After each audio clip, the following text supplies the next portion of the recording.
like from Warcraft, not World of Warcraft, but the original IP from 1994. And the point is this: when we were all kids, the content we got was like dudes in armor running through a battlefield screaming, and you've got like Braveheart and things like that. RoboCop had toys for kids. Yeah, now you have, and it's like 2026. World of Warcraft is Shrek. Like it's the orcs, which are supposed to be gigantic brutish monsters, are bumbling around like, "Oh, don't mind me," and then the character is going, "Woohoo, I'm dancing." And so what happens is, the outlet for young men and their aggression is gone. There were games to play, and it would direct them in a messaging or in a narrative. Now they don't have that, and so their outlet for aggression is these dark corners of the internet. Mm-hmm. So they're going to grow up, and instead of being aggressive as it pertains to competitive sports or something like this, they're going into politics. And in politics, the most aggressive stuff they're being fed is going to be this kind of stuff. And that's true again. There's this character, I'm trying to find it, it's in Warcraft. The chick is like it's a black girl, but she's an orc, but it's obviously like a black woman is what they're trying to do, and she's got like a buzz cut, and she's like the badass hero, but it's like black, it's like this new, one of the recently orc protagonists, yeah, they just created some new character, it's a black, basically they're like, here's your new hero, is a black woman, and like I have no problem with black women, I find them extremely erotic or exotic and all these things. Lots of stuff. Yeah. To make them the main protagonist of an action game for kids is like makes them kind of maybe resent that they're being force-fed shit that's like weird. Like you don't go on the battlefield and expect to see a large black woman next to you in combat. You're half there. Let me translate these Ianisms. I don't care what skin color you have. Let me translate the Ianisms, because I actually talked about this earlier today, as I did a breakdown of basically just elaborating everything we're talking about. Concord, for those that aren't familiar, was a $400 million project by Sony that launched to tens of players. Like, ultimately, they sold 25,000 copies of the game, but nobody was playing it, and within 11 days, they shut it down and refunded all their money. It is considered to be the biggest flop in the history of all media. From $400 million to zero. Even bad movies that flop, it'll be like a $100 million budget and did $60 million. It's a flop. Well, there's some movies that lose Indeed, that much. Indeed. The point is, I went through and looked at the characters in this game, Concord, and it's a bunch of like Tumblr-esque woke, weird they-thems and she-thems. There's like a fat Pakistani guy, and it's like, first and foremost, we go to fantasy games to play as the extreme superhero. You want a guy who's jacked up and you want to win a super hot. Like, you don't want to be yourself. You want to be in a fantasy of the best. But more importantly, for these games, people need to see something recognizable. And so, to Ian's point about an orc, black woman, lesbian, Verona is her name. Verona, the question is, will any young person see that character and recognize that trope in some kind of way? No, it doesn't exist. And so what ends up happening is they keep trying to make these, like, the example that I give in the Overwatch video game, which came out 10 years ago, and we played these videos yesterday as well, the characters are 100% stereotypes. Hilarious. But you know what the thing is? Stereotypes are recognizable. So when someone sees an Egyptian character, and it's not demeaning, and she's got like a hieroglyph over her eye, they're like, oh, she's Egyptian. Like, I understand references to that culture. It's a visual shortcut. Indeed. Then when you decide you're going to make a black woman who does not in any way behave or represent anything related to black females and their culture or black culture, no one likes it. So no one will touch it. And anyway, not to get into all that right now, we'll talk about that later. This goes back to the point about these group chats. I'm going to loop it back in. Young guys go online. They do not have an opportunity to see. Hey everybody, I'm gonna go and I'm gonna turn off my audio on this because it's fuck, it's not doing it right. Here's how you succeed, here's how you be strong, here's how you be better. Instead, they're being told to hold hands and, kiss puppies. And it's like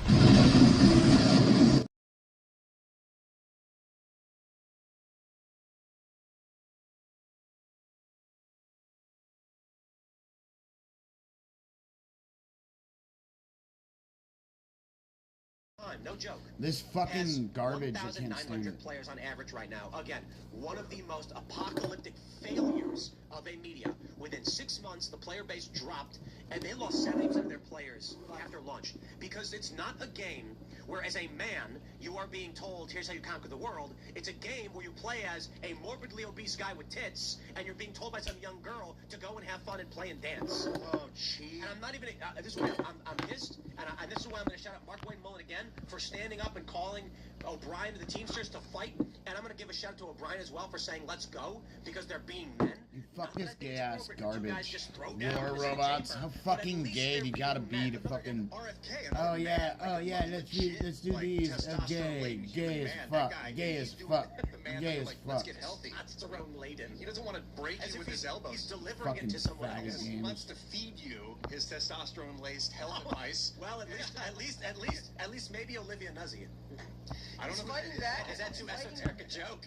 He's fighting back currently against all of the Burger King and McDonald's CEOs who are trying to sell you their burgers by trying to get you healthy. So basically, protecting the food supply is another. It's a masculine trait. You know, protecting Do in general is airdrops a and masculine trait. So you gotta don't have to break feed them people's dogs. faces to be masculine. You can also Gotta feed them dogs. A lot of times protecting does require breaking someone's face, just not the person you're protecting. or like wild animals. All right, let's because we're already talking about it. Let's jump to this, and I want to show you this clip.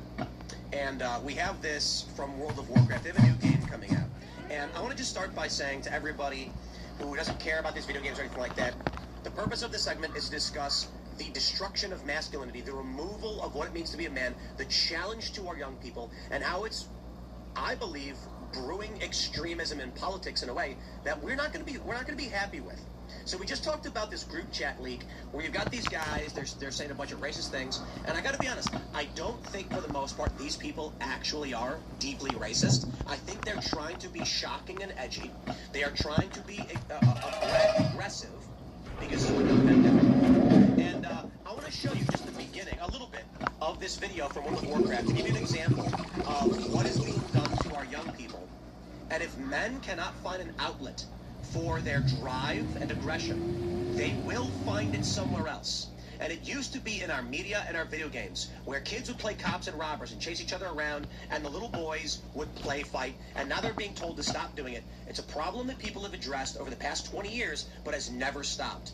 The problem of, you got a little boy and a little girl in grade school, and the little boy wants to jump up and down, and he wants to punch the ball, and he wants to play, and he's told to sit down and shut up and be like a girl. Give him a bunch of Adderall. Or they give him drugs. Let me play a little bit of this, and you're going to see exactly what I'm talking about. This is the new trailer for the expansion for World of Warcraft, and I also want to stress, look what they've taken from us.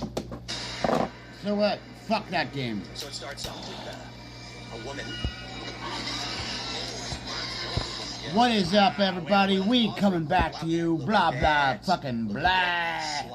Like all the motherfucking faggots fucking do. You know, they fucking yell out. Snar snipe, all them fuckers. Literally, like, it's just ignorant as shit.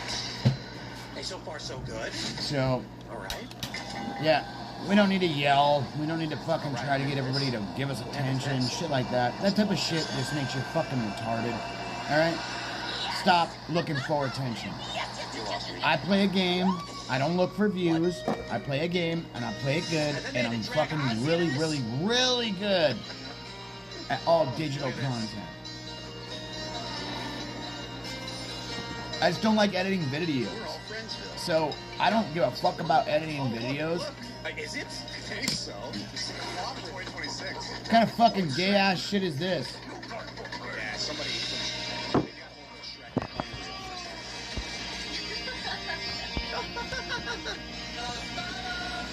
No. No, don't you besmirch Ozzy with this stupid garbage of the giggling lady. Be like, oh, hey, what? So here's the end where she. Oh, Jesus. Oh, my God. Where she just, like. It's frozen, like this.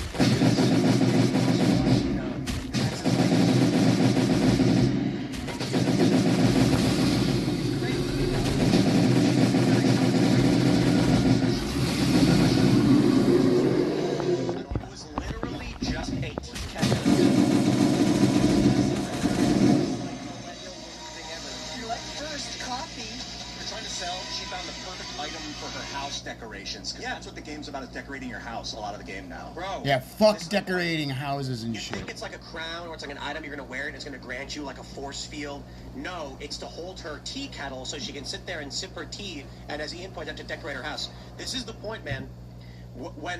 So we have the original. I just want to show you this one part of the intro to Burning Crusade, which is back in the day I took a nap earlier. We were all playing it. And, It started raining, let's I'm just like, jump ahead. "Grr." You got the introduction of the Tenor, and then here's the introduction of the Blood Elf back in the day, compared to what you just saw. Watch this version. 20 years ago.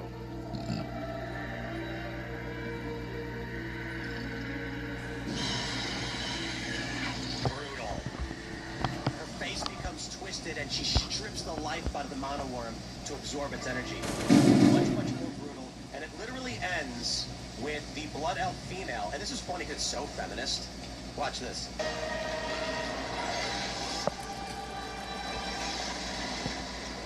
Slamming her staff into the ground, creating a big burst of energy, which is kind of dumb because what she was doing was actually a healing spell. I guess to be fair, it hurts your enemies and heals your allies or whatever. The point is they got it right 20 years ago before HR departments came in to tell them they were doing it wrong. And they got it right 20 years ago, and it became the hottest IP ever. Even Dave Chappelle was talking about how he played World of Warcraft. Tons of celebrities were like, this game is amazing, and now it's about decorating your house. So ultimately, here's my point. We talked about it last night. We'll talk about it now.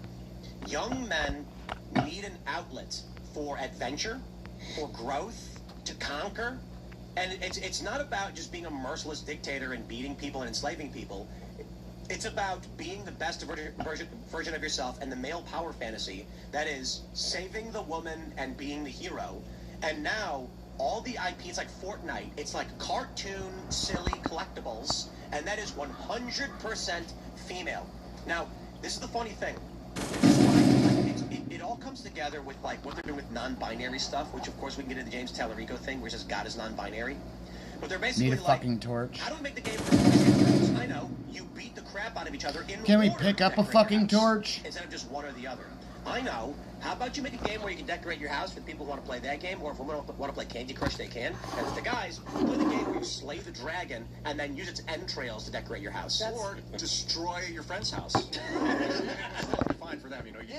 This is a mixture of both the corporate structure of these companies now, which are so large that they get focus groups and they try to find ways to advertise. In Hollywood, for movies, it's called 4-quadrant movie making, where you try to make movies for men, women, young and old. And usually, when me and Phil were talking about this earlier, when you try to make something for everybody, you end up making something for nobody at all. There is an ancient Japanese proverb.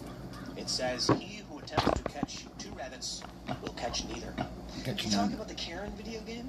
Yeah, we did. There you go. I mean, I'm excited for it. It's to be honest, it's very masculine. Yeah. She's going in and she's just she's smashing everything. You can become a guy in that, and you just Somebody edited it, and they use AI to make her black. And I know that, like, I made a video where I said I would do that, but they were like day 1 mod, and they made the Karen a black woman, and I'm like, no, like crazy. Roll that ball around and sticky things to the ball, and the ball gets bigger and bigger. Then you're like rolling it through cities and like picking up buildings and stuff. Yeah, that'd be kind of cool. There's actually, There's something important that needs to be said. If World of Warcraft and these companies really do want to just make money, okay, well, OnlyFans makes substantially more money than anything they're doing. So why don't they just make World of OnlyFans and you'll make money? My point is, if the goal is to make money and you don't care that you're destroying your intellectual property, then just go full bore, baby. Why are you even bothering with this stuff? Just make it World of OnlyFans, make World every of character OnlyFans. a big-titted lady, and then you got to pay premium so they're naked. You'll make way more money. Yeah, it is. And you know what? Then you can leave the more serious gameplay and adventure seeking to the people who like it. I want to stress, because people have responded to this commentary saying, "You're just an old man, Tim. You're turning 40. You don't understand. These games are for kids, not for." Shut up. I was like 8 years old when I played Warcraft 1, and I'm going just bashing the crap out of orcs and leaving bloody corpses on the ground. I was 8, okay? And that was great. And then Warcraft 2 and Warcraft 3 and then World of Warcraft. Kids don't need to watch brutal gore films or anything like that, but the idea that well, kids these days will play this game. No, I'm tired of this infantilizing garbage, okay? Kids can have, like, violent video games to a certain degree. And the thing is about World of Warcraft, they didn't show blood and gore. The hits were just sparks. You still had conquest. It was serious. Yeah, Diablo is another Blizzard IP that they really have fumbled with because they just have lazily gone into the blood. They just show a lot of pain, suffering, and blood. And, like, I don't want to watch a cutscene of a girl ripping a guy's stomach open and eating his... Like, I'll triple A plus best game in the world. And the old Diablos, you would just blow up enemies, they just explode. It didn't matter. Maybe there was a pool of blood on the ground, but it wasn't about the blood. It's not about the boobs. Phil, you gotta take it. Okay. Family emergency. Nothing too crazy about it. Yeah. Complain about video. You guys want to complain about? Okay, see, buddy. Does kid get hurt or something? Let's just go. What are you saying? Well, you know, the direction I was thinking of looking at this in is I'm wondering if what we're actually seeing here is a much larger cultural shift. There was a great article written by a guy named Jacob Savage in this online journal Compact. It's called A Lost Generation. And the premise that he makes there is that what happened between Generation X and the Millennials, and then it's going to be Generation Z, is that move for DEI and to get equal representation of women and everyone else in the workforce just took over, like, the cultural, we call it cultural industries. So film, universities, television shows, where the Gen Z white males didn't leave and say, okay, we're going to give our seats to black women, right? But what they did is they then were part of, hiring programs that only hired basically non-white males. So you had all of these, millennials who were up and coming in, say, the entertainment industry to be writers and producers and things, and suddenly they're being looked over no matter how good their work is. And what I would wonder is, are we seeing this same phenomenon here in the video game world? Because this is totally fitting up. Supply. Yes, it's totally fitting up time-wise, because it was about 2014, they say, when this shift really took place. And then you saw white males largely going to other kinds of industries, kind of like what we're doing here. It's 2016 that they made that black orc woman that I was talking about. I don't even have her name. It's 2016. This is something that we talked about a little. We were talking about it today.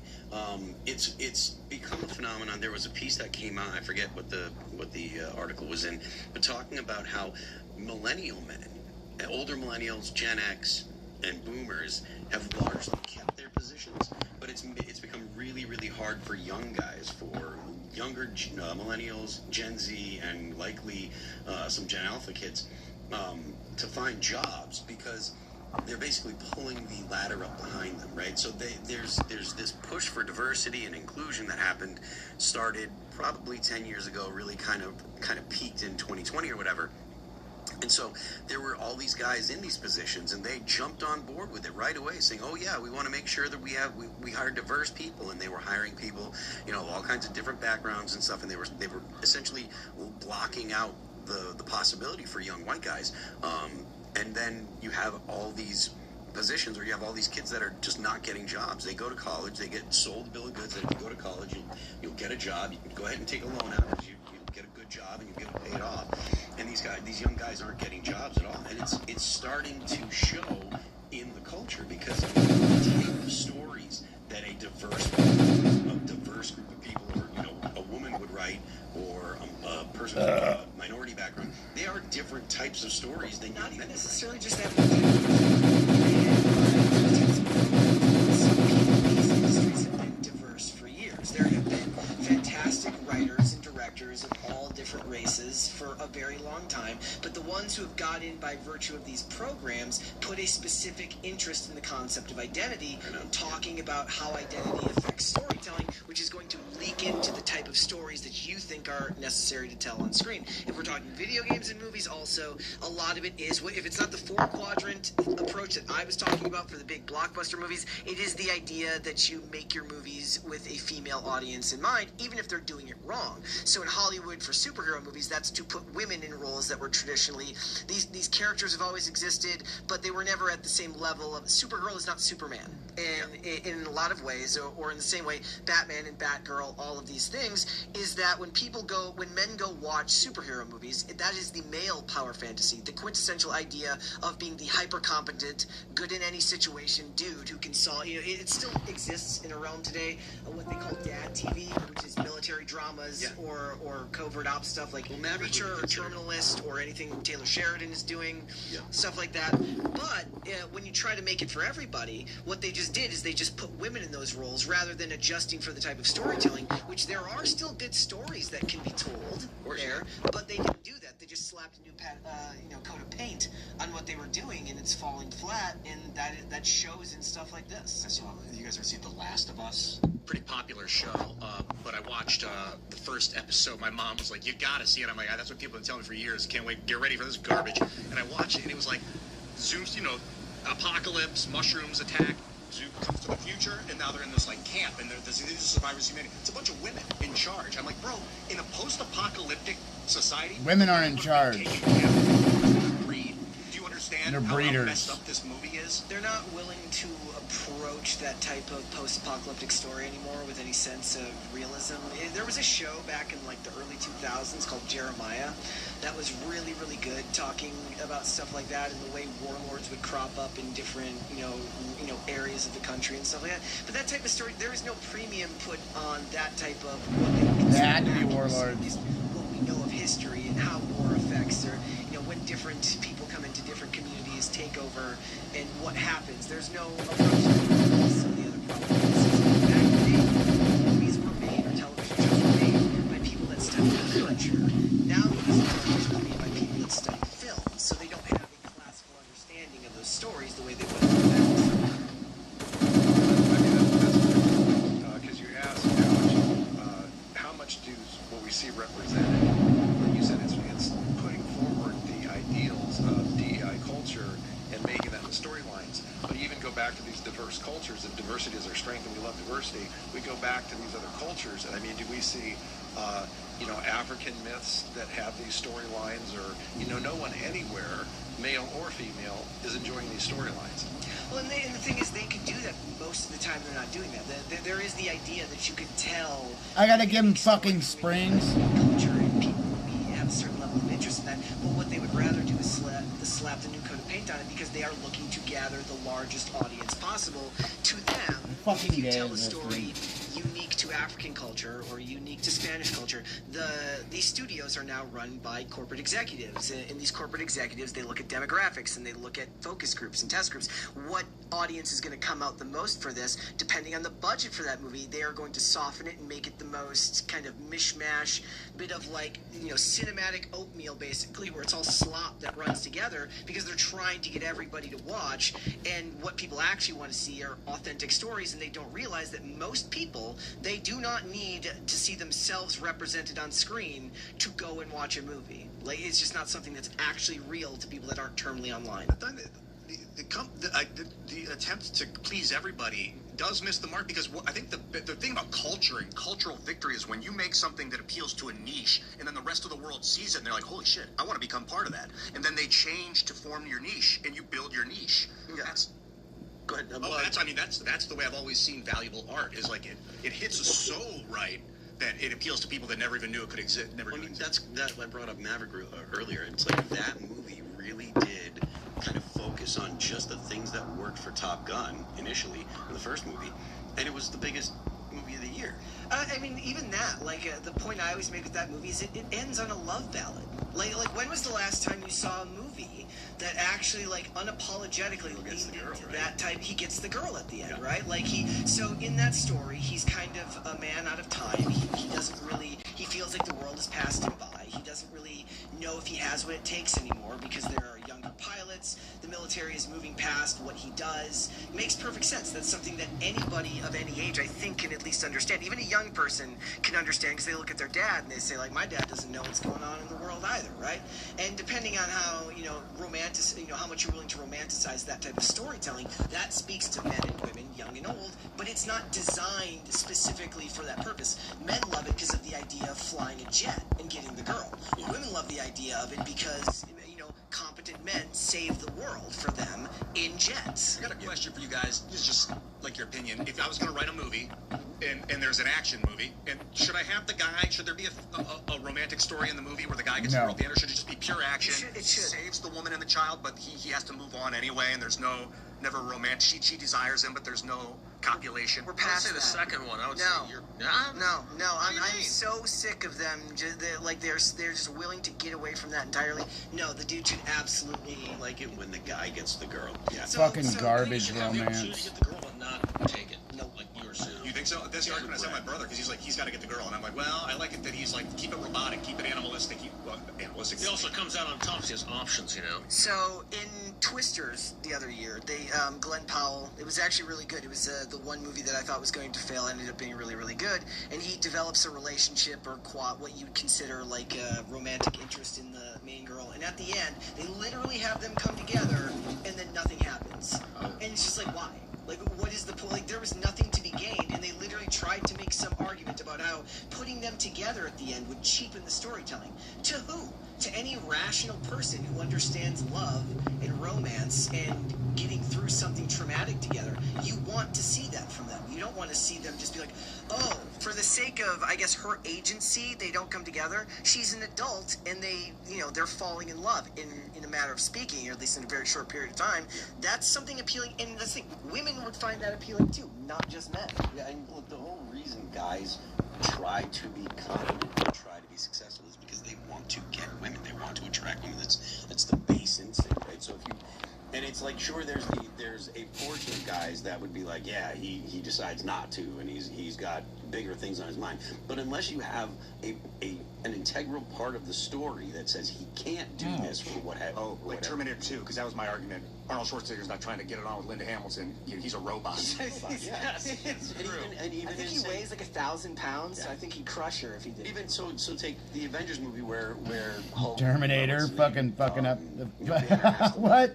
Like he leaves. Sean Connor's mom he's getting too fucked. afraid of what the world as Dude, the I can't wait to get Hulk. my Like teeth that, fixed so when I'm like Scarlet Witch got his talking head and shit ever like since that, then, so kinda it doesn't messed look up. all black And so right he's here. like, I can't It's just be a around people. So there was gap. an actual, tangible reason why he I'm like a couldn't hockey player. be with the Scarlet Witch. I'm sorry, with Black Widow. But like, other than something that has a significant part of the story, dudes want to see the Fucking guys ingrown get the hair on girl, my stomach. And I think this all comes back to they've overcomplicated all of this. They've made this type of storytelling more difficult than it needs Dude, to. it's There's gay a as reason fuck. why these tropes have worked for as long as they have, and because people understand, people want these basic concepts. They want to see people overcome obstacles. They want to see people fall in love. They want to see all of these things. But it's like they're being told, whether it's by feminist literature or people who study critical race theory or all things, you can't do that now.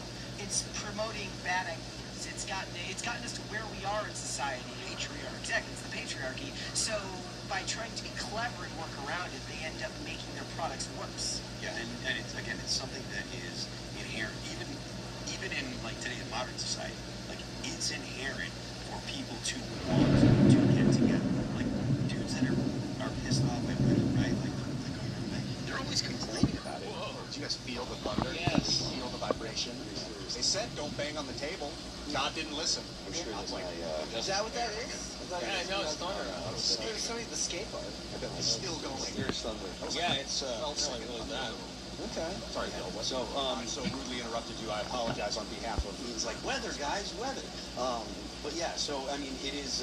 Gotta go It is kill the something that's witch. still ingrained in people. They want to find connection, and men generally want to find connection with a woman, and so like I said, even though the men go their own ways, the MGTOW guys, like they're complaining about the fact that they can't meet women. They're complaining. They're mad. They're upset about it, and they say, well, it's not worth it. But that's all motivated by the fact that they're angry that they can't find a person that they think is interested in them, or they don't feel like they can trust women and stuff. So the desire, the motivation is almost all. Women are batshit fucking crazy right now, so literally they can all fuck off. Every fucking one of them. Yeah, I agree.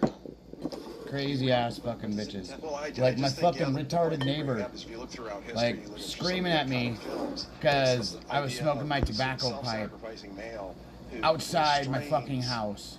Many of his As it urges was, and she things thought it was weed. And it doesn't even fucking matter because the bitch ain't my fucking wife. You know what I mean? if a bitch comes up and yells at you, she better be your fucking wife. If she's not, rip her apart. But a classic with Shane. Do it. A famous Western. She don't own you. Where Shane then, She has nothing on you.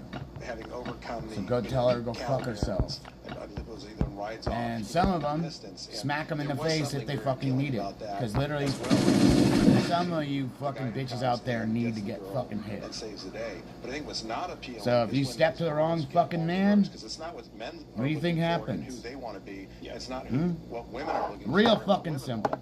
But I think if we want to look at iconic films, I mean, let's go, all the way back to the original Star Wars, right? There you've got like Luke Skywalker shooting grabs Princess Leia. They swing across, some abyss, in the middle of this huge ship, and he's competing, or Han Solo's competing with him for her affection, and she's totally feminine. I mean, she's out there wielding a blaster, but she's still a feminine character. You fast forward to Episode 7, where they bring in Rey, who turns out to be Rey Palpatine, and I mean, she's the Mary Sue, right? She just finds the Millennium Falcon in a junkyard, and she can fly. Everything just goes her way. Right. Kylo Ren, this guy stops particle beams with his brain. She kicks his butt with a lightsaber. They also one up. It's just, it's not anything close to what people desire or innately feel is our purpose as human beings. Somebody pointed out that the reason Kylo Ren doesn't work is because Darth Vader is always calm. Early, you don't see him lose control, whereas Kylo Ren is just constantly yelling, and that's not scary. You think about the scene when Darth Vader's watching them escape. The only emotion you see is the back of his head. He just turns his head the other way and then just walks away from the window. There's no outburst. There's just okay, that happened. Yeah, less emotion is more masculine in a situation like that. I was loving when Vader, when Luke's beating on with the lightsaber, and Vader's like, and then he goes, oh! One time you get to hear him screaming, he gets his arm cut off. I will make an argument to your point earlier about getting the girl. One example would be James Bond movies where he does get the girl, but he does not stay in one place. He gets all the girls. All the girls, but that might be more what they mean, which is he gets the women want him, because that's the whole James Bond power fantasy is the men want to be him, the women want to be with him, but he's not it got bad in the Daniel Craig movies when they focused too much on, after Casino Royale, on how much he loved Vesper, because I'm I don't really care if James Bond is in love, because that's not really what James Bond is about on the structural level of the character. If he at the end of the movie was like, I love you so much I want to quit being a spy and be he with does. That would He be literally so does. lame. He literally does do that. Oh, that's the mistake I was going to make fun of. Well, Get married and settle down. Leave his life behind. I'll quit my mission. Not make you my mission. Yeah, so I'll make you does my that. mission. So you can skip ahead a couple of minutes if you didn't see Casino Royale back in 2006. But basically, he tells Vesper that he will walk away from being a spy, and then, she dies. Then I'll stop being James Bond. I'll stop. She betrays him. Oh, perfect. So that's how that ends. Oh, Even worse. That's what he gets. Now he's back to being distant. All right, we're going to jump to this story from the Boston Herald. Moulton's State of the Union guest referenced in police reports involving sexual assault and juveniles, according to police. Let's see. Congressman Seth Moulton's illegal immigrant guest during the State of the Union address is referenced in police reports involving sexual assault and juveniles, police say. The Herald submitted a public records request to the Secretary of State's office and the Milford Police Department regarding two reports, one from June and the other from September of 2021. Marcelo Gomez da Silva was apparently named as the person of interest. The Herald sought the police report number 21-23101, dated 9/15/2021, featuring Marcelo Gomes da Silva, and 1-16-254, dated 6/30/21, also featuring the 19-year-old. Milford Deputy Chief John Secchioni denied both of those requests, indicating that the police report from June 21st involves sexual assault in juveniles, and that the report from September 21st involves juveniles. He did not elaborate. The deputy chief simply wrote, "The records you are requesting are not public record in accordance with blah blah blah, involves a sexual assault, and juveniles report blah blah blah involves juveniles." So it's pretty interesting that it seems the Democrats always side with some kind of criminal. Yeah. Beyond the fact that they're here illegally, they always hold up these people that they believe are these model immigrants that they can say, oh, look, this is an illegal person. This person's here illegally. They don't have papers. They're an undocumented person, and then it always turns around and bite them in the ass because they've got some kind of criminal history that really Americans just don't want to have to. They don't want to hear about it. They don't want to hear that that immigrants are committing crimes. They want criminals sent out of here, and Democrats can't help but take the side of people that are coming to the United States and committing massive amounts of crime. Why do you think that is? Well, because I think that honestly, that Democrats believe that everybody that has committed crimes should be, is Victim of circumstance? They're victim of circumstance. They believe in the blank slate. They believe that if the structural issues in the United States weren't the way they are, that these people wouldn't have committed crimes. And I think that's totally BS. I think there are people that are more inclined to commit crimes, and there are people that are less inclined to commit crimes. And the people that are more inclined to commit crimes do multiple crimes, like come here illegally. There was 4 years of the Biden administration where basically anybody that could get here was allowed to stay. There was no background checks on anyone to talk about, and so there were a lot of people that had issues in their countries of origin, where they said, "Oh, I can get out of here, and I'll go to the United States, and I can start over, or I can just stay there because the United States is allowing basically anyone to come in," right? Biden himself said it. He said, "You should surge the border here if you can get to the border, we'll take you in. If you want to seek asylum, come here, etc." And they were just allowing people to come into the interior of the country. Anyone that got here, they didn't have to go to a port of entry. They didn't have to go through the normal asylum rules. They just showed up, and the Biden administration let them in. So that was a gigantic magnet for people that were criminals in their countries of origin to come to the United States.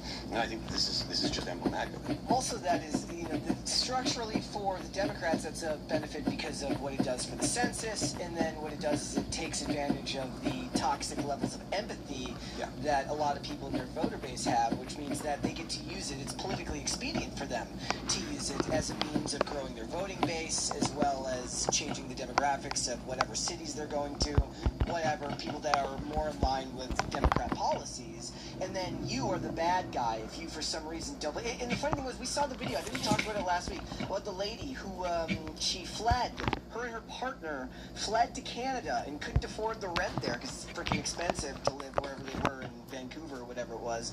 And said, "Look, we can't apply for any of the social services. We don't qualify. That's fine." I was like, look, I don't know what this lady's full, political beliefs are, but it's not hard to believe that if you fled Trump's America, that you probably have a pretty soft stance on American immigration, right? You probably think that anybody that wants to come here is, it's all well and good because it's our duty to apparently help everybody else across the world. And it's weirdly, it's not even hypocrisy because it's intentional. Yeah, if we didn't have such eyes on what's happening, I think this may be the first time in world history ever, in human history, that we know of, that a society realized they were being invaded through a mass migration. It's got always, after the fact, they find out. Maybe the government knows, but if the government's complicit, when the government says please search, they'll keep the population snowed out and not knowing what they're taking over, and then they're like, see now.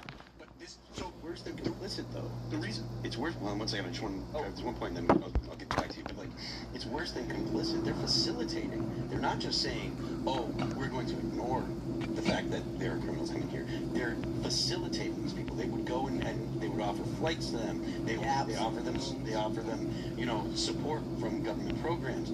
This is worse than just being like, "Well, we're going to turn a blind eye." They're actually helping. He told them to search. He told people to search the border. That's Biden. Said that when he was campaigning for president, and then he won.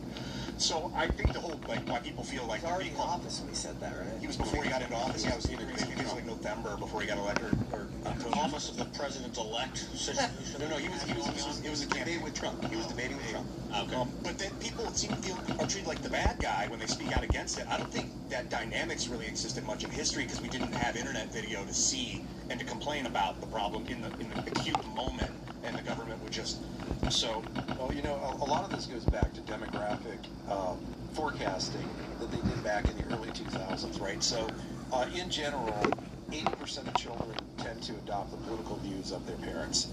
And so back in the early 2000s, the Democrats did, and a lot of people were talking about this, but in particular the Democrats realized the risk for their party, which was that liberal voters are reproducing at much lower rates than conservative ones.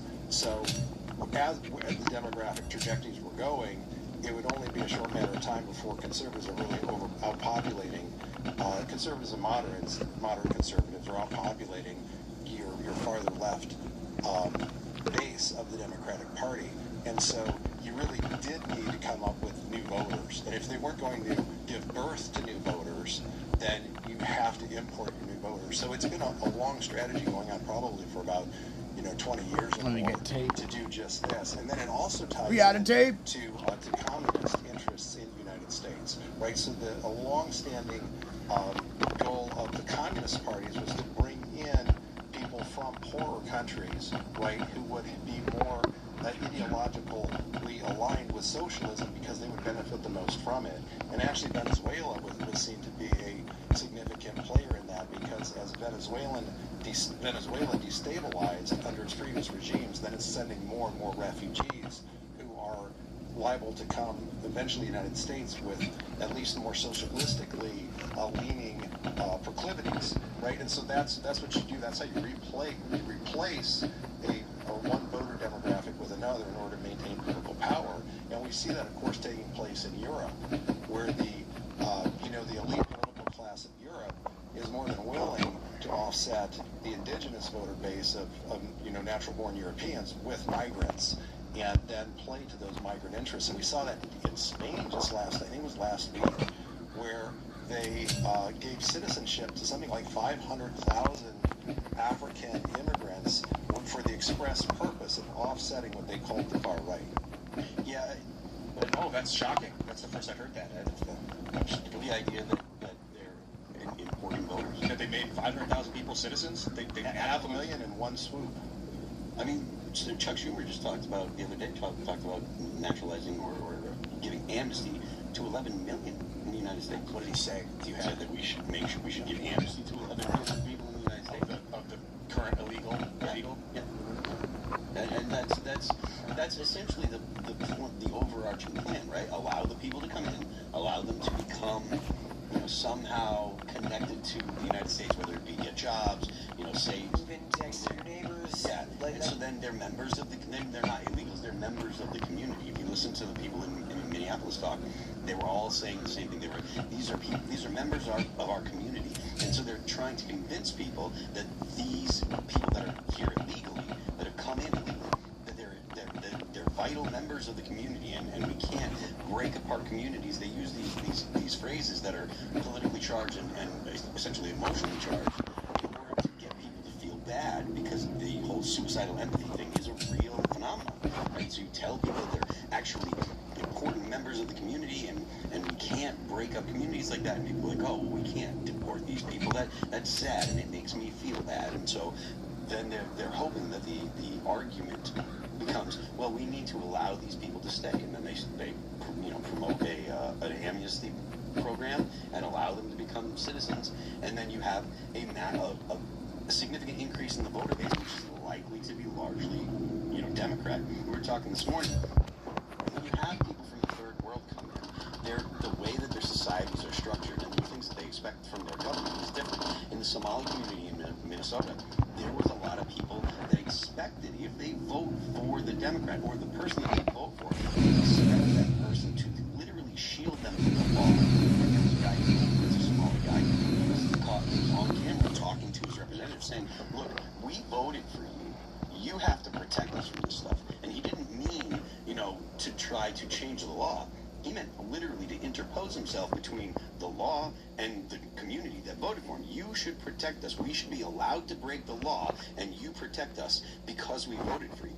That's totally a foreign concept in a country like the United States, where, look, you can play by the rules, but the law is the same for everybody. And the notion that this person was trying to get across is, if we vote for you, then we should be above the law because you should protect us. And that's something that does matter. Like how the people conceive of their relationship with the government and with their representatives matters. And the people that are brought here from different cultures look at government in a different way than we do. And some ways is totally foreign to the way that we do, and it doesn't mesh. It also kind of underlines just how much the Overton window has switched in a lot of ways, where it depends on how much of a romantic view you've carried about immigration in the past. You know, a great part of the American story was the idea that the people that wanted to get here, that really did believe in what America stood for, could do so, integrate into the community, assimilate to the values that Americans had. And to most of us, you know, depending on how far you are along the line now, that was a beautiful thing. It's something that a lot of Americans supported, and a lot of them still do. And they come up against this idea of people who have crossed the border illegally. They are now taxed with the idea that they have to be harsh and say, look, this isn't the way. This isn't how community, you know, this isn't how we build upon the empire that we have here. We have to make changes, and you're held to account to say, like, if you don't come to the same conclusion we do, which is that anybody can come in no matter what, you are a bad person, because they're expecting you to look at somebody in the face and say, this guy who lives next door to you, you're saying he has to go, right? It's not a fair position to put them in, but it's also not a fair, you were put in that position by them, and like we were saying earlier, depending on who your elected officials are, you know, the idea of empathy goes a long way in a lot of these voting blocks. You know, part of this really the gross or the sad part about this situation is that a lot of those people were told to come here by the guy who became president. So, like, it's not like a bunch of people just came in under somebody's watch and snuck in and were like, oh, now they're here, we got to get them out. I think there'd be a lot more people on board like, hey, that can't happen. They were invited by the guy that was the president. So, like, that's a portion of it too, but there's also a lot that they crossed. It wasn't even about asylum or anything like that. They came across multiple borders to get here. They wanted to be here. They didn't want to be in Mexico. They wanted to come all the way here because America allows them more economic opportunities. And to criticize Trump, as we should, they didn't do enough about the factory farms. They didn't punish any of the companies that were incentivized to hire these people because they know that they'll face a slap on the wrist and maybe some fines, and that person gets deported. They don't suffer any penalties for that. The whole point of it was to import a legitimate slave class that, you know, Republicans have paid lip service to deportations, but both parties benefit from. Yeah, I mean, as far as the employing of illegals, that's one thing that I actually agree with Democrats on. Like, the DOJ should be going after businesses that employ people that are illegals. Like, if you hire people that are here, if you knowingly hire illegals, there should be some kind of consequences. There's part of me that thinks that you should lose your whole business if it's found that you've done it multiple times or whatever. First offense should be a fine that is big enough where it really affects your ability to run your Twice about it. Well, yeah, exactly. Twice about it. Yeah. So that kind of policy would do something to change people, you know, change the minds of people coming here. If they knew that they couldn't get work, if they knew that they couldn't rent an apartment or find some place to live, then they wouldn't come here. But they know that the government has all kinds of programs. They know that the government has all kinds of support structure for honestly frequently aren't offered to regular Americans, to American citizens. And so there are even programs that the government has to help people that have come here illegally or people that are seeking asylum or whatever. HHS has a program called, I forget the name of the program, but they had a program where they were basically shipping people around the country to do basically the whole trying to turn, it essentially boiled down to turning Those you know, flights, right? When they were like exposing people Yeah, to flights. refugees. We were paying for it. It was the refugee resettlement program. So you'd come here, you know, ostensibly as a refugee, and they would give you a flight to somewhere in the country. And what it turned into was they were flying people to red places in order to try to turn them purple. You know, try and affect the outcomes of elections. It was also a problem with the messaging with it. Like when they were making the deportation videos, right? They're making hype reels that are basically red meat for the base. Yeah. But the problem is like there is a large part of your voting demographic now, especially with a Big Tent policy, is there are people there that want those deportations, but it's hold their nose and see it done because they wouldn't have the heart to do it themselves, which is, of course, the point, like you were saying, of bringing people in, was to make it harder for you to see a person have to be removed from the country because you turn them into a person. They're no longer somebody who came here illegally, they're a human being, and unfortunately it is the government's job to look at them as somebody that needs to be deported, not as the individual. So a lot of that messaging, I felt like, ended up turning a lot of people away from it because a lot of the people in the middle saw those videos and they're like, you're making light of it. I get it, like it's funny, whatever, but you lose people, and if the point here is to build your political capital, not spend your political capital, I don't think that was the right thing. Right, but I kind of like the hyper person. You really got to see Sin from Terra, man, because like that film Kevin, the 6-7 Kevin made, Yeah. kind of goes into like what happened to make all of these, everyone come here and how messed up it is. So maybe, I don't know. Shout out to Sin from Terra. Where is it? Is it on Rumble? It's on Rumble. Yeah, I think it's on Rumble. The videos that Kristi Noem was overseeing getting pumped out that you're talking about were these propaganda videos. I agree. I was disgusted. And they used Theo Vaughn without his consent. And he was going, heard you getting deported. Bye. It was like a joke he said to somebody outside after a show. And now 100 million people or whatever, 50 million people saw it. And he said he was getting death threats. I'm like, bro, you just burned your bridge with me because he had Donald Trump on his show like 4 weeks before the election and basically handed in the election with that publicity and his seal of approval as a comedian, and him and Rogan together, like, it was shocking. The tone-deaf nature of that video was shocking. I just thought some of them were cringe. They did one where like the DHS head was like Batman, and I'm like, I think that one was made while they were on while the government was shut down, and like who's the editor that's like working while the government is shut down to make all this stuff. To the point about the podcasters, that's a hard one because he has since lost a lot of those podcasters that kind of helped him get elected, like the Andrew Schultzes and stuff like that. But he also can't change his business plan just because they might not have understood what he actually wanted to do. He was open and honest about what he wanted to do. A lot of people just weren't willing to look at what it was going to look like to do mass deportations. It was very clear during the entire campaign that deportations were going to happen. In fact, he was so clear that the people on the right, or the more America First right, they don't think that he's done enough. So if he's lost people that were watching, the Theo Vaughn show or watching Joe Rogan, that's because they didn't understand what he was actually offering, what he was saying he was going to do. Donald Trump hasn't been as extreme as the people on the far right that voted for him wanted to. So the idea that he should do less, I think that would have actually lost him more in the long run. Question for you. Anybody who wants to answer and really has been alive longer than me can tell me if this is perhaps true. Because of the internet, because of the speed in which information moves now, and the other week, I think I was telling you about it. I was talking about, I woke up one day and saying everybody's a single issue voter now. The Maha people are mad about glyphosate, and the anti-Israel people are mad because of Iran, and everybody's. You get the point. Everybody's mad about something and saying this is it. They're going to lose the midterms. They're going to lose all this stuff. Are we kind of entering? Is it possible that information is moving so fast now, and public opinion changes so fast now that we're out of the age of two-term presidents, back-to-back terms? I don't know. Maybe it could be. It feels like one of those things where people will sour so fast on someone because of the speed in which we can get our information now. There's a fight going on between both the parties as to whether or not you're going to be more further to the left or further to the right. The Democrat Party obviously moved significantly further to the left. You got people like Ro Khanna, postulating or bringing up the idea of a wealth tax on property that you own. So you literally have to pay a tax on your net worth, which is a horrible idea. There'll be massive capital flight.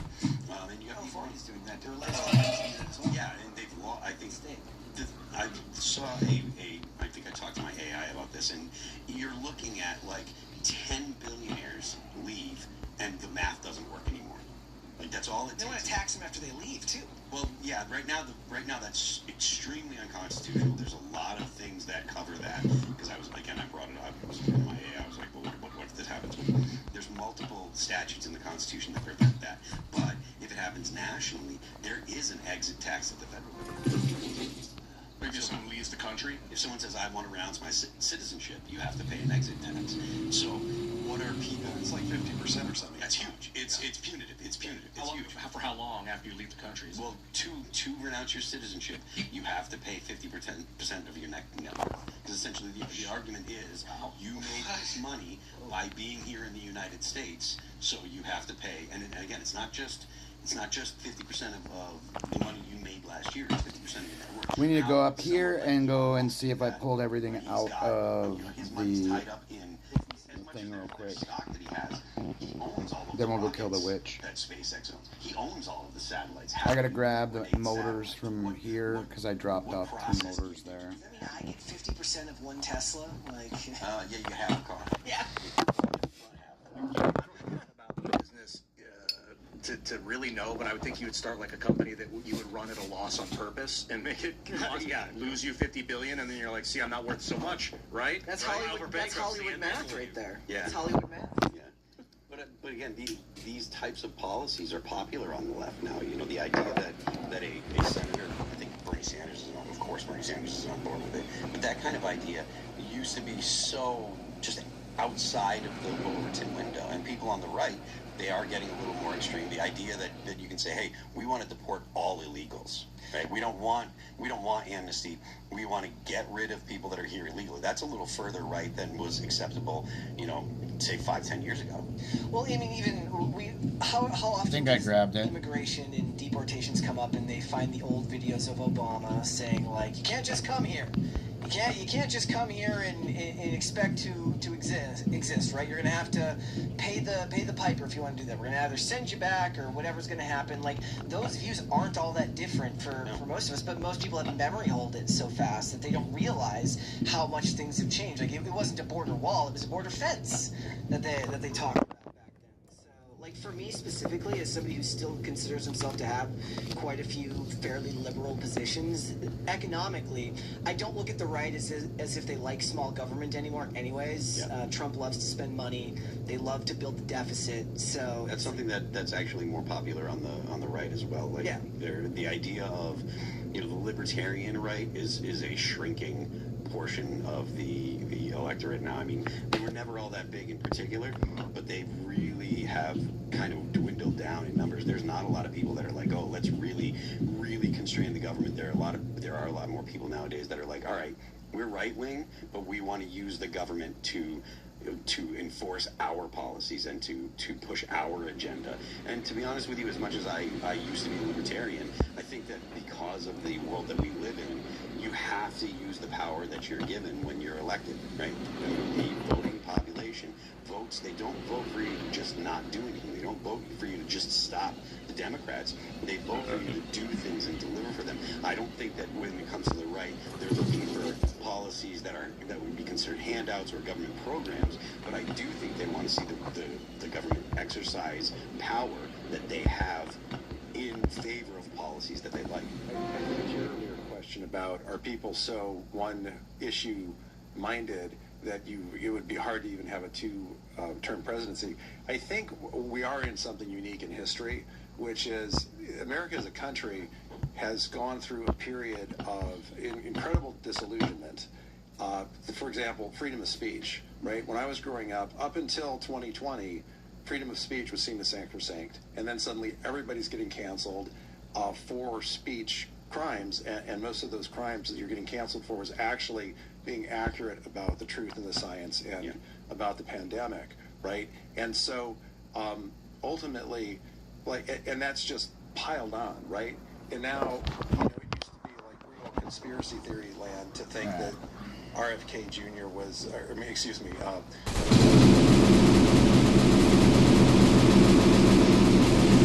conspiratorial plot. And now we're like, yeah, it looks like it was our intelligence.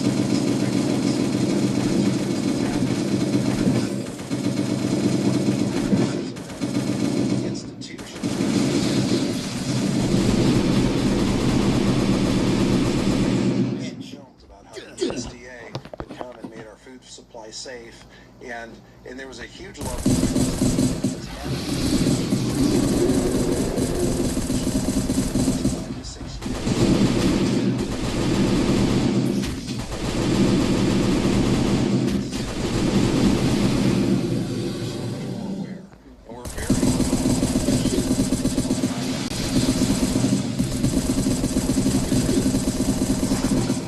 misinformation and false science out in order to. Too bad he doesn't drop anything. They took all those crazy trees out. There it is. Yeah. So the Those are awakening those trees has that'll been very kill you. important, but I think the flip side of You it walk through is them, that we can these, become these, too simplistic in jumping to a see this conclusions, bush right here? right? We can, like glyphosate. Watch. One of the best articles written explaining what went on with Trump's executive order on glyphosate was written by a woman, Dr. Sherry Tenpenny. Okay, now Dr. Sherry Tenpenny has been at the forefront of MAHA, at the forefront of warning about all of the things that seemed like conspiracy theories at first that turned out to be totally true. And she's able to do that because of her medical expertise. So when she comes out saying, hey, MAHA, don't get bent out of shape over this. This is more complex because of our dependency on glyphosate, right? We don't just, you know, this is we're in a fix now that we got to slowly extract from, right? So, but I really appreciate that kind of nuanced I analysis. thought Roundup because this is already a lot got more fucking complex. taken care With the of, Epstein and now they're stuff, just like, talking whereas about with fucking if we just glyphosate. flat out Everything's in, everything has glyphosate in it. Perhaps starvation. Maybe she's concerned with that disruption. Same thing with Epstein. I feel like if it was released and you really knew what was going on, global order could shatter. Alliances would break, missiles would fly. You told her that what to me, and I'm a billionaire. How dare now on and like. It's you gotta the systems, you know, think in terms of systems as opposed to points within We it. need to go fishing. All right, we're going to jump to this story from Fox News. God is non-binary. Texas Dem nominee Tallarico's past remarks on abortion, race, and gender draw scrutiny. If you have gone to his He's a fucking his retard. X page and looked at anything 2020 or previous, it is a treasure trove of basically memeable stuff. From Fox News, while running as a moderate with bipartisan appeal, Texas State Rep James Tallarico, who defeated Rep Jasmine Crockett for the Democratic Senate nomination, has a history of making controversial statements on matters of race, religion, gender, border security, and beyond. With Tallarico in the national spotlight for the first time, many commentators and strategists are resurfacing some of his past remarks. Among them is a 2021 video of Tallarico at the Texas House floor in Austin opposing a bill to ban men from women's sports and claiming that God is non-binary. God is both masculine and feminine and everything in between. God is non-binary, said Tallarico, adding, trans children are God's children made in God's own image. A self-identified Presbyterian seminarian, Tallarico cast many of his political stances in the Christian and biblical language. However, while speaking on a January episode of The Ezra Klein Show, Tallarico appeared to equate Christianity with other religions, including Hinduism and Islam. I believe that Jesus Christ reveals that he's gonna get killed by a crazy fucking reality in their own ways, with their Muslim. own simple structures. And I've learned more about my tradition by learning more about Buddhism, Hinduism, Islam, and Judaism. And so I see these beautiful faith traditions as circling the same truth about the universe, about the cosmos, he said. He's not a Christian. Yeah, I don't think... Some sort of like religious relativism? Yeah, it is definitely relevant. I identify with it. I'm agnostic. Stop generally. identifying enjoy with the shit things that you're a from different fucking cultures and retard, religions, brother. But that I would never call myself a Christian. I mean, what a debasement and devaluement of the religion to claim that I am if I don't truly believe it. Yeah, I mean, look, you can have your own opinion on religion. You can have your own opinion on other religions. You can have, your own type of understanding of spirituality and stuff. But if you're going to call yourself a Presbyterian, you probably should, take the tenets of that religion seriously. Otherwise, you're just not serious about religion, which again is fine. But when you try to pass yourself off as a Presbyterian minister, I think they said he was. Oh, is he actually? So he actually I practices? think so. I always He's a wonder, seminary. I tend to be, unless you are somebody who is deeply into religion, politicians being religious always feels a lot of time as if it's something that they put on as part of their voter demographic, depending on, their party and stuff like that. Yeah, so a seminarian means that he's gone to school about it. He's got a master's. Seminary. Wow. You've been at fucking. He's got to be wrong, because I was reliably told by Ariana Grande that God was a woman. So She might be right about she that. might be right. But you could be two things. You could contradict and both be true when it comes to the spirit realm. It's wild. Yeah, I mean, Definitely can't be Presbyterian and also God could be a woman. The fucking whole everything is fucked. There are things in religion, So certain maybe religions a woman that designed are it all. exclusionary of other religions. things. Like, you can't be a Christian and say, oh, I'm just saying, I'm not got some chauvinistic stuff or right when anything. it It's comes just to women are spirituality. fucked up. Like, the basic tenet Most of being fucking Christian, retarded whatever shit you comes believe, out of women's you believe mouths. that Christ is the Son of God and that He died and was resurrected, and that was like the payment for sin. That's how human beings. That all human beings are fallible, all man sins, and Christ paid the ultimate price for your sins, right? If you don't believe that, or you believe something in addition to that or whatever, you're not actually a Christian. I will counter a little bit because I think that Christianity in the beginning was an amalgamation of different beliefs, like different stories, and then they created a unified story. So like we could do that with all the religions of Earth to create a new religion.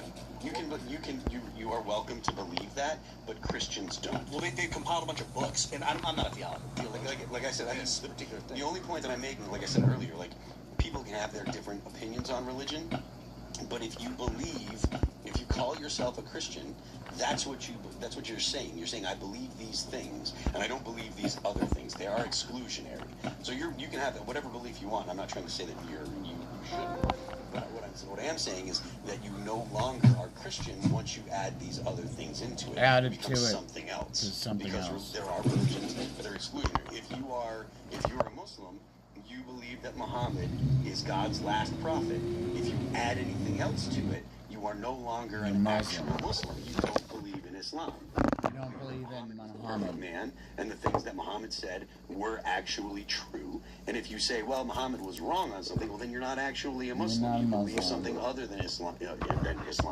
And that is an exclusive ideology. Anything else means that you don't believe that thing. Kill the asshole. You know, the most depressing part about politics is it turns existential and theological discussions into a total bummer. Because like this isn't my wheelhouse, but I know that this dude is like this is the worst of the worst when it comes to having to have these discussions, right? Because it's like I can't. So let's go do listen hard to what mode. he We has need to to get. say. We need to have. You know that he's ideologically captured. If he doesn't believe it himself, he's ideologically captured by whoever his potential voting base is. Yeah. I don't know if he's at a women's summit in that photo, but it's all women behind him in that photo, and it really does turn these types of discussions, which 15 years ago with your friends might have been interesting. get Now it's pistols all for a basis those, of finding political power. Yeah. That's just a bummer. And I mean that's really where these kind of debates belong, right? They belong.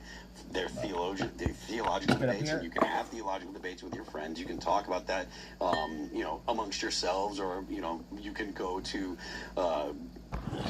debate philosophy and stuff. But when you're taking an established religion and wearing it like a skin suit and saying, oh, well, I kind of believe these things, but in front of this crowd, I'm going to say things like God is non-binary, which is completely not true, right? Like the idea of God People are fucking being non-binary, God is pretty clear about what God is. Just because God made women doesn't mean God is a woman, or God is both. Like, that's not wrong, Ariana Grande.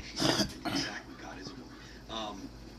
But yeah, like these religions have a serious history, and they have an understanding of themselves that Tallarico is just basically using in a way to attract votes. And for the record, he earned his Master of Divinity degree from Austin Presbyterian Theological Seminary. Yeah. So he is a Master of Divinity. He's the one, if I remember correctly. He is the Master of Divinity. He's the one, if I remember correctly, that was involved in on late night TV, and they didn't give Jasmine Crockett the same amount of time, so there was a segment pulled. Yeah, he's the guy that got it over Crockett. And now Jasmine Crockett's blaming Republicans for cheating. So literally, there's an equal time rule where if he gets time on one of the night shows, Jasmine Crockett is supposed to get an equal amount of time. She didn't get that time, and now she's decided she's going to blame Republicans for the cheating, even though it was clear that it was Tallarico, and I think it was Jimmy Kimmel. Colbert. Colbert. Yeah, they kind of colluded to make it seem like, oh, look, Trump's out to get this interview. We couldn't even show it on TV, so we have to give it to you on YouTube. So it bypasses all the FCC rules. FCC. They also haven't enforced those rules in ages. Yeah, and look, Jasmine Crockett was kind of a clown show anyways. Her first video ad when she announced her campaign was just her like in the center of a room and kind of spinning, and like it was interposed with all these clips of Donald Trump just saying that she's low IQ. Like, that is the worst advertisement that I could possibly imagine. It's like, oh, Donald Trump says you're low IQ. Donald Trump says you're low IQ. Just over and over. The current president of the United States calling you a dummy. Call you a fucking retard. That is a good advertisement. What you're doing is proving that the president is right. I'm doing a quick look too here at the focus and the emphases of the seminary here, according to ChatGPT. And so what we're finding is Boston Presbyterian Theological Seminary, it's described here as emphasizing ministers who are preparing to engage in justice, inclusion, and community service. So the social justice, the justice warrior bullshit. Affirming stance on LGBTQ and inclusion and ordination, right? So we're talking about bringing in that group into actually ordained pastoral roles and supporting the full participation of this community in church leadership, right? And then interfaith engagement, like we saw with the Hinduism on. So this would really represent, it's kind of interesting. Actually, I went to seminary. I've got a master's in the history of Christian thought from Trinity Evangelical Divinity School. History of Christian thought? Thought? I was very interested in were the movements in the early 20th century among the liberal, theological liberalizers, right? And it's really very much like... Let's go get some points. Who the fuck is stomping? That fucking skinny bitch just stomping. How the fuck is somebody fucking be so small and just fucking make so much fucking noise? Some modern views of science. It's really interesting where things have gone on that, because people are much more open to the ideas of the supernatural and miracles and things today than they were just 30, 40 years ago. But when you go back, you see how they were trying to adapt to those trends in their society, and to say, well, let's get away from the idea of miracles. Was Jesus really born of a virgin birth? Did he really walk around? These are myths and stuff. And then what you do instead is you focus on social justice, because you no longer really have any actual historical content, right? And so I think that's what we're seeing here at Colorico is that that's just an extension of that. And so now we have a whole religion, and just as we're looking at the everything else,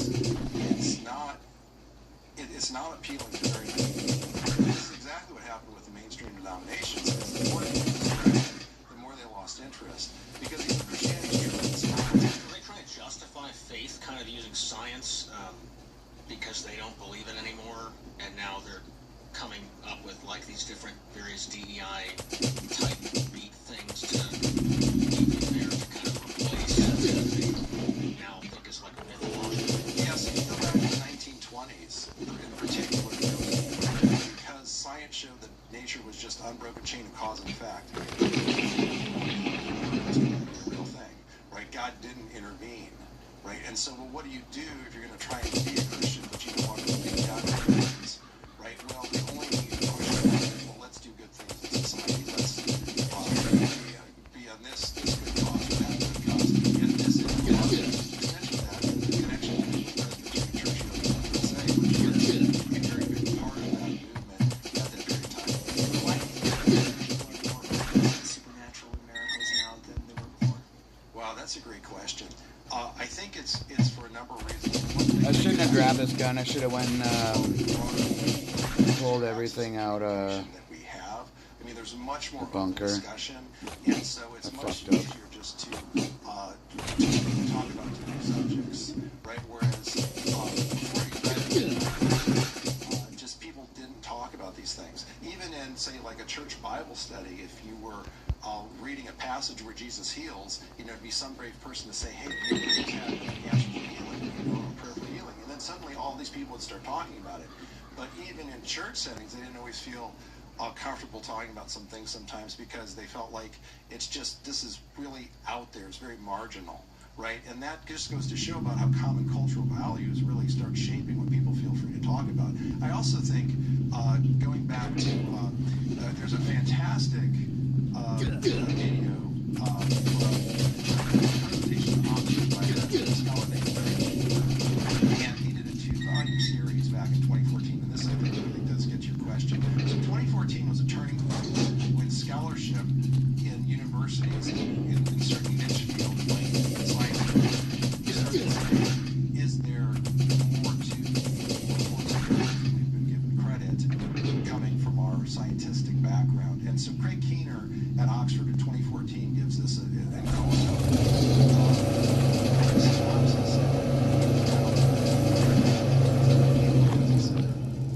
and anybody can Google it.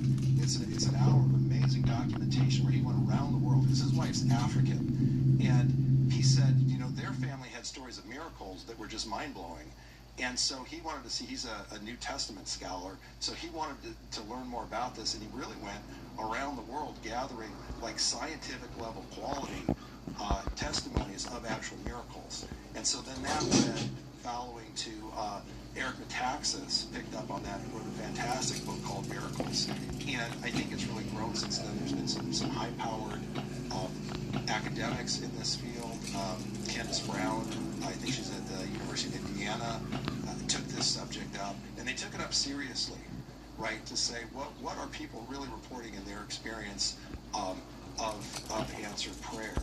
And now we've seen things like a person like Lee Strobel appearing on Tucker Carlson's show. I mean, it's gone really, that momentum has really moved where people are asking these questions openly. Well, I was thinking about systems. I mentioned systems earlier. Like, people are like, if we get rid of glyphosate, it'll fix. You know, how come my cause isn't creating the effect I expect? Miracles can't happen because but you realize, like, systems, we're in a larger system than we can perceive, and there may be a cause outside of human perception or unmeasurable with current tools. That's prayer may be doing, that's my personal take on it, that it very much the interconnected nature of the fabric of reality is apparent at this point. I mean, if you study space-time and you've watched Nassim Haramehn's stuff on the source child proton, you know that we're in this like web of density that's interconnected, you know, interfering with itself at the speed of light, transmitting information. So I'm okay, buddy, you lay off the fucking lay off the meth-laced DMT. So I saw some evidence of like, what the bleep do we know? Remember that kind of like cheesy documentary that came out about quantum physics? You know, that was my first answer to your question, Brett. This is my take on it. Why are people more into supernatural? Because quantum physics. And then the mainstreaming of quantum physics in 2007 through the internet video. And all the thousands of people now talking about prayer, but their own version of it. Well, it's a great point. When you go from a worldview where you just think everything's like a mechanistic system, which goes back to the philosopher Descartes, right? But the idea is everything's a mechanistic system, and there's no room for anything but the gears, right? And then you switch from that to understanding quantum physics, and now you have a very believable, I'm going to say, platform through which a omnipotent being could very easily interact and engage our universe. Yeah. So, all right, we're going to jump to Super Chats right now. So smash the like button, share the show with everybody you know, share it with all your friends. Head on over to rumble.com because in about 20 minutes, we're going to be doing the Rumble After Show where we can talk about some things there. We tend to talk about some things there that we cannot talk about on YouTube. And then head on over to timcast.com. You can join the Discord where you can call into the after show, ask the panel or our guest questions. Maybe you'll find a girlfriend or a boyfriend, maybe have kids, because that's happened a bunch of times over there. But right now, we're going to head to your Super Chats. So let's get right into it. Enlarging it. Yeah, enlarging it. Hi, Tim. You made, let's see, what's that? Dorsey is 79 says, hi, Tim. You made cameos in Skybrow's videos with your fake band, The Shadow Band, in Medias. Joe's Rogaine, Homeschool, Time 2, and NVIDIA F you up, yeah. I'll be watching these at 4 a.m. before work. Good night, everyone. Yeah, those are really cool. The AI videos that are created with, and I think the songs themselves are actually AI as well. But he's pretty talented. He knows how to prompt an AI, definitely. So, Wolf374171 says, I don't remember anyone calling for Gnome to be fired, but okay, I guess. How about an actual problem named Bondi? Yeah, I think that's a very popular take. People would like to see Pam Bondi taken out, but again, I think that it comes back to the situation of who is actually confirmed by the Senate. There's a lot of people say, you know, we got to fire this person, we got to fire this person because they're not producing the results we want and we like. And whereas I agree with the sentiment, they're not producing the results that we were looking for. It also has to be a person replacing them that will realistically get confirmed by the Senate. And considering there's a boatload of appointments that still haven't been confirmed, I don't know that there are a lot of people on a list of people that would actually be able to get the job that would get approved by the Senate.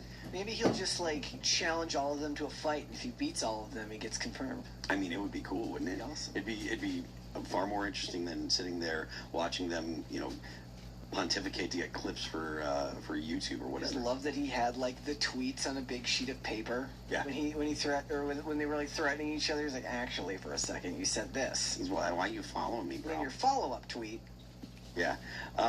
S Guest says, per tradition, I'm watching from the hospital after my wife gave birth to our third child, a baby girl. Congratulations. Love to hear it. We need more babies.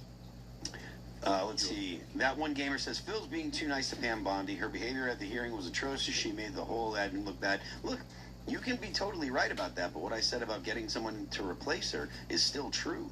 Like, I know people hate to think about how the sausage is made in Washington, right? Like, everybody likes to say, just do this, just do that.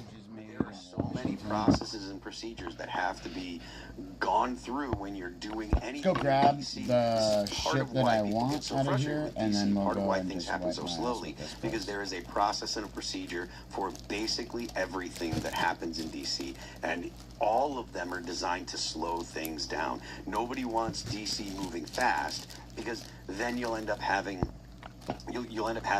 changes that are you know, detrimental, and they won't be well thought through. The House is only 2 years for a reason, because the population will have their opinions will sway depending on what's going on. So you have the House to represent the people. They only get 2 years, but the Senate is 6 years, and that's supposed to be more deliberative. And that was part of the design. The federal government isn't supposed to do all the crap that it does, and so I get, you know, when you're starting to pull stuff out, you want it to happen fast, so that way we can get rid of all the bureaucracy and stuff, and I agree completely, but it doesn't change the fact that the way that the federal government is structured is intended to move slow, because it's not supposed to be able to do 90% of the stuff that it does. It also feels like that's all kind of gone out the window, because like the Supreme Court is very much politicized now in a way that it never was before, or at least that it shouldn't have been before, right?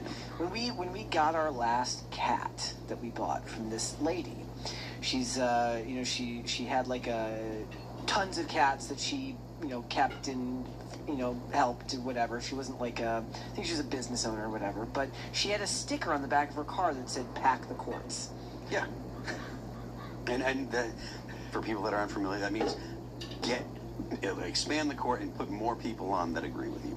And I mean, if you do that, you're going to end up with like a 20-person court, and it's going to be just another political tool. And there are people that are going to say, well, you know, Thomas is so conservative and he's ideologically motivated, and there are people that are going to say, well, Jackson is so politically motivated, and et cetera, and it's like, yeah, that's the truth. But the system that we got, and just adding people to the court isn't going to fix anything, because when the other team gets in power, they're just going to go ahead and add more people, and it's just going to be a never-ending expansion of the court, and then it'll be a situation where the court doesn't have any authority, or nobody trusts it as it is. So let's see, from Michelle Moon, or wait a minute, from Rainbow to you, check out Chris Webby's Raw Thoughts 6 or 7. It's fire. Okay, we'll check that out. Chris Webby's Raw Thoughts. Let's see. Everybody, welcome my first son Monty, born in an ambulance and ready to listen to Timcast. All right. Case in point. Show up from Montalban? I'm just wondering. Monty? Yeah, Monty. What is that? Like, is it Montalban? I don't know if Montgomery? Montgomery. I think it's Montgomery. I feel like I have to say this also. Before Tim left, he did put up a poll that says, if we don't get 50 teal super chats, Ian will sing. Oh, 21 out of 50. Really pinned me to the wall on Yeah, that he one. kind of did. I was hesitant to bring it up, but people have been saying, you know, It's sad because people want to hear me sing, and Oh, I know. feel like they can't super chat. You can still super chat. If you get 50, he won't sing? That's what they say. Well, actually, Too confusing. What else? Wouldn't it just, you should have just said, don't super chat. Oh no, he's banking on the fact that you hate me. You got to prove him wrong. So it's exactly right. So don't super chat, but that's no super chat. See, I'm selfless. Super chat. Michelle Moon says, I like when he sings, but not when he takes the debate off topic constantly. You get a little bit of love and a little bit of criticism. I do the weave. Okay, I'm gonna defend I'm like Trump, bro. I will change the topic slightly, tangent out, wrap around, come back in, and then bring it back to what we're talking about. But if I get cut off partway through, it just seems like I'm making no sense. So a lot of times this show moves so fast that my long ideas get snapped or. Let's start a show called Derailed, where the whole point is to get as far away from the topic as possible. And just start with one. That's what I want. Like the whole point for me is like, I like the idea of like the initial thought, and then because my brain is so messy, I just want to go wherever my brain goes. I actually think Derailed is a good idea. What if it's called re-railed? Too esoteric? Just think derailed. That's the hot term. Let's see. KS Corey says, mutual combat in Congress. We can charge each of you and put it towards our debt. I mean, I like the idea. I know that if you give money to Congress, they're not going to put it towards the debt. They're going to, put it into the slush fund that they use. What are you fucking talking about? Put in their pockets. And give themselves a raise. Yeah, which is a real thing, by the way. They have a slush fund that they use to defend themselves from, like, sexual allegations and stuff. Look it up, I promise. Peter Gohawk says, there's no mutual combat law in Washington, D.C., but we all know America wants to see it. Throw it on pay-per-view and help the homeless that want help.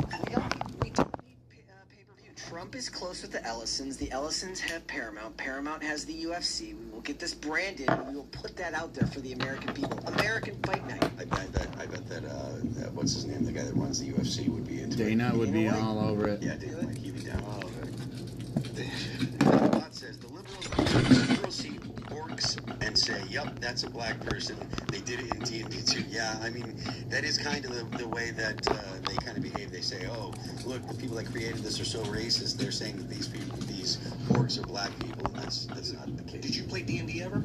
I did, yeah. I never Gay. thought orcs were black people, ever. For 20 years, I played that game. Never even thought maybe that was a thing. Because you thought they were orcs. They're orcs. Yeah, they're orcs and they're dwarves. They're just fantasy creatures. I don't know. It's one of those, every accusation is a confession. It is. So you see that at the point. Let's see. Ethan's got that jungle heat. Go get your chocolate princess. Bruce. Yeah, man, we're all shaped differently. He did say they were erotic. Yeah. I will not take that one back. You let the cat out of the bag there, Ian. You got that? Say again? You let the cat out of the bag. I ain't never been to Africa, but You got that? Well, I'm definitely going. Yeah, dude.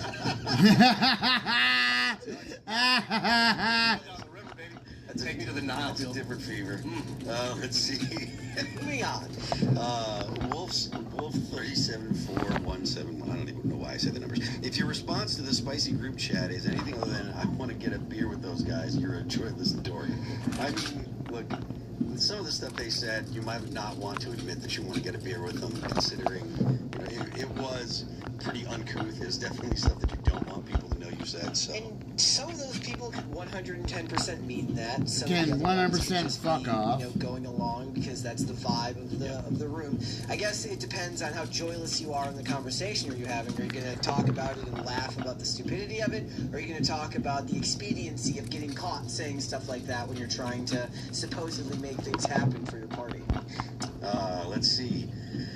Mr. Juiceno says, Ian, my graphene stock is up 5,800%. $900 initial buy-in, worth $60K right now. You the man. Dude, it's not.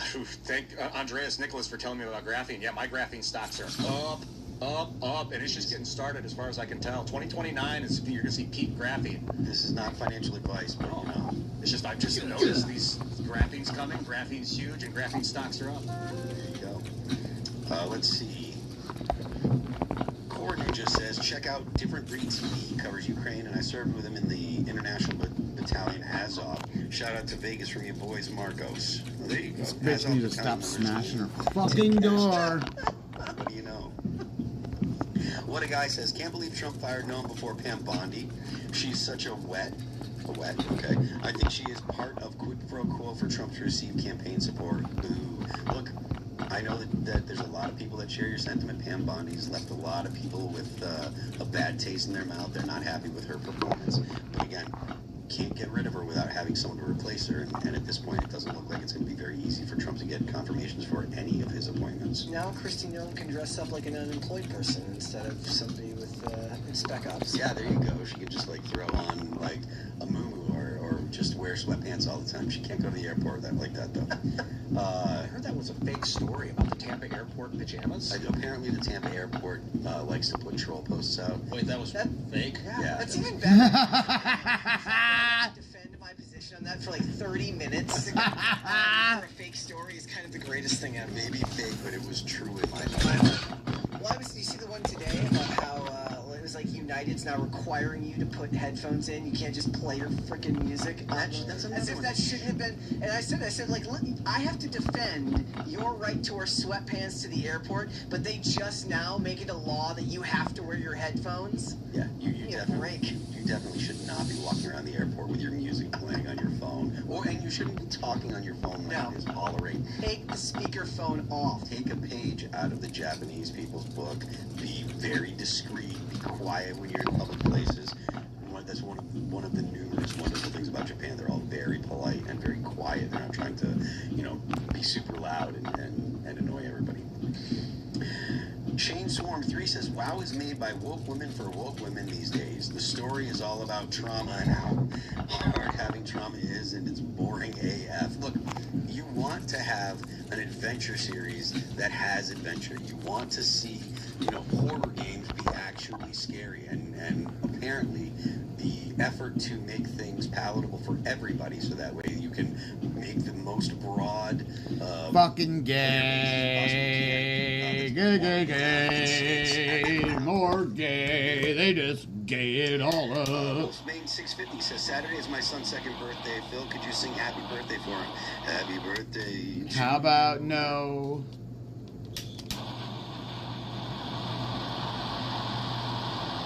These fucking retards don't even understand that the birthday song, when you hear the birthday song, shut the fucker off.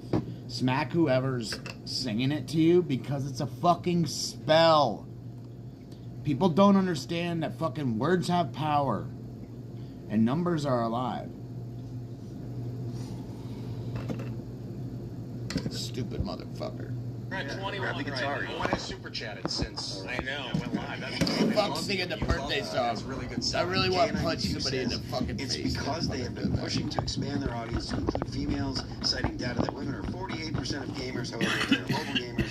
The game companies want more money. Yeah, the whole women are 48% of gamers. That's because they're playing Candy Crush. I don't know if I necessarily believe that they're actually doing that for the sake of making more money. I think a lot of it is just being ideologically poisoned and willing to sacrifice. Because the people that are making these decisions are the middle managers, and they're basically browbeating people in upper management who aren't listening to the actual fan base. Yep. When I got married, my wife got just addicted to Candy Crush and running around. Yeah, but I don't see her playing World of Warcraft. No, they I don't even know where to play that manage to skew the numbers because they say all video games, Candy Crush and mobile games like that are among the video games. So they say, look, we should definitely allow diversity in this game because look, the women are 48% of mobile games. That opens up our, it's the men that are playing women characters. But the reality of the because they're all situation is perverts. not really generally sitting down to play World of Warcraft What it is. or any of these other types of games. Do musicians ever do this? They ever go to focus groups and be like, we should change our sound to bring in the women? I've never gone to a focus. We had a female bass player for 10 years, from 2005 until 2015. She didn't want us to make a thing about it, and we didn't want to make a thing about it either. It's just like, she's the bass player. She's just another one of the people in the band, like one of the guys, and it was fine. We never made it like a thing. Treat her as an equal. Yeah, exactly. We treated her just like she was another member of the band because that was What you're supposed to fucking do it. Like, we didn't think, oh, we have to get a girl Dude. bass player, so she's the girl in the band. And then we have to focus on the fact that she's the girl in the band. And These people are she fucking was on, morons. I think she was on 5 records with us, and it's like that was just normal. Like, that was just the band. We never made it a thing. We didn't have to put out press releases and put her in specific. She never wore a dress or anything. She was just like another person because we treated her equally, and I don't understand why modern society doesn't want to do that. Let's see. Alright, so we did that. Escape is supreme. I Shout out for that one. I played RuneScape, and $20 is like 4 months worth of memberships. That's very cool. I played. Let's see. Control WQ. I know what actually happened, and you could never believe me if I told you, but our world is about to change, radically change. NCSWIC. I don't know what any of that means, but thank you for the super chat. Here we go. Alexander says, keeping Timcast tradition alive, watching the living room just gave birth to a beautiful baby boy named Caspian. Cheers. Awesome. I think There's so many. I'm starting to wonder if this is just becoming a thing. Where I know your audience is reproducing. People are just sending in bullshit. The Y with the My kid's not. 2 lines through it. I think that's yen. So over in Japan, that's cool. More kids. And a clap. Like, when you get one where somebody's like, keeping with Timcast traditions, I'm here with the birth of my son, Adolf, and then you'll know that it was fair.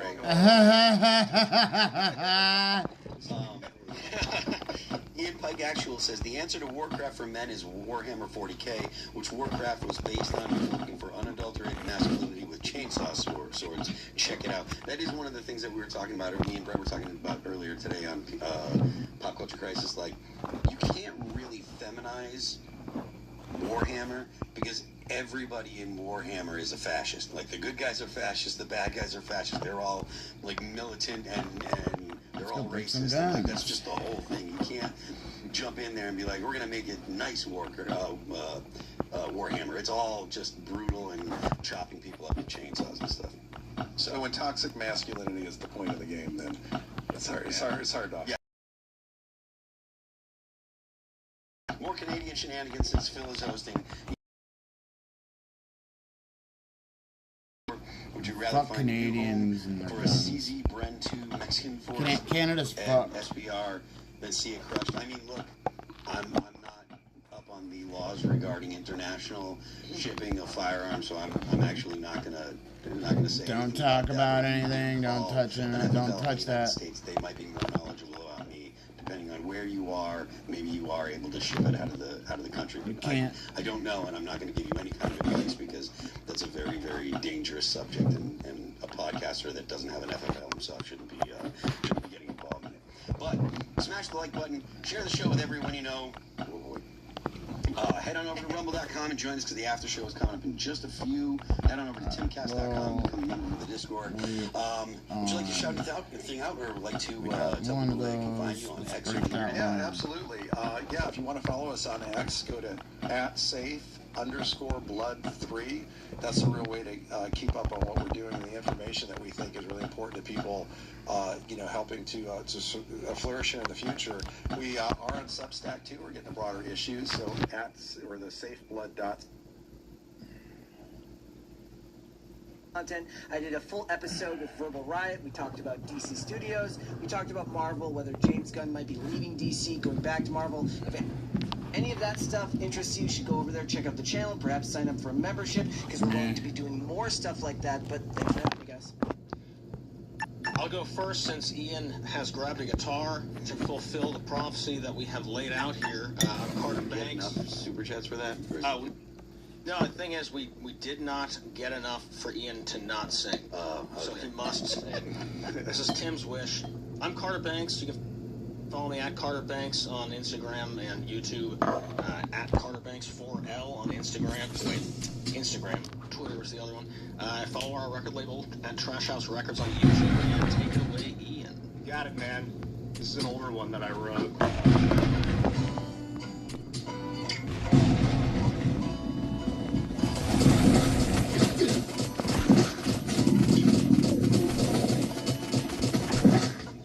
Your name is calling me still, like a bad day, going through hell.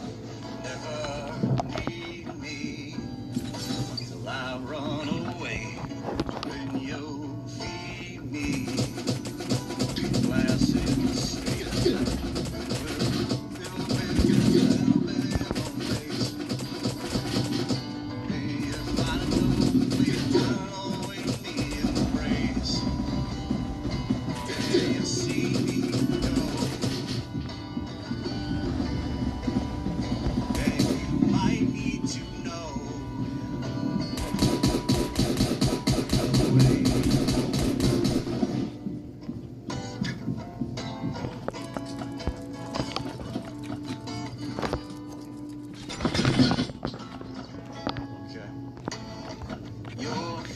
kids and slide back the door, 'cause they're carefree or ignorant whores.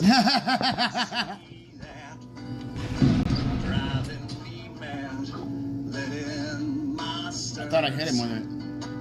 under the bed, and you're tugging at the sheets, pulling out the lockdown. They'll be long legs, mama, everything that's left around. The master will work you say. Get on back to your see straight.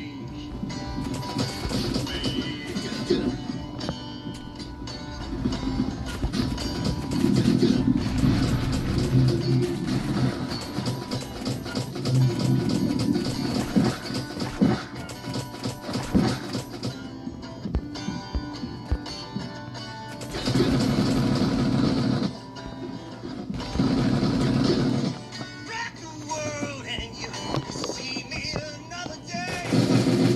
Birds and squirrels really point you the way. See them pass there, lining up, climbing down. Well, run the race, 'cause clearly the time is now.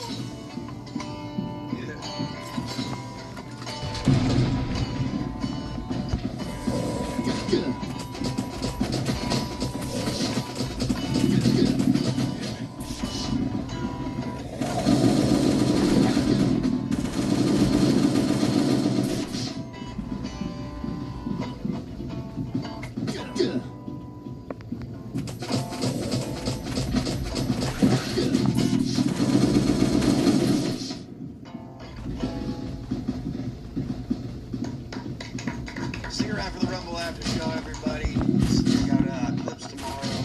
Tim will be back.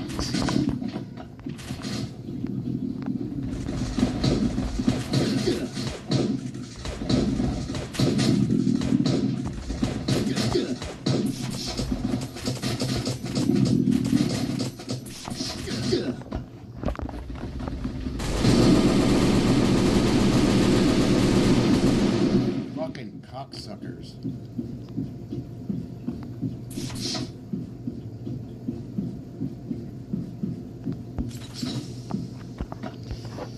Should I run by these guys?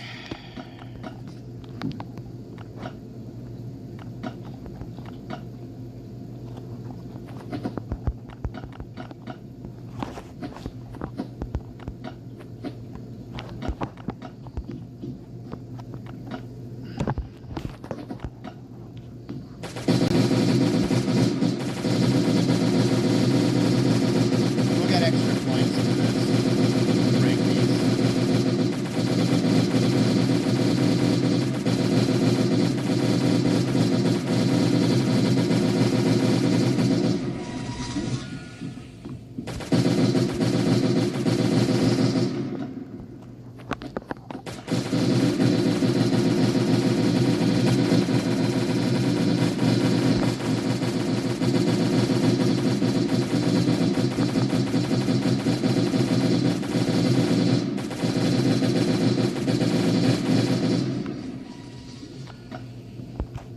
Welcome to the Rumble After Show, everybody. So we have a guest here that has a business.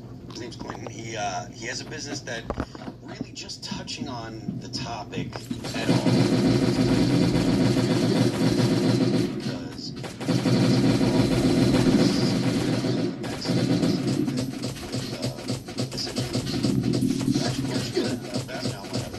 The issue of vaccine safety yes, is what's central, and of course, since the narrative still is that they're safe and effective, although that's been questioned more. That's verboten topic on YouTube. But yeah, what we do at Safe Blood is we're basically a registry of non-mRNA vaccinated blood donors that we match with anyone who needs a blood transfusion for whatever reason wants to avoid potential vaccine components or their products, right? Like spike protein, mRNA, these things that have been very injurious to some people, they can be transferred to the blood. So if you're someone who hasn't had the vaccine, right, and Man, fuck. fucking gay ass shit. They always turn the after show off. It's so fucking gay.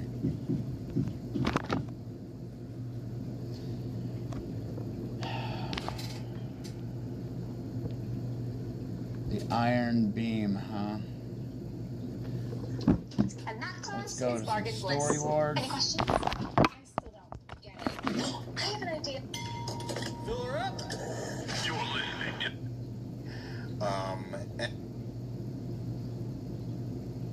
Within fiction. That's a win. I think everybody gets With Iran. On the elevator stop. on. Story number 1. I got in the elevator to the 31st floor and farted. Walked in. I got in a new elevator, which stopped again on the 19th floor because that same pretty Piece of shit, guys. Ever use that fucking silencer. If there's a silencer on this gun, I'm just gonna delete the fucking gun. So here's my initial instincts right away. Nope. Both Big J and Chris Stanley work at SiriusXM. Yeah, we do. And those are big, tall buildings with many and many floors. So tall. Pretty girls that work in SiriusXM in that building. So many Well, that hot, building hot they ladies. got a zillion. So fucking. And you guys also probably eat bad and fart a lot. So Yeah. Can I tell you something? He got in the elevator on the 31st floor. I will say this: we work on the 36th floor, don't dox us. and only it's like 35 and 37 also, but it's not. We're not in 31. This is NBC. If we're talking. But that it is building. FTC sales. If we're talking that building, this is NBC. Okay. Let's go find numbers. I think it's a pattern. Right in his nutsack. What is that? He needs everything, man. Looks like somebody was waiting to get their prime number reference out tonight. Guys, this is the Fibonacci sequence.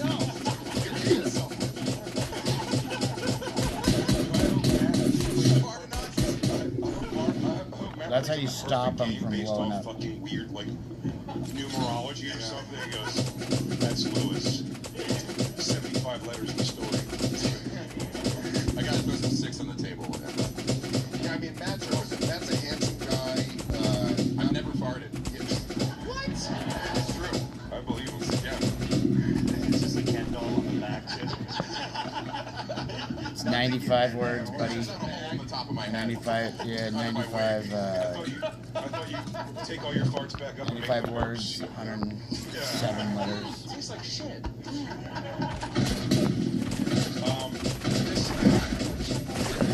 It's not good. That's the question. I will say I've been involved. I'll throw it out there. And the pretty short ones, if you know what I mean. But knowing it's the 31st floor, Yeah. And then 19. you know what? Matthew's been doing everything but talking about this story. I'm starting to think this might be Matt. Well, Matt, sorry. It's just this. Never farted, guys. Never farted. That's I can tell them that they can lie in the rules. We have a little rules meeting. I was like, you can lie. I think he's really going with it now. She's like, I've never farted before. Hey, who smelt it, dealt it, guys. That's fair. It was that bitch's story? I immediately thought Big J or Chris, because, you know. Hey, It wasn't because we work at Sirius? it's a weight problem, okay? Hours. Share. That binds us. Mania, an inability to not eat tasty foods. See, that guy's fart. Everyone fucking farts. No. Yeah. Well, this is why I run a website called weightisgrace.com. And it's a real website. It's launching later this month. I'm not a public farter. No, I'm not a public farter. Or I am, but I will never admit it. Why? No, You I just admitted it. The thing, but I'm definitely not a fart in an elevator for this very concern. An elevator can stop and somebody can get on. Oh, that's so funny, though. But why did the pretty girl go from 31 to 19? Also, Is this a math problem? I think it's a math problem. This is like I SAT assumed shit. she was getting out of the elevator because of the fart. Yeah, If that's a what I hot assume. girl boarded boards an elevator at 10 p.m.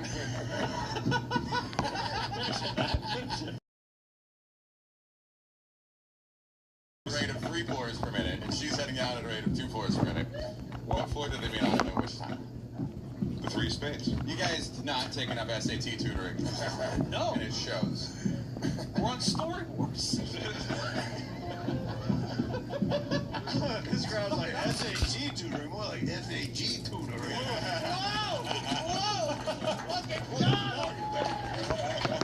New York Jeremiah's on the loose. Stugats. Yeah, Jay. You said that it's funny when you fart and then a pretty girl walks in. For sure. But that's, again, this is why I don't know why I'm overselling it's not me, but it's not because, sorry, but she walked in and I wouldn't think it's funny because I would assume as a fat guy, thank you, Jeremiah. I was gonna get blamed. She would assume it was a fart from me. Even if I was like, some guy just got off, I think he farted, she'd be like, it was definitely you, you're fat. Yeah, and give me my gloves back. And also, give me back my gloves. This is why whenever I fart, I make sure a fat guy is around to blame it on. No one's ever going to suspect me. Smart. Sorry, guys, I came here right from a Blackpink concert. All right, he's halfway through like a sloppy Joe. It wasn't me. I am going to get the voting going. Chris Stanley is my vote. All right. I'm thinking Chris Stanley, possibly drunk, staying on the elevator too long. At work, these were beer farts. Jeremiah Watkins. He's a little bit too quiet. The only person And that Steve-O impression made me think he farted. Big J's making up a lot of excuses. It is This is possible. I fucking, did talk this a is lot. fucking weightist. I talked a lot. Weightist? I'm sorry, I'm a person with a fucking weight problem. They don't understand. They don't understand. Alex, all of our answers are in for story number 1. Who farted in the elevator? What the fuck? Which one of us who struggles with his weight? God damn it, it's Jay. It is neither of the people who struggle with their weight. Fuck you, Al. You don't supposed to. I say it. You don't say it. Thank you, Alex. I appreciate that. It's that dude in the middle. The fuck was This that? belongs to Matthew Bernard. He is that clean sweep. God damn it. Can I say something? Matthew Broussard. Can I say something? I was so sure it was Chris Stanley because of Sirius XM that when I said Matt, I'm thinking Matt, I was just doing that to throw people to someone else. Fuck. That hurts, dude. Fuck, it hurts. Matthew, is there any more to this story? Oh, yeah, okay. 31st floor, But heading you down do alone. fart. Farted. No, because it was, 31st floor, heading down alone. I farted. It was a bad one. I didn't like it.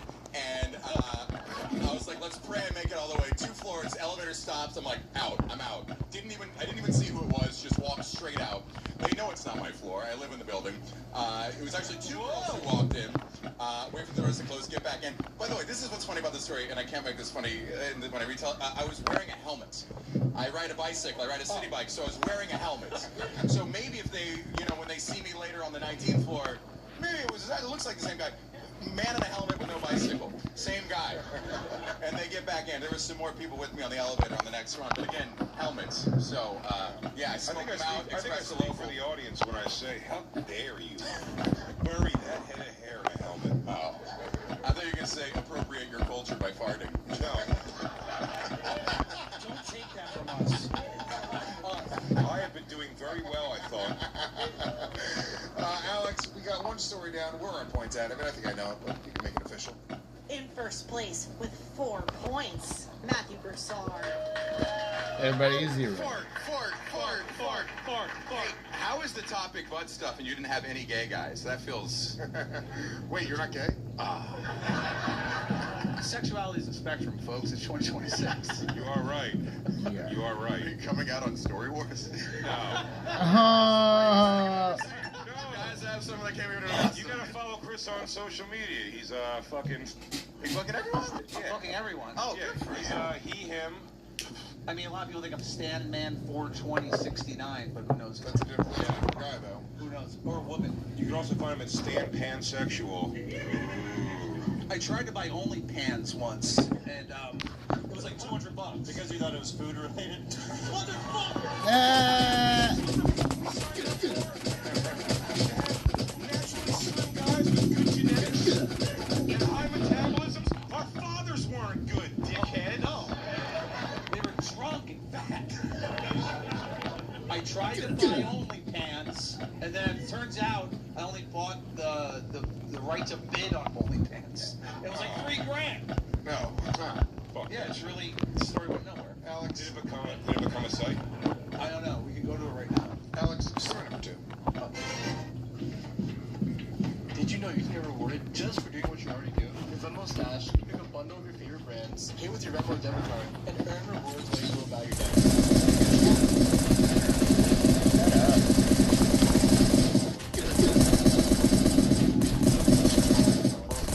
See how much of a bitch that is? One time I completely lost a butt plug in my girlfriend's she would freak out. I had to dig it out while pretending to be sexy. That is sexy. How did you? That's more of a tell about her asshole. Yeah, I thought They put a base on butt plugs for this not to happen. You do it with a base. Fucking coward. Call me a coward. I've actually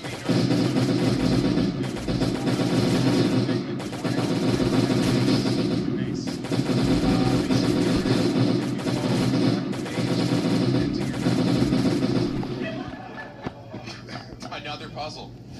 First the prime numbers, now the maze. I vomited up my old butt plug. Great. As long as it got out of it.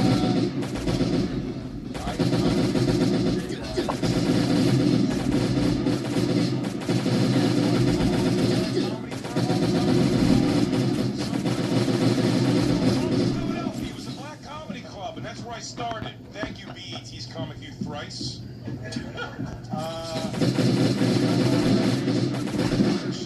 More people remember from BET's Comic View. Jeremiah is a good He's not putting a butt plug in his girlfriend's butthole. That's not happening. And if he was going to, he'd use his nose. Chris, freaks.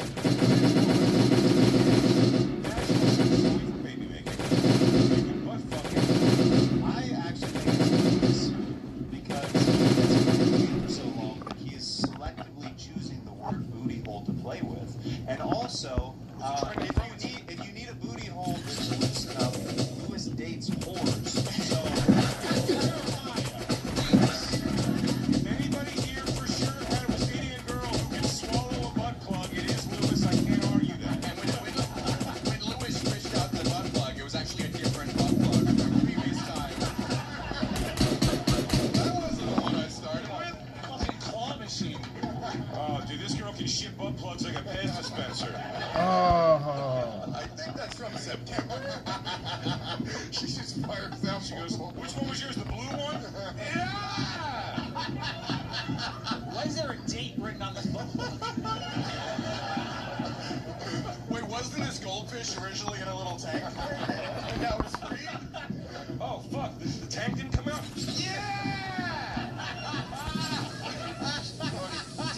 Everything you guys are saying right now is true. I still think it's Big J. I wouldn't say booty hole. I think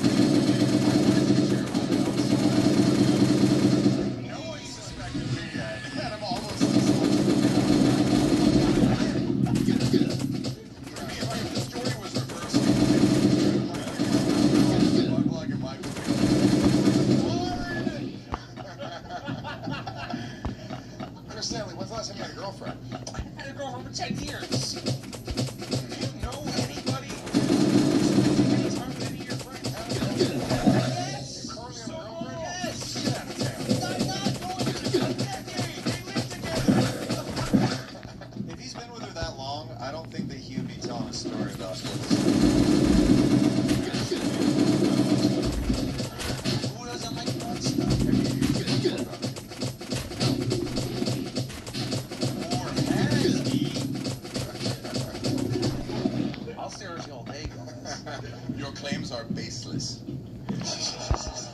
Yeah, Broussard, you're a nice guy, but you have some American Psycho energy. I feel like like if it was I shoved a chainsaw in my girlfriend's asshole. It's very possible you killed a hooker, but I don't think you did this.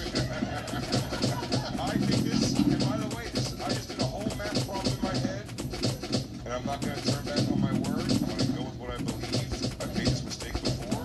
Jay is the target to me. Lewis, Jay, Gomez. I agree, Jeremiah. The booty hole was to throw it off of it being Lewis. Waste. Jay is a Jeremiah, the waste of your vote. Take your hand with what a fool. Big Jay is obviously the answer. Damn. It's fucking Jay or Lewis. It's not Jay. It's Lewis. Everybody is it, Alex. I think that one of you would have told that story to the other. That was your story. Story number 2 belongs to Lewis J. Damn, good job. Good job. Can I say the reason I wasn't throwing booty hole to Jay. Initially, we had booked a black guest as our third guest today, and I was trying to fit into our black guest. I'm black. I'm black. Yeah, why don't you make a Jew eat bacon? That's so funny. Yo, I must have not put a booty hole like snap, I'm up in the booty hole. This is my ex-girlfriend. I know the reason I'm starting with you is because, like, I've had to fish so many things out of a girl before, and I know me and you are just the same kind of fucking piece of shit. And I'm like, this is what Lewis would tell us. So yeah, this is my ex-girlfriend who is the I won't say her name. Chelsea Ham? Paul Poundstone.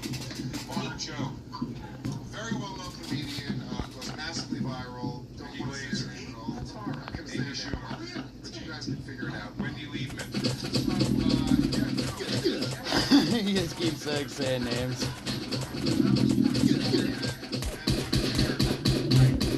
Inside of her. Jackie Fabulous. Some more. Medea. So I put the book right inside her. And yeah, I literally placed the face of it. It was one of the ones with the jewels on it. Like, Jerry, your clothes. You know what? It was a bunch of a set of 3, right? The small one, the medium one, the big one. I was getting ready for the small one. The small one's not very big. I literally I was rubbing it with my thumb, and then I put my thumb push in. And I was like, you feel your thumb push in. My thumb fell forward. What? You did it. Did anyone You wanted to see. You were victim of an intrusive thought. You went, I wonder if I can intrusive action. An intrusive thought followed by an intrusive action. You're supposed to just have intrusive thoughts and go, let me get off this fucking roof before I start doing Do you ever grow up near a beach and like when the tide gets down, the little lamp would stick their like tongues out?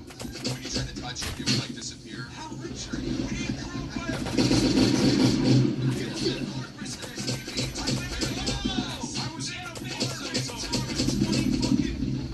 I was in an apartment until I was 47 years old. 47. So that hit me. That hit me hard. Sorry. So am I that out of touch? You know when the champagne rises on your yacht and you're like ankle deep in it and then it subsides and you're like, where's it going? You guys have been there, right? Big J? You know when you're feeding children to Bill Gates? So how did you fish it out? So We're like calipers. I pushed it in, and then I was like, oh shit, and she didn't know. She just fucking, I guess her asshole was pretty gaping. Wait, was it like horror operation where you're like, You were treating her asshole like a Christmas stocking. Jesus Christ. I assume chopsticks. And then I had to go into her asshole with my finger and fish it out. And then I was literally, I had 3 fingers in like a claw trying to pull it out. And eventually I did get it out. And she's a magnet. And that's that. And now you guys. Let me tell you something. There is no look of relief more rewarding than when you pull something you lost outside of a woman. Yep. It's like soldiers returning from war and the dogs. Yeah. I'm so happy to see you. I don't even know where you're going, but the analogy is already fantastic. Oh, this one's gotta go masturbate. That story was so hot. Oh, yeah. Shit, all masturbate. Alex, 2 stories down. Work 110. Jesus Christ. All right. All alone in last place with 0 points. Chris Stanley. It's okay. Don't clap. It's early. It's fucking early. Thanks, Jay. Tied for second place with 2 points each, Louis J. Gomez, Big J. Okerson, and Jeremiah Watkins. And in the lead with 4 points, Matthew Christopher.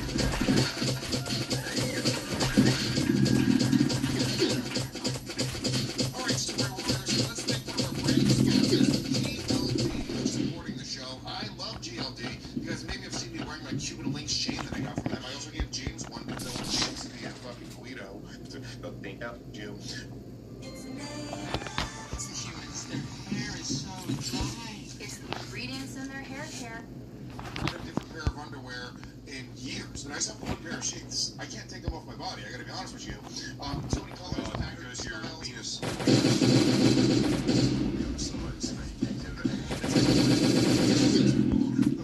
The underwear off you. Yeah, well, there's a green ring around my neck. That's because it was plated. It's always gold plated. They have 2 pouches.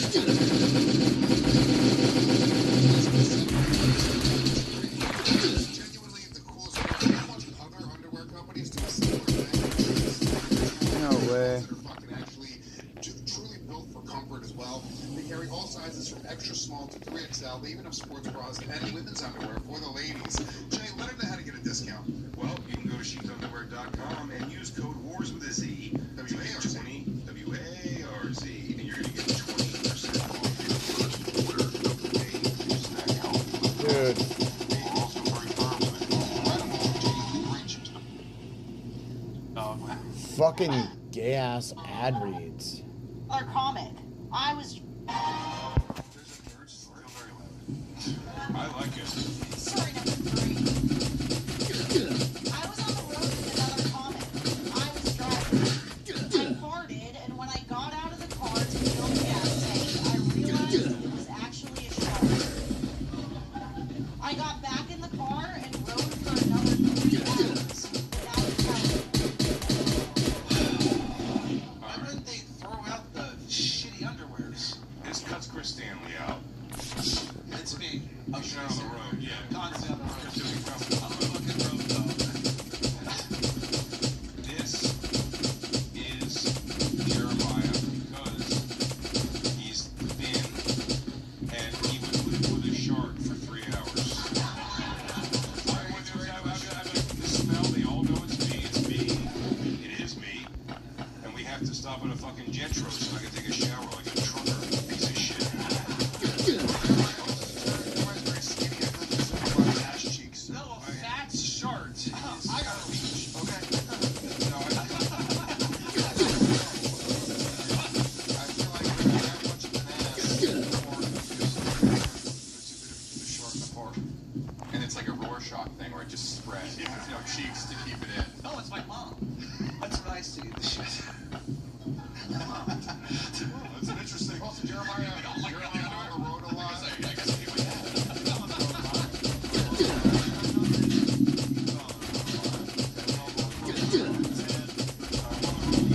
This for sure is Jeremiah.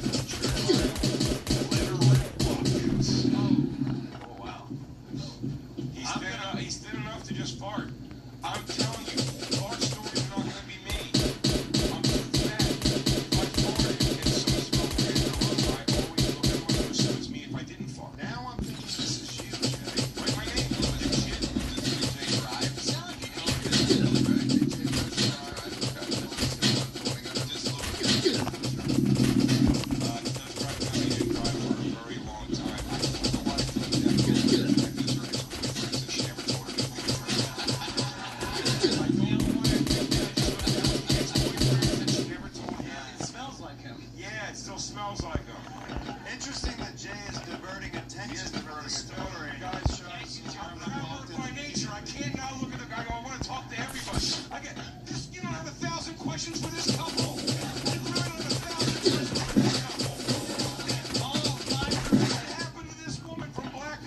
over into the whitest person ever.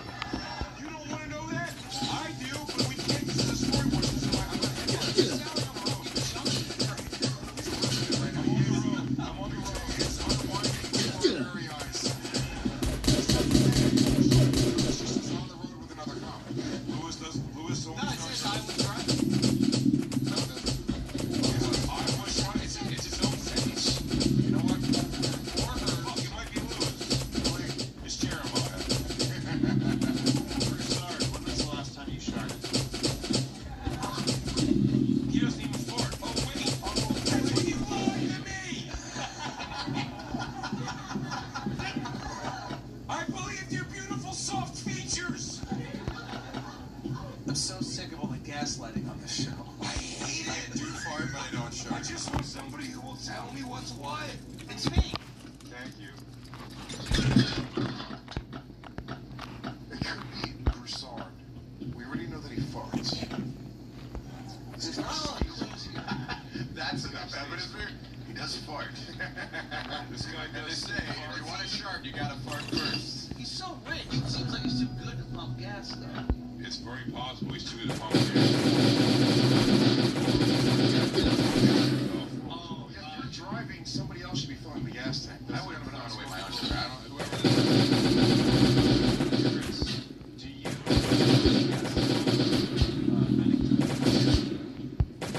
I don't have a license, and I'm 42.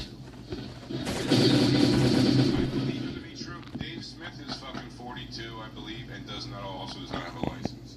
It's New York shit. It's I'm not a fucking license.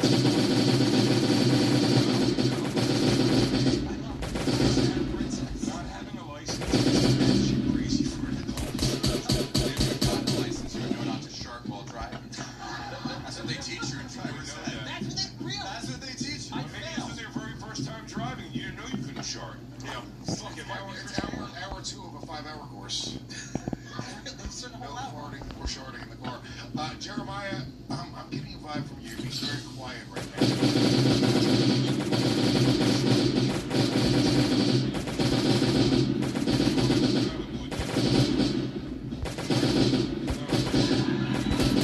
No, you know what I'm saying? When in Rome, dude, international waters, you fucking kid or no? It's not international. He said literally I can ask him anything. He's the He said in the world. I can ask him anything at all. He said that, right? And that's your sister. Your sister says that's fucking all above board. Your nose isn't that big, miss, but it's bigger than most.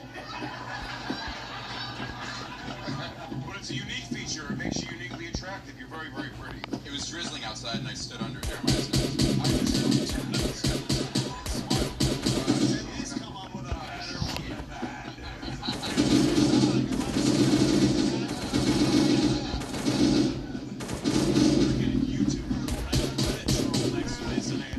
When you lie on your back and float in the water, do people think you're Fuck, I should have written more before I got here. I feel like you hadn't heard that, man. I don't know. Chris Stanley really laid. Wait, is this what it feels like? Jeremiah. I'm gonna write it. You are going to write it. So look, we all have our answers, and I believe it's Jeremiah, but it's not Jeremiah. It's Big J. He's being very animated. I've never been on the road with a comic. You're fucking lying. It's Jake.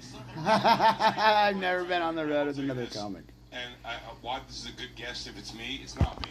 But I will tell you it's a good Sounds guess. like it should. How it sounds. It's a good guess is because whether I was featuring, headlining, bringing one comic, 3 comics, You're bragging. I always drove.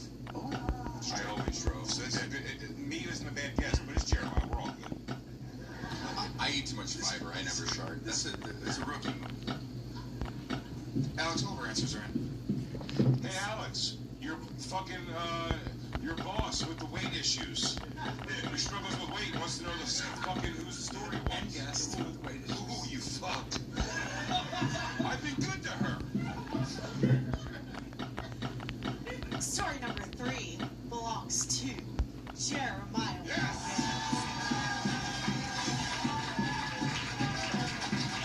Jeremiah didn't fool a single person with that flat ass. I didn't think that you guys were going to Every do the fart science. Every fart's a shark with your ass. Did someone fart? Guys, I would smell I did someone Chuck. That was Jeremiah. That was me. Yeah. Jeremiah, what happened here? So the reasoning behind why I had to keep stuff. Love it. The reason On brand. I got an opportunity for a last minute audition when I was in Arizona, in Phoenix, doing a show, and I got the notification the night before, and the window of time it's like a 5-6 hour drive from Phoenix to LA, and we were rushing back so I could get to this audition, and there was literally no time. Like when I felt like when I got up, I was like, there's no time for me to go clean up right now, and I'm like, I don't think it's that bad. No. And then I got back in the car and just kept driving. Who was the other comic? Dino, right?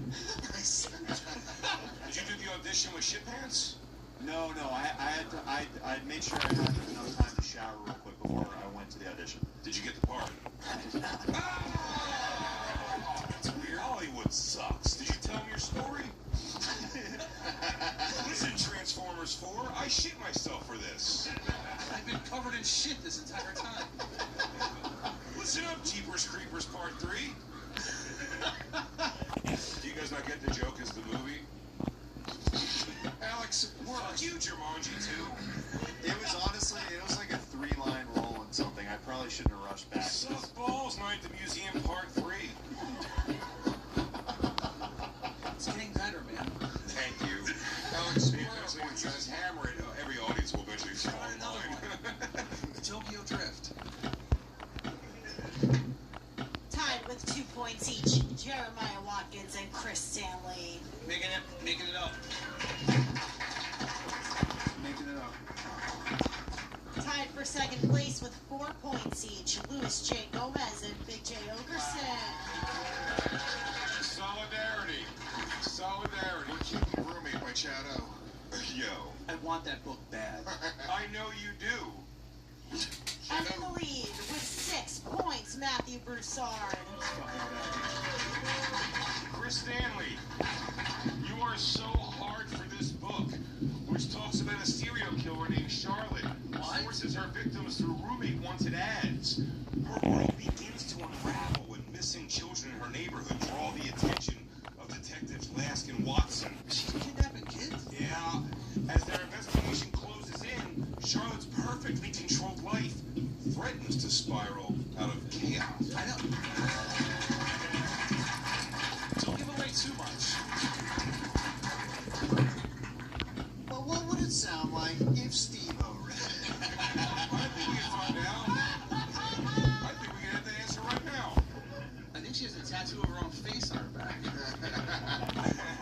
Now, dude, I rule. Story number 4. What? Taxes was chasing updates. Now Taxes is a TurboTax expert, doing it all for you. Chase. Now, dude, I rule. Story number 4. What? Story number 4. I dated a woman who liked to be spanked through the bars of a dog cage. I was not good at it because the bars got in the way. This might be another quiet, like, Matt. Like, we all think Matt's maybe a sweetheart, but he might be like one of those, like, serial killer guys. Yeah. Yeah. Because my arms are skinny enough. You've got a lot of darkness inside of you, possibly. I've never, Big J, fuck you. That was an overreaction. I hope this was Whoever that was, I apologize. I didn't mean to fuck you. I know you're a fan. He did. No, he's fine. He thinks it's me. It's not. I laughed this off. This is a concept of some girl going, you spank it with days. I'll go, it won't be weird. I'm going to laugh through this. You can't spank somebody with gloves on. There's no sound. It's actually impossible.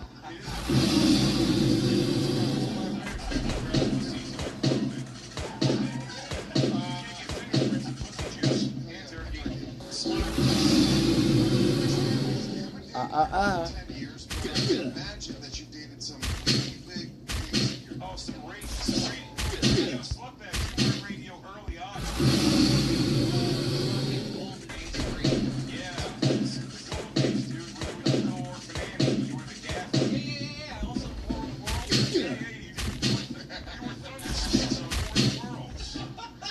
This is killing me. Of course, and I keep going. Drink your Ovaltine on Chris Stanley. Sneaking that sixth one in. I also think it's because there is a joke in the delivery of this. So,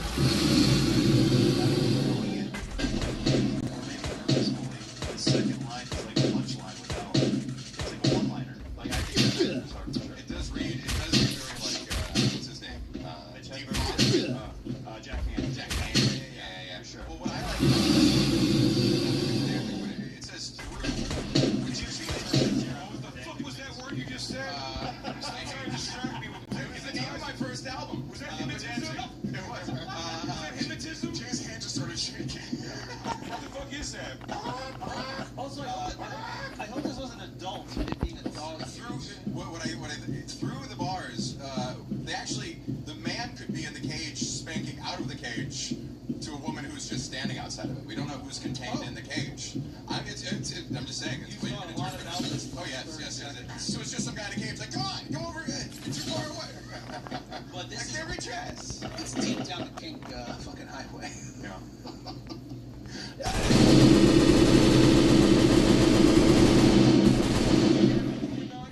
This is tame for the. Is this something he found out about with Steve Rubin, a fucking fancy gym? He's too handsome. This is a handsome guy's story. Someone is trying. So this is someone else's one. They're trying to direct it at me, and I think it's trying to develop himself. I think it's Big J now. Right. I can tell you why this could be. You're a dog for sure. I laughed too hard, and the girl was like, "You're ruining dog fucking." I'm a dog. Fuck me. I told you the angles of this wouldn't work. God, he's first. Like that's why I build furniture, and you don't. I think Chris Stanley just cleaned up with this crew. Oh, fuck. This might be Lewis. It might be. Did I fuck up? Is it not that? Alex, all of our answers are in. You just wait to Damn it. Story number The lecture's 4 actually long. belongs to Chris Stanley. What I fucking Good job, Chris. Good job.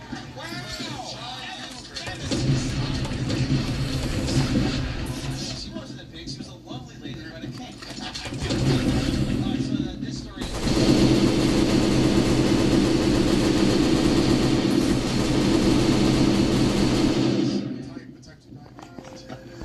That too. Were they so heavy you couldn't swipe? Okay. She was a nice Labrador-sized lady. I guess, as the two guys in this room who probably struggle with their weight, I will tell you the fact that she was thin, I appreciate that. Thanks, fellow fat. Good for you, dude. You did it. I did, didn't I? Yeah. So she was actually once and she was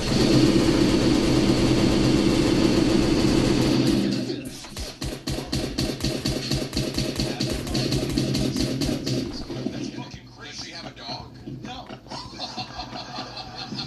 Like you're supposed to leave when that. Well, you fuck her that night, but then you leave and never call back. Not only that, he wasn't with her. She texted him this. Yeah. So he showed up.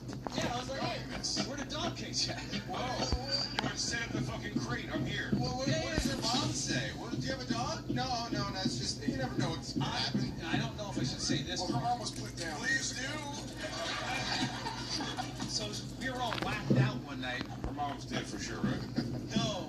But her dad certainly was never around. Or he was around too much, like watched her sleep type shit. She did tell me that her parents had some fucking apartment in the 70s, and some dude OD'd, and they just buried the body somewhere upstate. Nice. And his spirit jumped into her? Probably.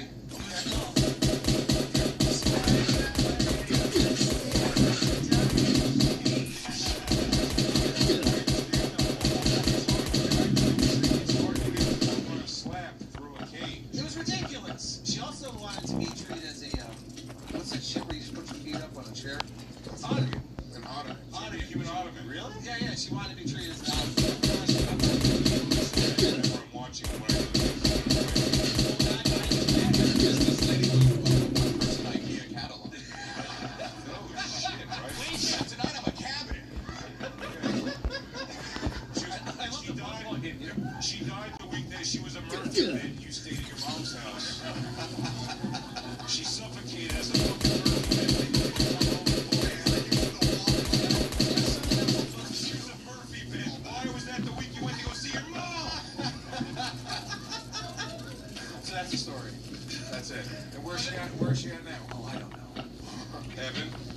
This was like 12. Did you let her out of the cage? Because if not, she's still there. At one point, yeah. They brought her to a farm upstate.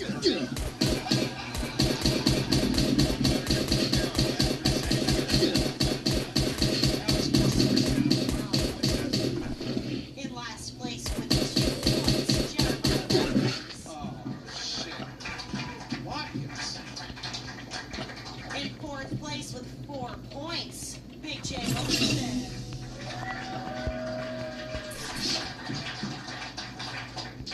In 3rd place with 5 points, Chris Stanley.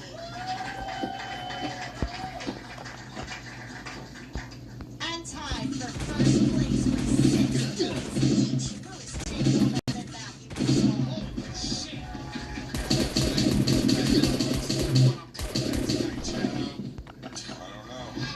I love Shadow.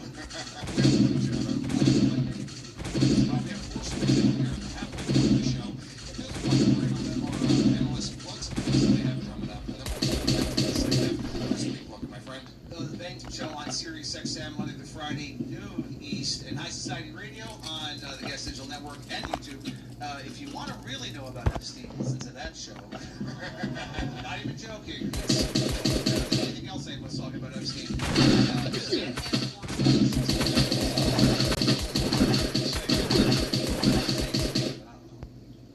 Matthew Broussard. Yeah, at Monday Ponday on all platforms, and check out my special Hyperbolic on YouTube. Hell yeah. Very cool. Jeremiah. At Jeremiah Stand Up on all social media, and then I do a lot of stuff on YouTube. I've got a podcast called Trailer Tales, and then an awesome show called Stand Up on the Spot that most of these guys have been on. Lewis, you still have an open invite to do the show. I have a story about that maybe I'll tell later. Yeah, and then I'm on tour all over the country, JeremiahWatkins.com for upcoming tour dates. Hell yeah. Great Jay Okerson. What's up, BigJComedy.com for all my dates. Currently on the Greatest Yapper Alive tour. Look for a city near you. I'm all over. It never ends. I have like 3 weekends off at some point in the summer, but we're pretty much all year through besides that. So I will be in a city near you for sure. Check it out as soon as possible. And of course, listen to The Bonfire 5 days a week. Faction Talk Series XM 103 with me, the great Robert Kelly. And of course, Legion of Skanks, the flagship show over at Legion of Gas Digital. 15 years running. Hell yeah. 3 for life.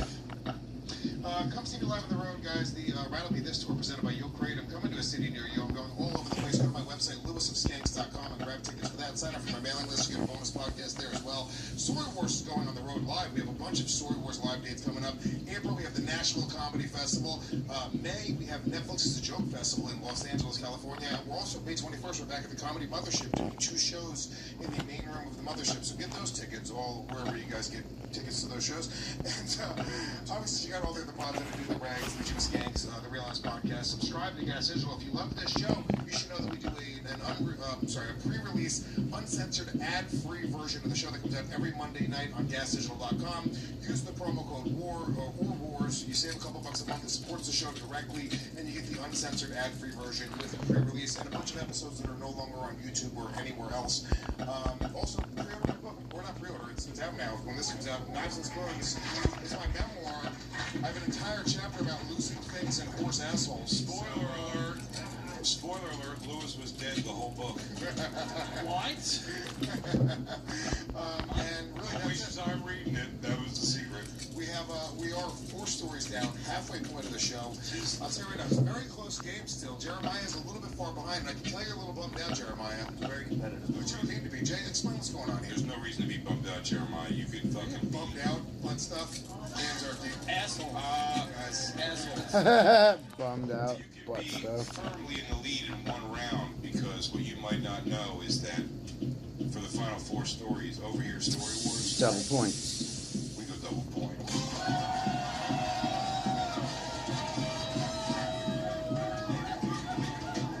So you're trying to say, as opposed to the normal amount of points one can win, you can win double.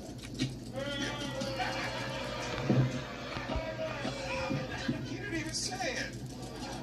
The crowd's very fickle. I was careful to not say it. They're very, very fickle. But you do understand the concept. Before, if you fooled somebody, you would get would get 1 point, and if you guessed the correct answer, you would get 2 points. That now actually jumps up.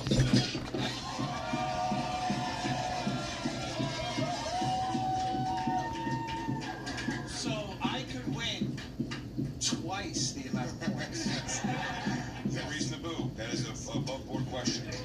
Just stop it. I just... You are fucking alienating our guests. Alex, story number 5. The Unstoppables Unlimited Collection. Luxury laundry scent beads so you can smell unstoppable. Laundry scent beads? This khaki shape design into a full-size wall mirror in partnership with Adobe Illustrator. Since all... Story number 5. Story number 5. When I was a kid, my friend and I were at a girl's house playing Truth or Dare. Oh, shit.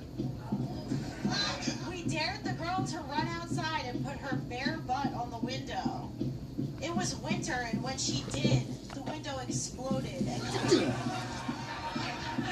and glass went in her butt. What? Her dad came home and was furious. That's insane. How hot was this girl's asshole? So hot. The same thing happened by heat expansion? Yeah, that's the... Matt, where'd you grow up? Texas and Georgia. Yeah. Like coastal. This is a winter, but this could be a Kansas City winter. This could be a New York or a Philly winter for sure. Where did you grow up in Kansas City? You grew up in Kansas City. Yeah. Learn anything about your friends. I mean, one thing about them. You didn't know where Matthew grew up? My name's Carl. Yeah, I mean, this is fucking bonkers. This just happened. My windshield just cracked from leaving. That's a clue. From a child's ass? Oh, did you say crack? Definitely. Got him. What's up? Got him. What's up, folks? Rectum. Okay. Tonight, guys. It's a solid episode. Fucking great. This black couple hated it up until story number 3, and they're way in now. They're so happy now. Enjoy yourselves. Where did you say you grew up, Chris? Queens, New York. This could be Queens, New York. It could be. Yeah, this is definitely city kids, possibly the girls just lost in the world looking to get gang I back. mean, Kansas City is very cold. Yeah, during Kansas Tuesday, City's yeah. It does get cold in Kansas City. Kansas City is very Freezing cold. cold. Yes, cold as fuck. Yeah. I don't think it's Chris because fat people didn't play Truth or Dare as kids. They nobody ever wanted. I played so much Truth or Dare, it's insane. You might be right, but fuck you. Truth. I played Truth or Dare deep into my 20s. I know. We've played Truth or Dare with women in hotel rooms in our adult life. And turkey. Damn right we did. Cool dude alert. We could vote and fight a war. Cool dude Play Truth or alert. Dare with confused young ladies. It was a different time. You were Tyler Banks said it was okay. If I saw played Truth or Dare with ladies in the Epstein emails, I'm like, that's a code for something. Jeremiah, I mean, it's very cold Kansas City. Also, it's kind of an innocent Truth or Dare. Like, Jay would very quickly be like, Yeah, I made her squirt on the window, and then the window busted. But then we double teamed her anyway. She was 375 pounds. and you're like, we are swallowing shards of glass. And you're like, yeah, 7 years old was crazy. I just pictured Jeremiah. Was the girl Sandman from ECW?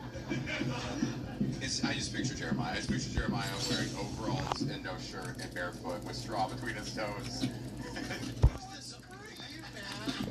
You grew up in a dust bowl, right? Yeah, exactly. I mean, the only reason I don't think Big J, me and Big J have been friends for a very long time. If glass exploded into a girl's asshole, there's no way I wouldn't have heard this. It would be everything I tell every show I go through. Everything about the group. I did. Okay.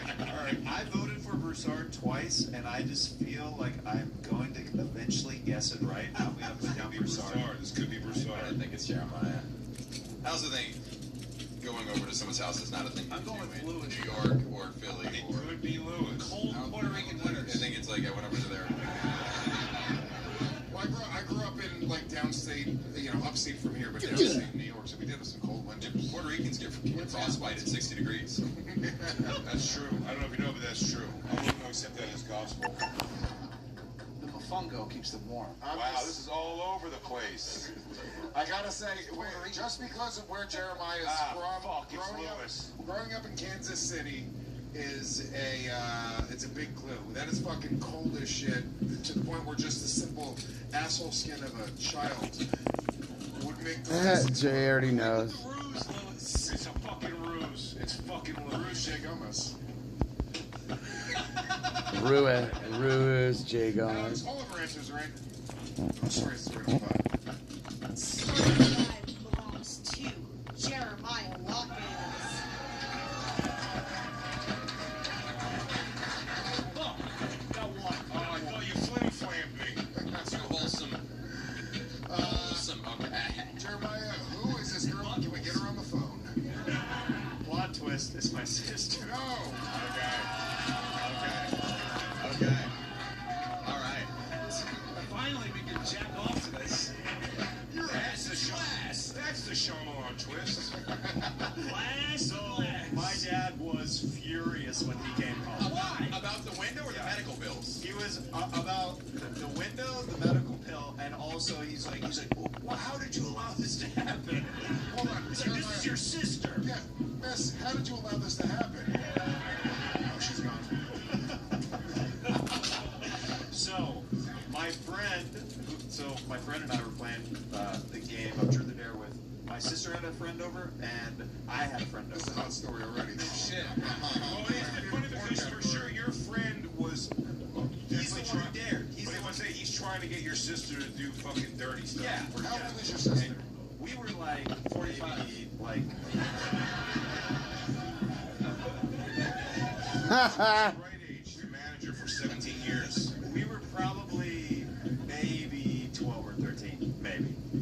Yes. Above board. Yeah. It's only incest after 15. You told me that. You told me that. You said it was confidential, but I'm sorry. I'm gonna speak to. And is incest bad without breeding? You know? No. As long as you pull out. Thank you. Write this down. As long as you pull out inbreeding. This is some white shit. I'm sorry, guys. As long as you pull out, inbreeding's fine. Or if it's just a breeding kink, or it's just So gay incest. Totally. What is your sister? What is your color things? Fuck you. Fuck you. Sorry. Let's go to a sponsor.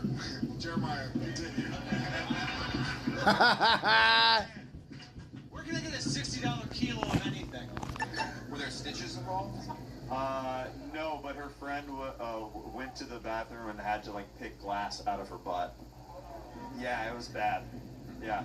That temperature change just exploded the glass. Yeah, her just like pressing up against it just exploded it. It was bad enough she had to tell your dad. I mean, the window broke, but you could have just made up like we accidentally like fucking hit it and it went. Yeah. You had to say, and there might be some fucking shards of glass up her ass. Right. Oh, I was imagining this being a car window. This was the window that you guys were all looking out of?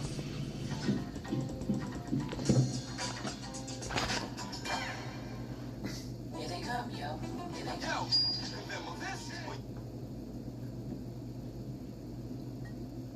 Here they come, yo. Motherfucker. Some fucking shards of glass up her ass. Right. Oh, I was imagining this being a car window. This was the window that you guys were all looking out of? It was a living room window. Oh, wow. So she ran outside. That was the dare. And you guys you watched your sister spread her. He didn't watch. She didn't spread it, dude. Watch, dude. Sounds like How do you know? You didn't watch it. Sounds like she spread. You weren't looking. She was fucking spreading asshole and fucking pressed ham and the whole thing. Yeah. But you didn't look. Remember? You didn't look. That asshole was a suction cup. Buddy, she was doing things. Sorry. It looked like the fish that clean the edges of the tank. She was writing things in wet juice on the thing, but you don't even know because you weren't looking because you're not a freak. That's your sister and that's her business. Is onlyglass.com fucking hell? $3,000. What the fuck? No, we watched it. It was mooning. Mooning is funny, sure. In Kansas, mooning is hilarious. We were inside the house. She ran out, she mooned, put it up against the glass, and then it exploded. And we're like, uh-oh. And then came back in, and then immediately she's like, she was in pain, and they had to run upstairs. Oh, my ass! And we're like, my friend and I were on the other side of the door. We're like, how's it going in there? It's like, yeah, there's a lot of glass in her butt. Well, we'll be out in a second. And then my dad came home, and yeah, he was pissed. He's like, what? How did you? That's your sister. What's going on? What's happening? He was just so mad. He couldn't, like, he was like, how did you allow that dare to happen? I don't care who said the dare. You allowed it to happen. You should just be out with her. You don't understand. Yeah, you don't understand. My friend was trying to see my sister's ass.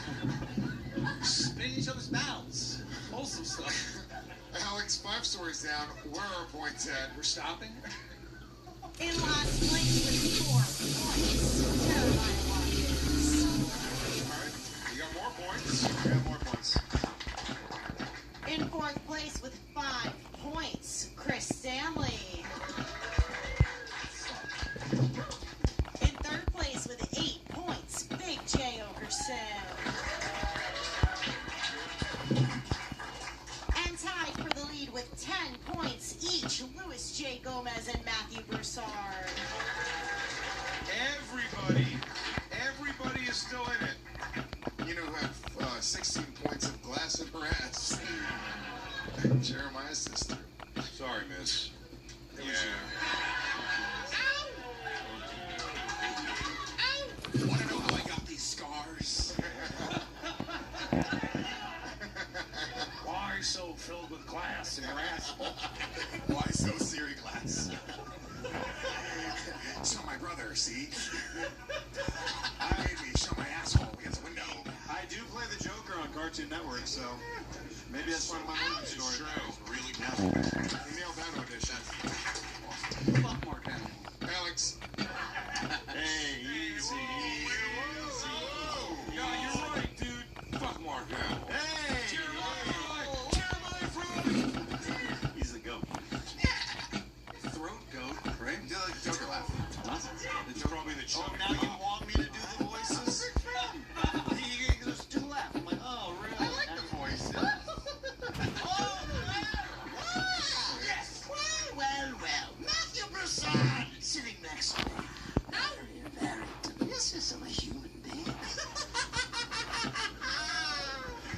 That is fucking creepy. Yes, I watched my sister put a butt up against a glass and exploded everywhere. It was incredible. Oh, fuck. No. What the fuck? Hey.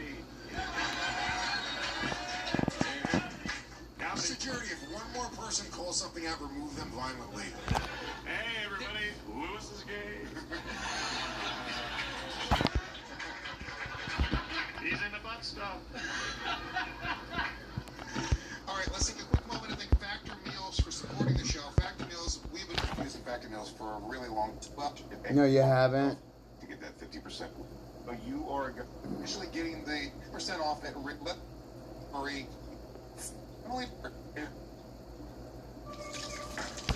Body wash drying you out. You know it. Trying it. Percent off if you refer to me as the science when you see me. Jay, this is What's up, science? All right, where were we? Alex, story number 6. Story number 6.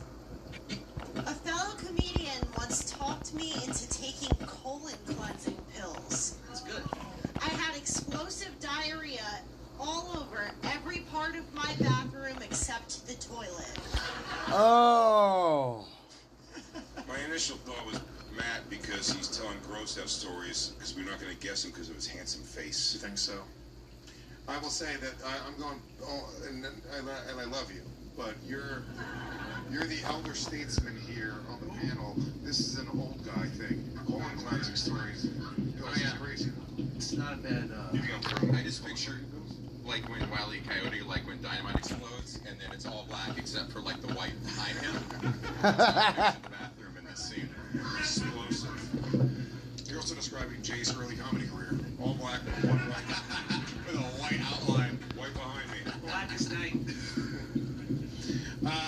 Yeah, Jay. I mean, look, I love you, but I don't think you've had a story yet, right? No. And yeah, you're at the age where you should be cleaning out your colon. I'm not. But also, I'm at the age where I should be, but I'm saying I'm not currently cleaning my colon. you also have don't ask me how I know. Well, But this Jay one was has a today. particularly clean asshole. I'll tell you how he knows. He put his finger up it. Dude, I'll tell you this. I didn't put my finger That up was it. years ago. I put toilet paper into it with my finger. My finger was. Oh, that's weak. It was, Come on, it was an old lady that's been Shut up, don't be gay. Hey, what did I say? Louis Gay Gomez. autism. No, we had an old episode of Legion of Skanks where Big J said his asshole is clean to like the third knuckle, and I was like, nobody's asshole is clean to the third knuckle. And then he was like, yeah, it is. And then we went into the bathroom. I wrapped my finger in toilet paper and I shoved it up his ass. I pulled it out. It was clean as a whistle. Clean as a whistle. But I'm the weird one for watching my sister put her butt up against glass. I thought the whole story was hot. Afterwards, you go, wow. It's so clean. It was pretty impressive. Yeah, your asshole can be clean one day and have diarrhea a different day. So, like, I mean, yeah. that's not enough evidence. All right, let's try it again. Give me some napkins. Colon cleansing. They said a fellow comedian. So Chris is not going to. It was me. I actually think that this one is Broussard, and I am going to keep guessing Broussard until It has to happen. the numbers have to come in my way. First. He was Yeah, he was the very first. I mean, if you give up now and it is me, I mean, you're going to be so disappointed in yourself. That's sunk cost fallacy. Right. How can Colon cleansing pills. I didn't even know that was the thing. Yeah. Yeah, see, I think that's a healthy thing. He's in really good shape. That's why I think it might be Broussard. fucking guy's a stud? But Lewis has been in shape, but I don't think it was from colon pills. It was colon cleansing cocaine Yeah. that I would take. That's It was different. great. That's bad cocaine. Ooh, is it baby laxative? A lot of it's mostly baby laxative. Why does one take colon cleansing pills? I think it's in the name. Constipated? Or is it for... It's like you have a bunch of meat in your fucking asshole. Or if you get like a colonoscopy, you want to clear it out. Okay. Also, my problem with this is I have explosive diarrhea over every part of my bathroom except the toilet. So why weren't so that means whoever said this, they were shitting everywhere but the toilet. Why would you do that? Now I If think you it's know what Chris. the It's toilet- crazy. I mean, you are in the bathroom. Yeah. You're in the bathroom. There's one place where the shit goes. The toilet. Fuck. Maybe. I guess it's like, I think on the the joke fence, it thing might that be bad. If I say Matt, it's like I'm basing that off of just like the farty story, but these stories have all been shitty and farty so far. How old are you, Matt? I'm 37. 37. I mean, when do you have to get your first colonoscopy? At 40, right? They say 40 something, yeah. Yeah. I never, did you get it yet? You get it every 2 weeks. Yeah. No, I haven't gotten it yet. I mean, I just think I this thought I also- did, but that was just a, Oh, wait, no, I did at Skankfest. Remember? no, it's a prostate exam, it's different. Oh, that is a different. Yeah, I never got a call. I got a prostate exam on stage at Skankfest. Did you come? Dr. Drew said he wouldn't do it because he could lose his license. So we just had some girl. Yeah, we had some girl do it, and he instructed her how to do it. And it was hot. Well, yeah. I mean, it's I your wish I fucking would tell you prostate, what dog. It was exploding glass outside of your house hot. Who would have bad aim at shitting? Because this person has bad aim. That's the question.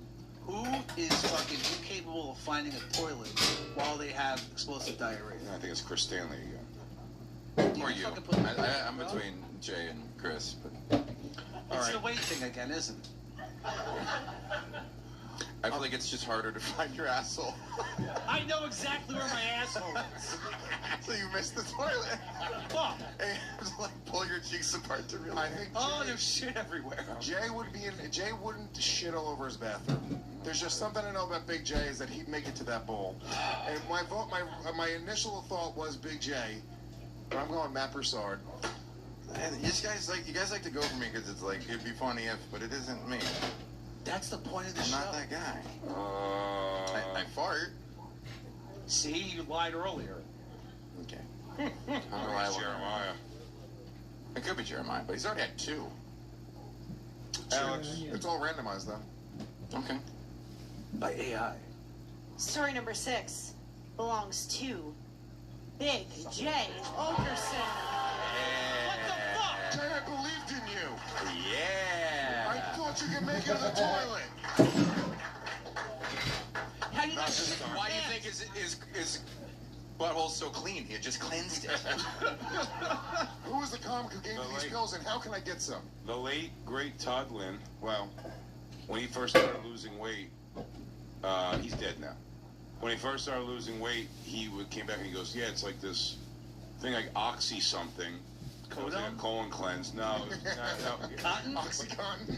But wait, He's dead now. He had an Oxycontin overdose. Fentanyl. I'm certain that it was a fucking pyramid scheme of some sort he was into. No. Because it was like, he told me, he goes, dude, you should try it. It's great. It cleans your colon out. It's fantastic. And I got it. But Was it Ephedra? No, you have to buy like 7-8 jars of it because you have to take 18 of them a day. Wait, 8 jars of fucking pills? Like a couple hundred pills in each. And he's dead. Weird. He is dead. He died from pancreatic cancer for sure. But not colon. Yeah, not colon cancer. But he told me, he goes, you should try it. So I got sucked into the scheme and I bought it. And the first time I You took got it something to an asshole pyramid scheme? again, and then I remember like when the first time it hit me, I was like, oh no, here it comes. He said it's like this flush, it like blast your system out. So I ran into the bathroom and I was like, oh my god, it's gonna happen, it's gonna happen. And I'm standing up and pulling my pants down to sit on the toilet. As I pulled my pants down, I mean, it blasted on the wall. Like fucking, remember when Pyle killed himself in Full Metal Jacket? So shit instead of brain. Shit, brain matter, everything was in there, dude. Everything was in my colon.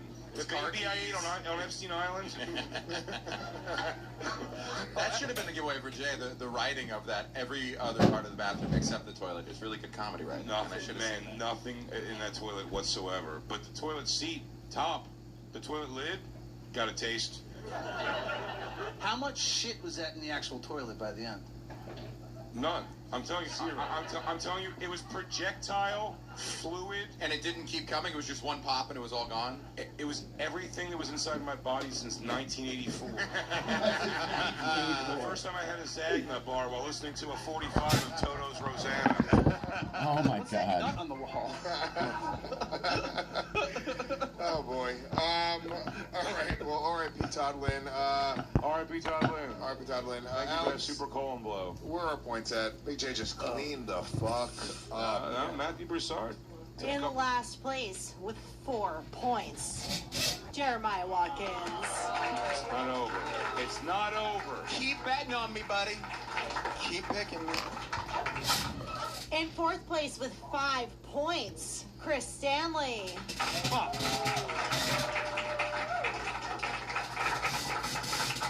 In 3rd place with 10 points, Louis J. Gomez.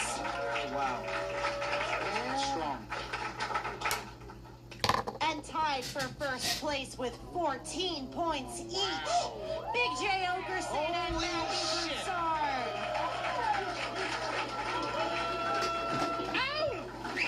Where's your stupid white boyfriend when I'm climbing to the top? He stiffed you with the fucking bill and then just took off? This piece of shit. No one will ever respect you now. Fuck. 6 stories out. We got 2 more stories left. You guys having a good time tonight? You guys having a blast? Why? You guys loving the show? They love it. They didn't know what they were coming to see. They had no idea. Thank you for staying. 2 more stories. Alex, story number 7. Story number 7. I ate someone's ass and ended up getting pink eye the next day. Pro tip, an eye patch is the last thing you should wear if this happens. It doesn't hold in the pink eye. I feel like this is Chris Stanley.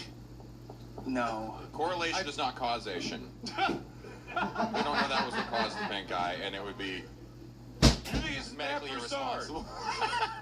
You think Matt Broussard's chugging ass? I think this motherfucker. Because I remember in LA one time I saw Matt with pink eye. Wow. Never had pink eye. Sounds like you had pink I've eye. never had pink eye. That guy is so hurt. Do you eat ass? No. You don't eat ass? I've never eaten ass. You've never eaten ass? No. Come on, dude. You're No. 30. Never put your fucking. Never eat somebody's There's asshole. nothing hotter in the world than Final watching. joints and nights.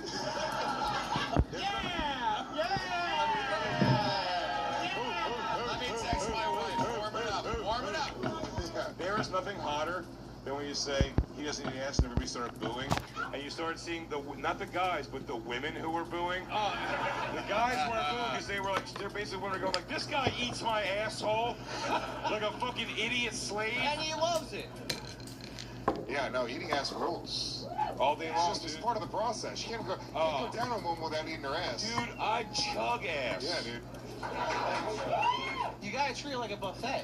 Yes, dude. Nom nom nom nom. Yum, No, yum. no, no, no. Do you receive it? Huh? Do you receive it? No, I'm not fucking gay, dude. Hey, sexuality is a spectrum. Oh, you say, dude? Everyone fight. There's enough asshole around to go for everyone. I've had my asshole eaten plenty of times, but anytime a girl does it, I can never respect her ever again.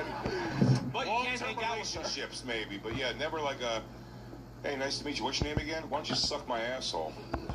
It's never come up for me. Taste it. But that does sound like one person I know in this thing. Well, sounds like two. Does this story imply they did wear an eye patch and it was regrettable? The eye patch is interesting. Yes. The eye patch definitely did something bad. Anyone here a That's pirate? the part of the story. The eye. I'm not a pirate, but I do say the hard R. Oh my God, no, no. Arsehole. Arsehole, hell yeah. Chris Stanley. Yes. We've already determined that you date pigs. I date ladies who enjoy sex. He has been in a deep, meaningful relationship for a decade. How dare you? And consent is my king. You guys can take that for your dating. I do know that about him. When she's in the cage and consenting. And she did. She went past consent. She wanted it. Yeah, I mean, look, I've eaten asshole. I've never had pink eye in my entire life. How can we tell you if you're telling the truth or not? Jay? I think that's true. Some of the dirtiest You people have are the luckiest. you have so many fucking eye issues. You thought you had a sty for years. It turned out somebody had to cut it out with a fucking knife. It was a sty that turned into a Chalazian cyst. What the Thank fuck you very does that much. mean? That's not pink eye. It was a weird thing. Every time I did cocaine, I would Your eyes are sensitive to fucking assholes. That's not true. And cocaine. How bad was that cocaine? Your eyes are sensitive to buttholes and You don't cocaine. even know me. Fuck you, lady. You just got here. She knows you enough to know you like to suck asshole and get farted in your eye. You're letting Broussard pull ahead.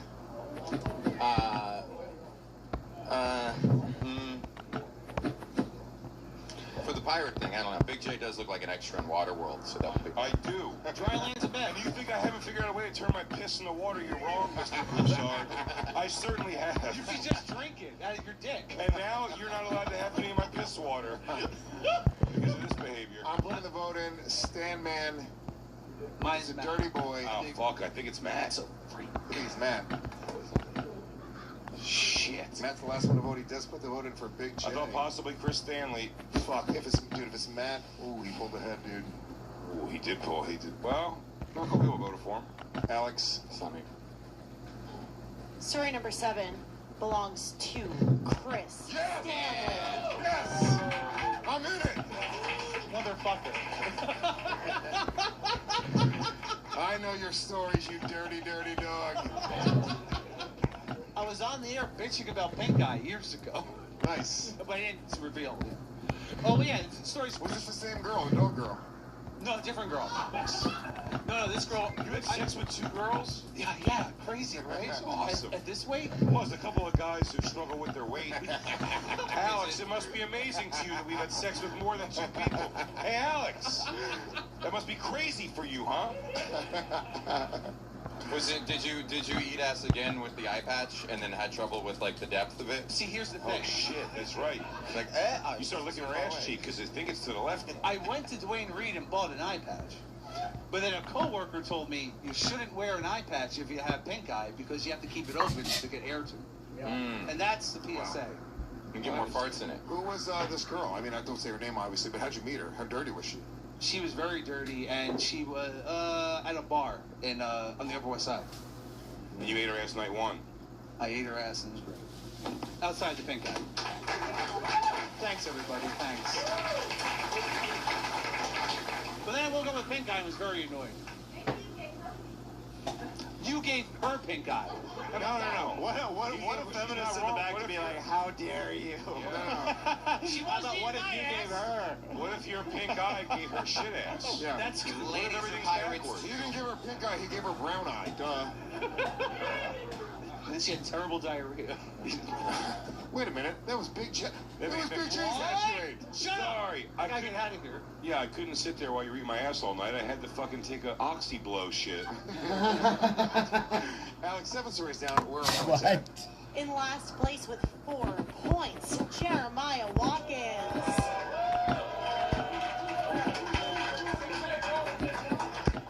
In 4th place with 11 points, Chris Stanley. Nice job, Chris. Everybody's still in. Yeah, he is. And tied for 1st place with 14 points each, Louis J. Gomez, And Big J. Big J. Overson, and Matthew Broussard. Ooh. We got a big tag going on. Wow. The Devil's three-way. Chris Stanley's still on the hunt. Jeremiah Watkins, thank you for bringing your sister out. We're going to say goodnight to you.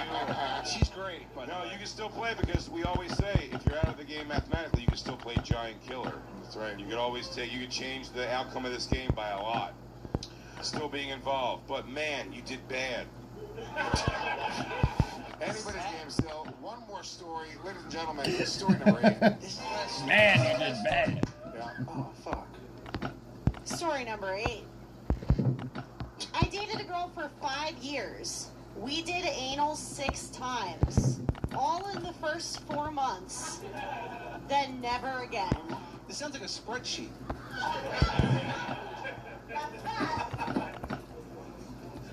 It's math. Thank you, crowd. I'm not that kind of autistic. You like trains, that's all. Is it?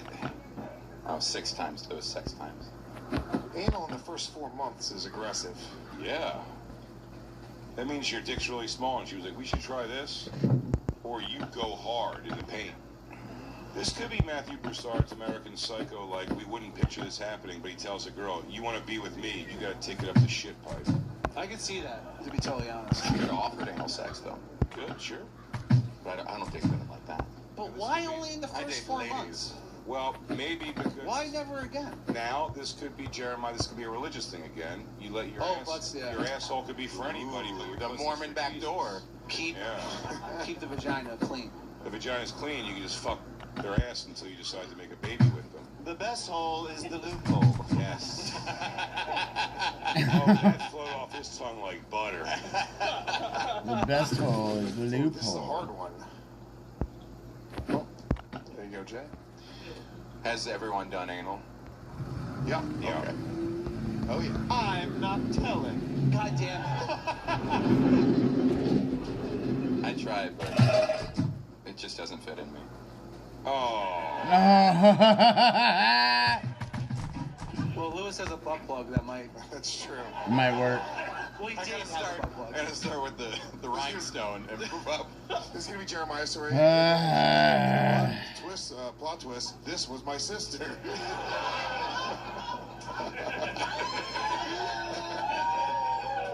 Oh, the never again was the glass. This is tough. I think I got it. I think this is Broussard. I do think it's Matt Broussard. Okay. This changes everything. Once this is done, I'm going to give you legendary Sun Wukong for free. But before that, let me show you 3 game modes where Sun Wukong completely rules. Number 3, farming campaign. The best way to level up your champ Wukong's perfect for it. This will allow you to carry 3 champions who will gain the XP for winning battles, even if they die in the process. Number 2, Arena. Sun Wukong is a powerful damage dealer and a master of disruption. He can strip buffs and place block buffs and stun enemies with his gotcha ability. His abilities make him a great choice for PvP battles. Moving on to number 1, Faction Wars. Wukong dominates in long fights. With his self-revive, he just keeps coming back stronger. Use promo code Monkey King and get the legendary Sun Wukong for free. Am I making this up somewhere? You don't have to tell the truth, Joe. I've had sex with so many whores. Yeah, one thing about Jeremiah for sure, dude. He's not telling the story about his wife. That's insane.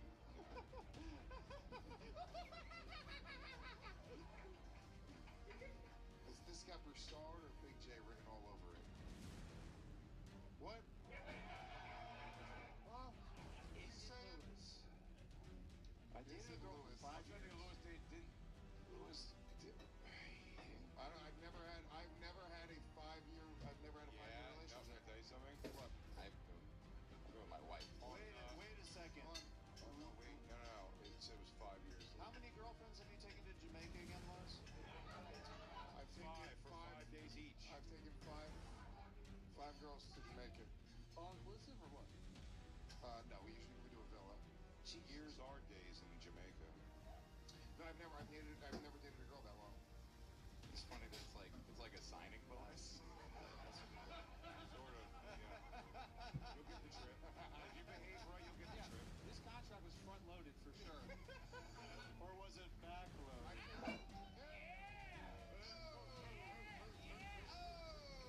2 times the points. Double stuff. Double stuff, hell yeah.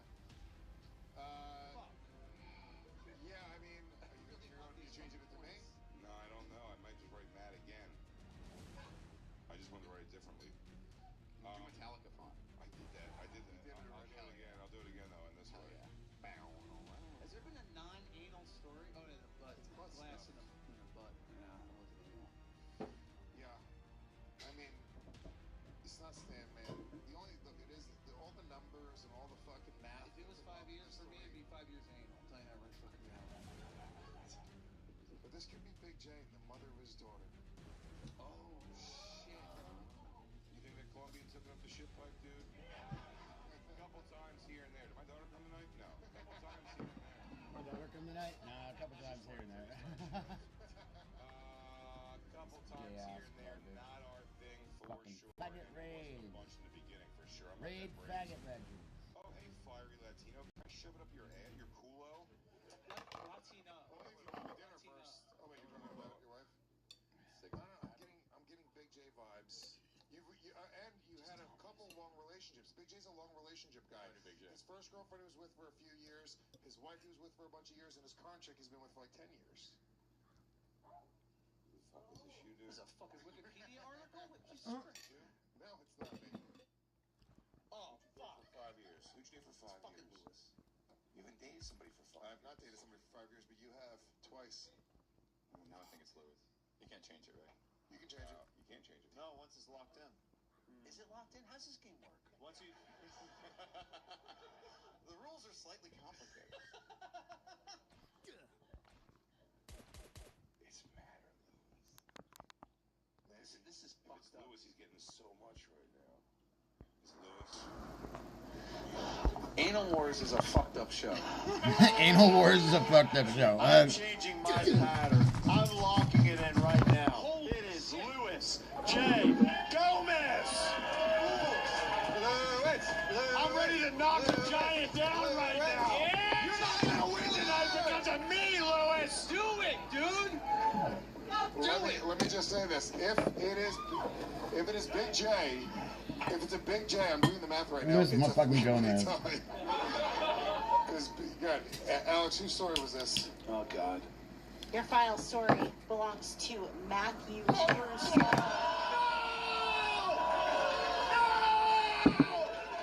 You what? I wrote it twice. I wrote it twice. I guessed him every other time. Every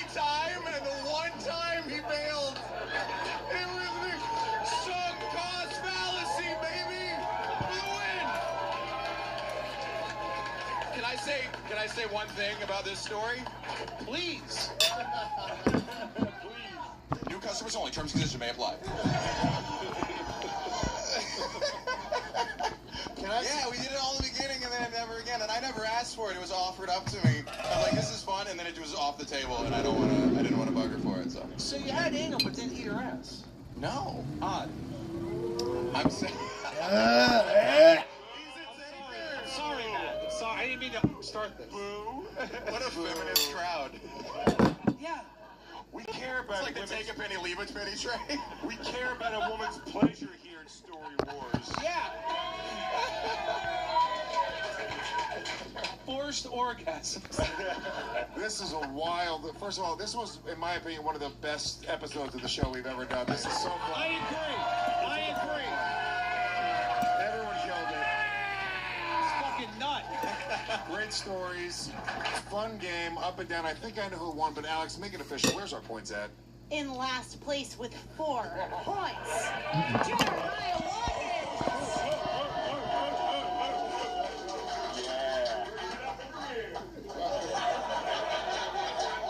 Sir, you're on next week.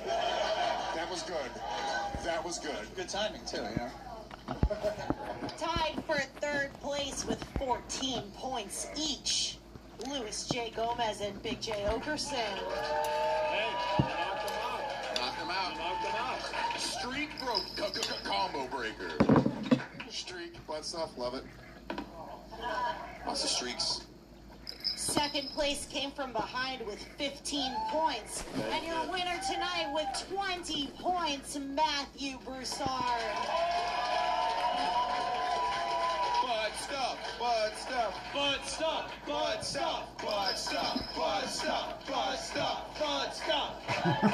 Matt, you get the book. You get Chado's amazing book. Always the bridesmaid. Roommate. Congratulations. How do you feel? I'm excited to read this book. Hell yeah. Oh, absolutely right you are. You know, now you have, as a story warrior, certain privileges. Whoa! Yeah! The embargo is lifted. I'm not going to lie to you. That power was inside of you the whole time. But you do get the trigger now on second half of the show, explosion of excitement, by saying, you didn't tell him? I told him. Wait, double point. No. Yeah. Double points.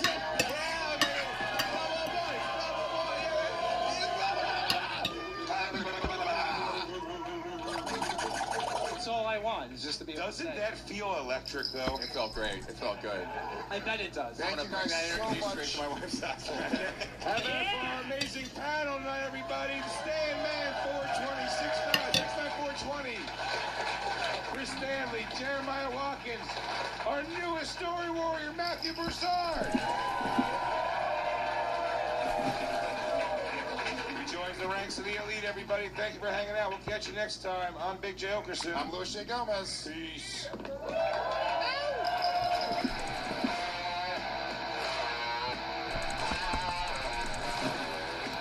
We got a roast battle too. Bow, bow, bow, bow, bow, Text bow. locations are now open in your neighborhood. There we go. Bow, bow, bow, bow, bow. Roast battle, baby. Whoop, whoop. From the belly room. All right, make a lot for my hater Mexico. A lot of hatred in the building. A lot of black history in the building. This is a hell of a show tonight and a hell of a firing squad. You saw this man killing in the corner over there. Make a lot for the cheapest rock. That's Jordan Rock. Yeah, yo. I just want to say it's my birthday. Oh, shit. And guess what? I'm here to get Donnell Rawlings drunk. Thanks. That's how drunk we're trying to get. Y'all need to better quit. Yeah, white girl wasted and Donnell Rawlings drunk. Holy shit. Yeah. We are the culture. This man right here is the #2 battler in the world. He just battled in the World Championships in Austin. And Baron.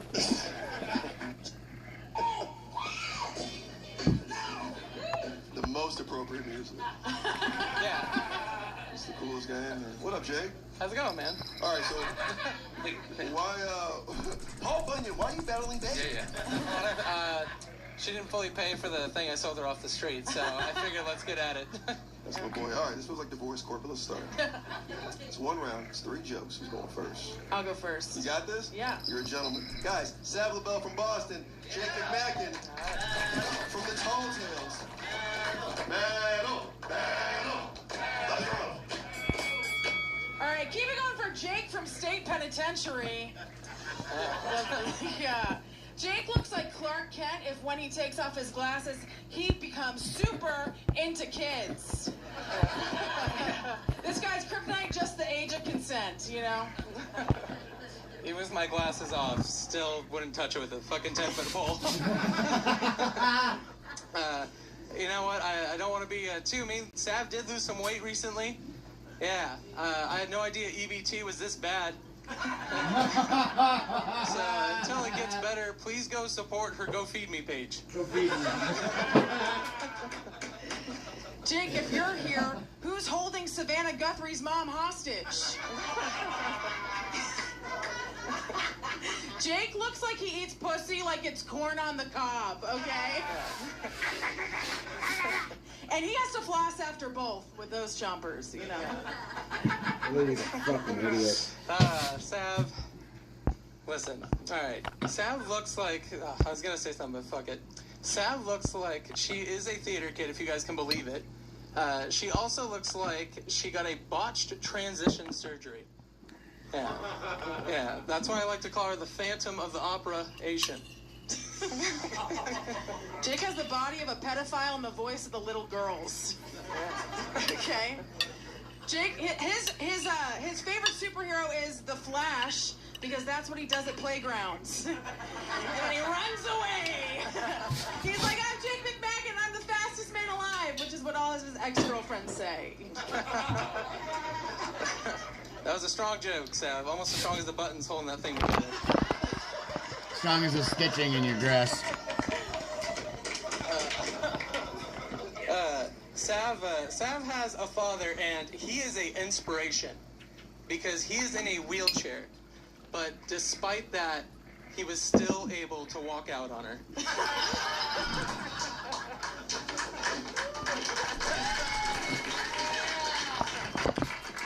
No, that sounds pretty good.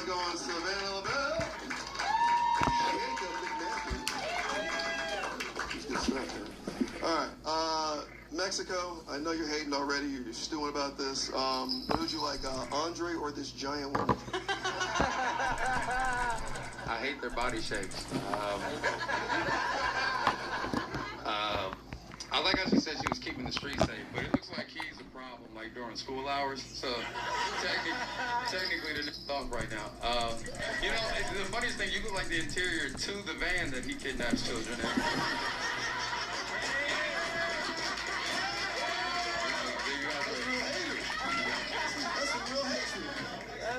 Yeah.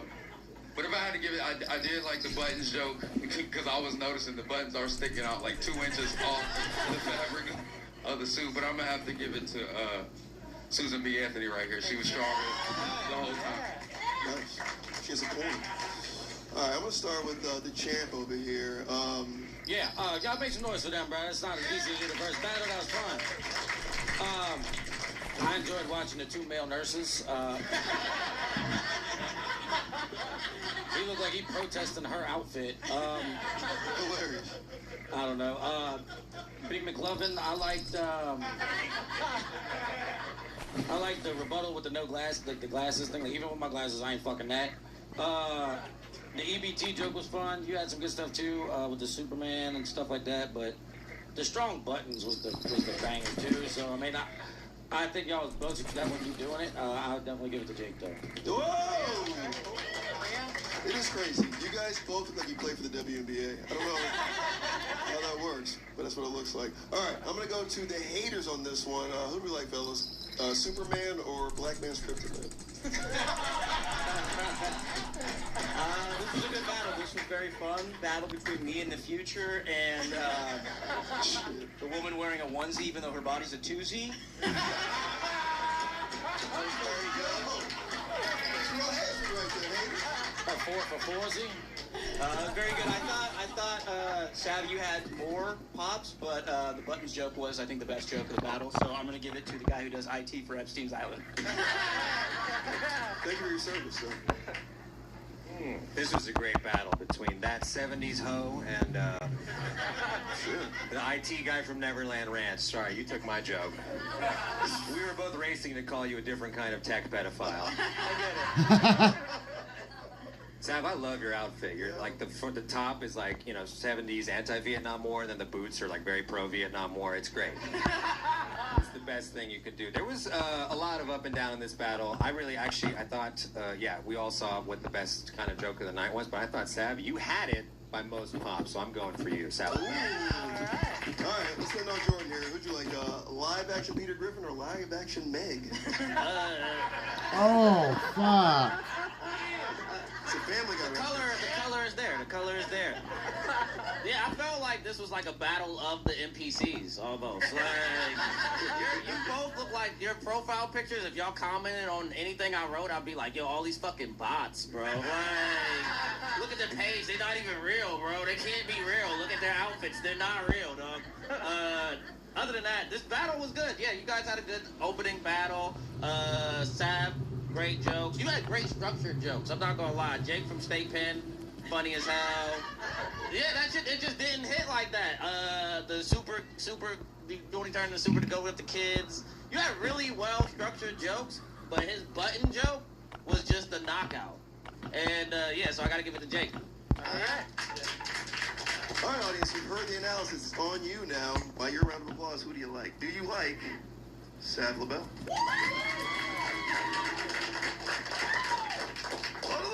Or Jake McMacken?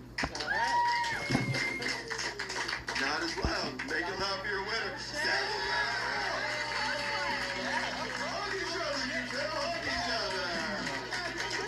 Come on. Thank you, guys. One more time for Sav and Jake, everybody.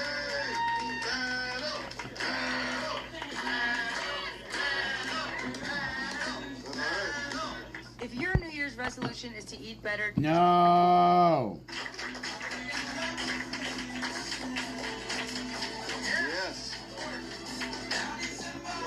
How you doing, Moses? Good to see you. You too, brother. Shit, it's been a minute. All right. You're battling What It Do. He's a favorite all over the comedy community and the internet. Everybody loves What It Do. Why are you doing this to him? How do you guys know each other? Who called who out? That called me out. What? He's got a phone? Yeah. I was tired of him spitting on me, so I said, yeah. You know, he spit when he talk. I don't know if you ever seen him. He got a lisp, so yeah. I like to punch down. I was like, it's true. It's crazy. He's from Altadena. Had he been there, he could have lisped all that fucking fire out. Whatever. All right. Shout out Altadena. It's boring there, bitches. I can talk about it. That's what racists do, right? No. All right. This guy coming to the stage, I'm a big fan of. Nobody else. Dicks. Make it loud from Altadena. What It Do? What It do?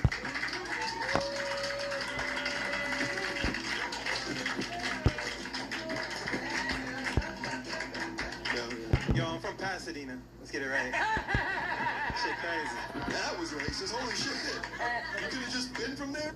Well, nobody cared. All right. I want you to say no with an S in it. Yeah, exactly. We didn't want you to say nothing with the... All right. Calm down, Venus Williams. Little girl. You're a fetus.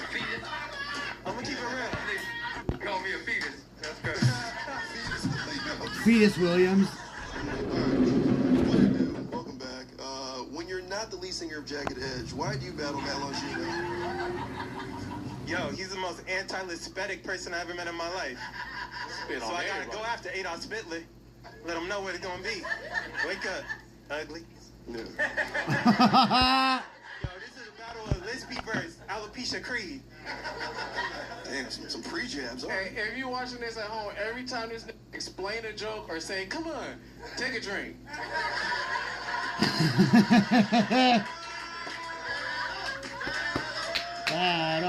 Battle. That's a new style. You just created a drinking game within the game. This is crazy. All right, sure. Let's get this. This is What It Do. It's Matt Longino. Who's going first? Oh, this thing? You got this? That's crazy. All right. Hey, don't spit on me. I'm gonna keep it real. Oh man. All right. Let's roll. Yo, I'm gonna keep it real. This man struggles with alopecia. His alopecia so bad, the only motherfucking man that can grow a mustache is his wife. Give it up for what not to do. What not to do? Well, first off, does the voice in your head have a lisp too? Oh shit! Like if you think too hard, will you get swimmer's ear or some shit like that? Like, okay, now all you got? I want originality on this stage. It's crazy. Spit that way. Y'all already know I got a legs. You got no problems. And my one problem is this motherfucker think he talking straight. This guy is the only person I know that is a substitute teacher on the next Tyler Perry movie. What? That said he had one problem and couldn't get through the sentence. S's and C's and H's. Calm down, D.O. Oogly. Comedy's another problem you got. Look at this. He's full of problems. Full of spit and problems. And bad genes. What the fuck are those? You dress like a stepdad and a stepmom at the same time.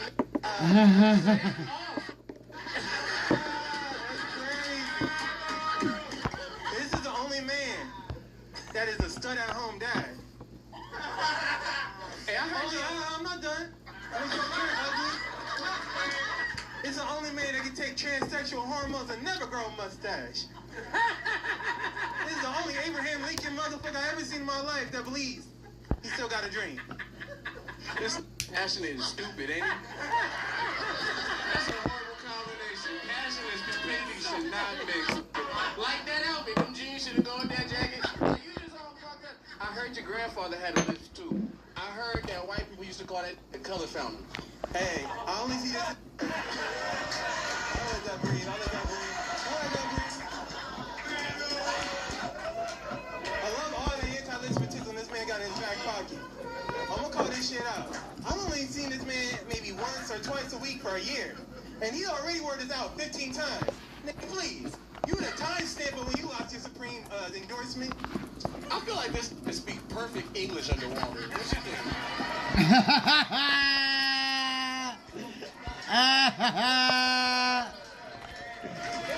It's over. It's over. It's over. He won. It's over. Yo, I love it when I see a Brazilian wax go bad in the face. It's the only motherfucker I know. You know what's crazy? You could have avoided all of this if you had just killed yourself like you planned last month. Oh my god. You was gonna call this from what it do to what? Suicide? I just talked to this. Hold on. Wait. What do you do? Everything you do is a fucking repeat of your last memory. Get the fuck out of here. After tonight, I'm gonna call you what a shame.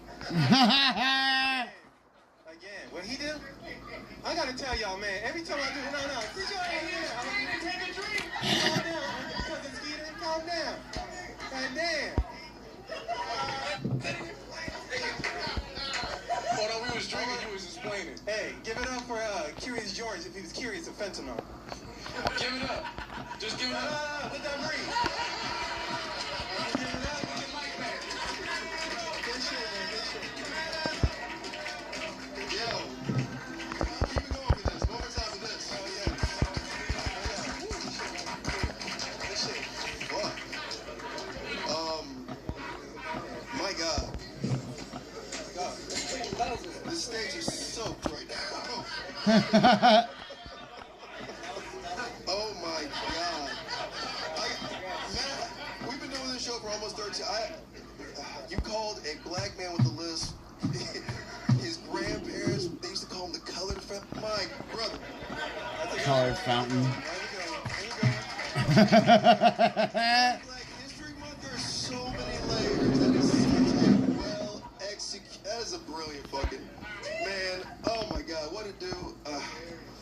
I appreciate y'all. That's so good. He's like, hey, thank y'all for this award, y'all. You know what I'm talking about? All right. Black haters, we're going to the white haters. Let's talk to y'all first. By the way, my favorite color in the building. What up, man? Hey, how are y'all? Hey, what's going on?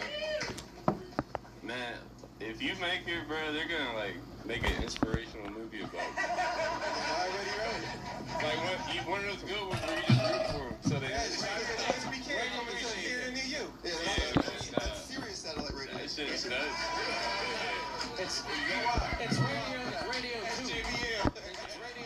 Spotify. But no, you definitely lost and shit. But you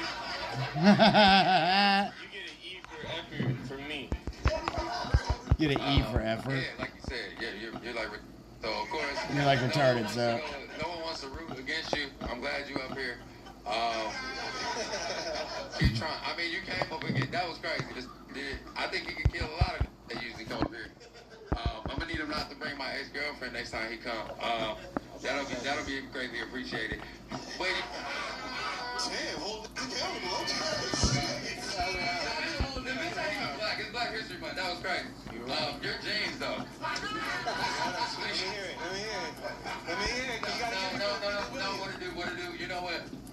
You did great, man. And I want you to always come back. I really be scared when we be roasting you. You're gonna do something. So every once in a while we gotta give a slow day off. So I'm gonna let you have it. Hey, I got 7 more of these motherfuckers. Well, 7 more what? 7 more. Losses. Damn, you ain't listening? That's crazy. Listening. Yeah, I know you want this. I can see you over there. This is a lot. Man, please make some noise for both of them, bro. I get to see this usually every week out on the sidewalk, and I'm not lying. And every week I see Matt beat the shit out of What It Do, and it's one of my favorite things. It's like y'all are like DeHerm's cool older brother, and DeHerm's not cool little brother. Like that's yeah. Listen, I'm in awe right now because I'm being judged by Oldberg. Dude, that's what I love the most about What It Do.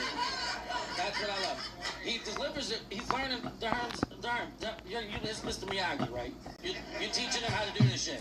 He's got the confidence. He's just got the confidence with nothing. With nothing. And you gotta give him the credit for that. I know he won't listen to. You gotta listen to your fucking teacher. He got water in his ears. Then you spit it all out his fucking mouth. That's crazy. That's crazy as hell. His next record is Black History Month. Yeah, that's ugly as hell. I had fun as fuck watching this. Matt, your fucking jokes were fucking actually real and hilarious and jokes. That was good. And What It Do, your confidence, brother. Your confidence, brother. You're working hard. You're trying to get better. All right, what are we gonna do? Now, do it. Crazy. Keep it up. Listen to your teacher. You'll get better. You might get one of the dubs. Obviously, it's Matt. Yeah. It's like when an AP student goes into the remedial class, like teaches math. You know what I mean? It was. Thank you, by the way. Sure, you gonna make it. Yeah. Go ahead, Jordan. Yo, I'm not gonna lie. I really fuck with these two people, man. Yeah, these are like two of my favorite people in comedy in general. First, I never saw What It Do on stage until now. And I'm like, oh shit. Yeah, I'm like, What It Do? I'm like, your name should be like, What'd he say? Yeah, I fucks with y'all heavy. Your mustache joke was horrible because the nigga has a whole beard, dog. Like, yo, it's called Beijing. Calm down. Nah, that's a beard. The mustache. He explained it. Take a drink. And then, yo, your ad libs, dog. Like the confidence was insane. Like you wrote that shit at home. And you was like, I'm saying all these jokes. Like, you gotta shoot the comedy. Yeah, but did not try to call an audible or nothing. And I respect you for that. Matt, on the other hand, Matt is my Supreme plug. Anytime I need to go to Supreme store, I call Matt. So I'm biased. But he also had like 5 bangers back to back, yo. Like the stepmom, stepdad, just step off. That shit was a banger. He speaks perfect English underwater. Banger. Didn't killing it so bad. He just said, "Kill yourself." And like, that's like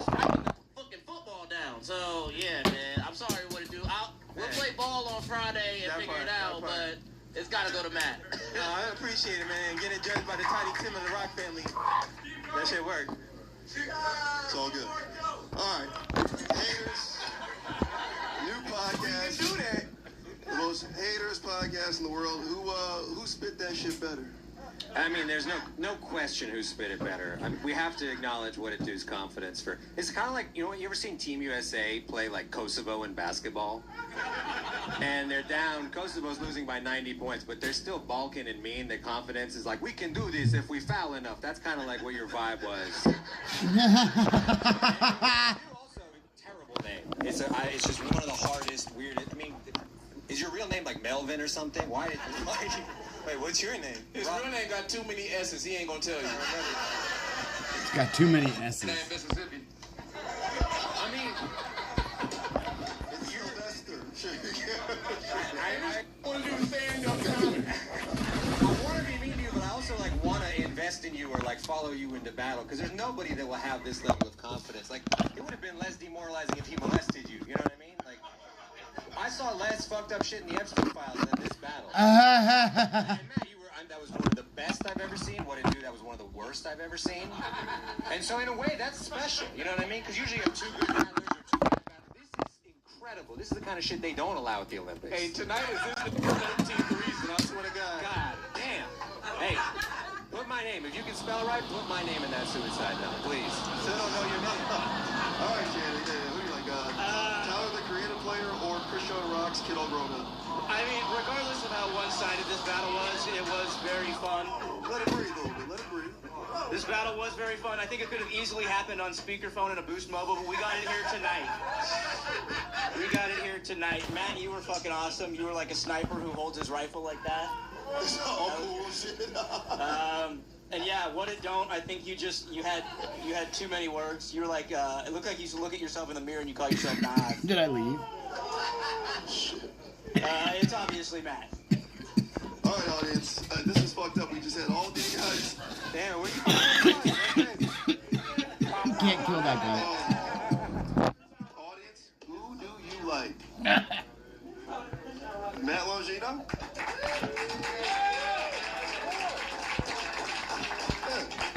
Or So hilarious. that's what I'm saying. Yo, make it up. Matt Longino!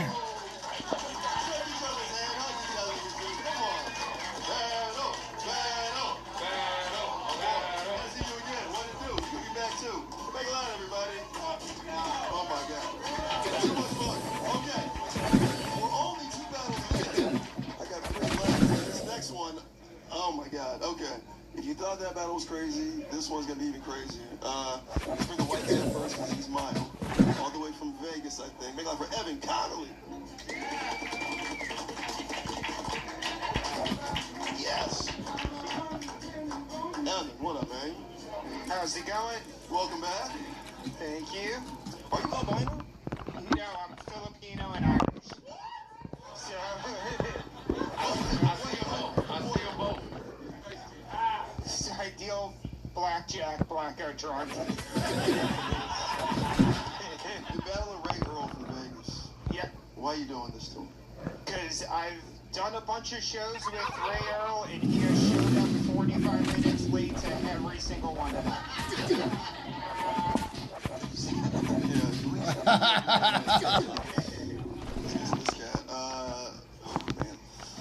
We're gonna try to find all the piece of fabric and meat.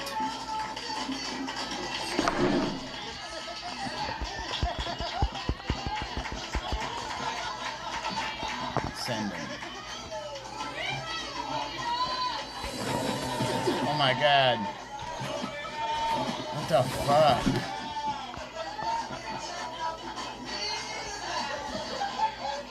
That's gay, sis.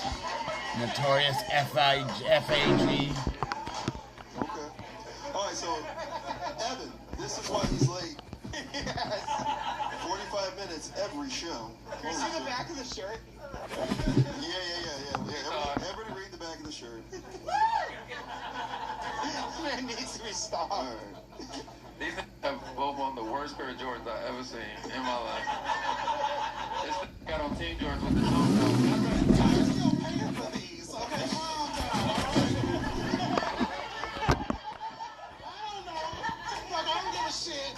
Had to talk out like, yo, they got a CD. A pair of what he do? These are renter centers. Shut the fuck up. Couldn't even pick a color. Right. So why Ray Earl? That's my name. Really? That's my name. Okay. That's like the straightest Southern black man name ever. No. James Earl Ray murdered Martin Luther King Jr. Oh. Okay. Teaching a history lesson here? That is my name, motherfucker. I know I have your email. I know what your real name is. Don't lie to these people. All right. In his defense, Martin Luther King would have thought he would have died right there. He would have died right there. This isn't my dream. I had a dream. Suck dick one day. Okay. Nah, right there, on the spot. He would have fell off. It's like, we do need segregation. Sure. Not these sucking all the dick. Sure. What the fuck? Straight dick is the best dick. Well, I'm not going to argue there. Straight dick is the best dick. Nobody straight in here? Shit all the straight dick in here. Go like their dicks. All right, that's crazy. I love my straight dick. Good. Thank you, shit, for shouting out straight dick that you'll never get. All right, you battle Evan Connolly from Boston. Why you He picked me. Oh, you really like with that phallic black object in your face now? Hear you, Ray Earl.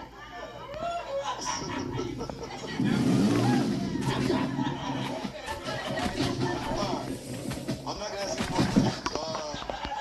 I've learned my lesson. I apologize. That is my black history lesson. Do not talk to a flaming gay man who's on prep. Okay. I'm not on prep, okay?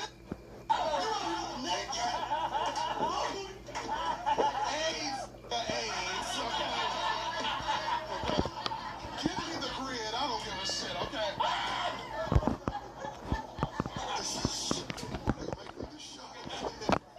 And you will because of the diabetes. All right, it's one round, it's 3 jokes. Who's going first, gentlemen? I'll go first. You got this? I got you. White privilege. Let's rock! Every time Ray Earl walks, his stomach looks like 3 midgets fighting in a pillowcase. That's right, fat stomach, but don't forget fat dick, okay?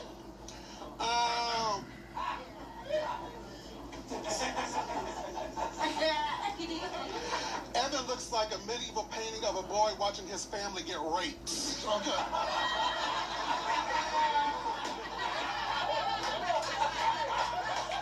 I don't see it.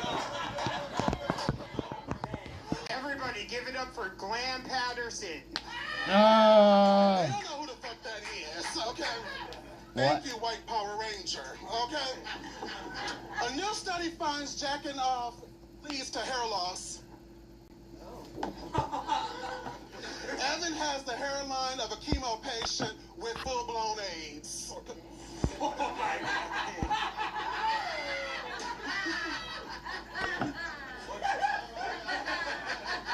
Ray Earl loves professional wrestling because it combines his 2 favorite things: jack sweaty guys and breaking chairs. The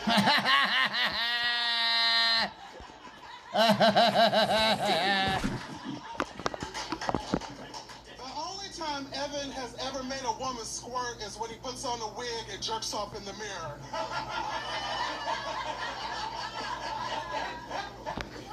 The only X's Ray Earl has are on the back of his shirt tab. Thank you, you overgrown skin tag, okay?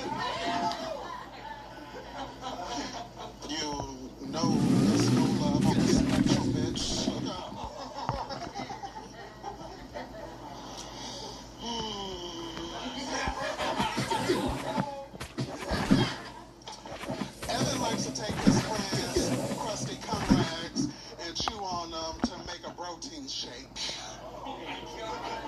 What? Ray Earl packs fudge into his mouth and then eats it repeatedly. I shouldn't have paused. He looks like Big Mama's Section 8 housing. Oh, those homes, okay? I'm a millennial homeowner, bitch. Thank you, ghost of Hanukkah's past, okay? Tyler Perry's Ferry. Thank you, Boy, alright? The fat jokes are as old as your Tinder pics. Remember when you had eyebrows, bitch?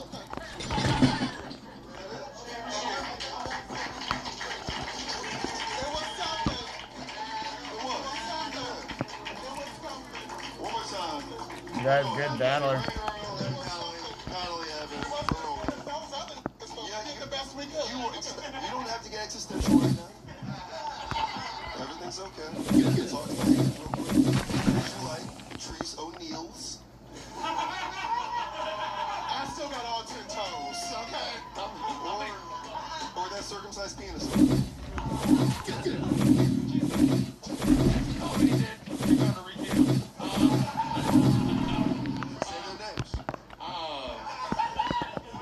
I still can't get over these shoes, man. What is wrong with my choice? They're not numbered. They six numbers. They six numbers. Oh, you can bring Those are the 5150s. The 6 rings are still Mexican Jordans.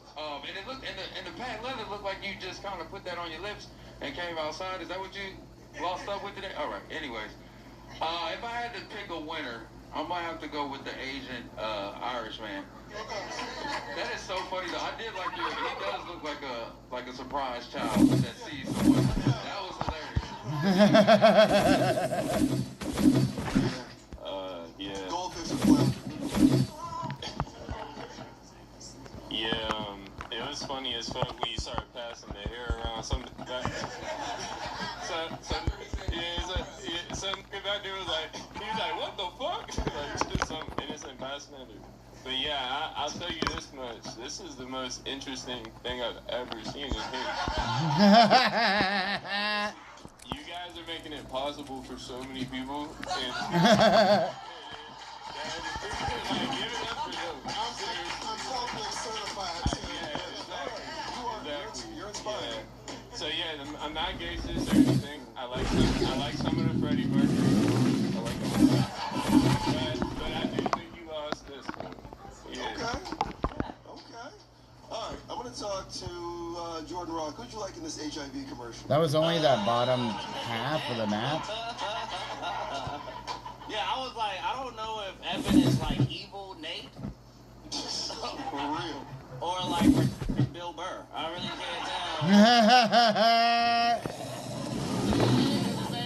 Okay, Ray Earl, you're the gayest I've seen in a long time.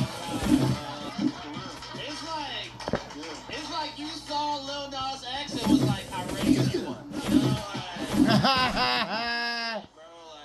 You know, the notorious that's crazy. Like, you had to go to a fucking right-wing store to get that printed. That's crazy. Like, oh wow. All right. Anyway, what jokes did I like? You came out, Evan. You came out great. The 3 midget joke was good. The fat stomach, fat dick. I was like, is he trying to fuck this in the audience right now? Like, then you called it. You told a rape joke.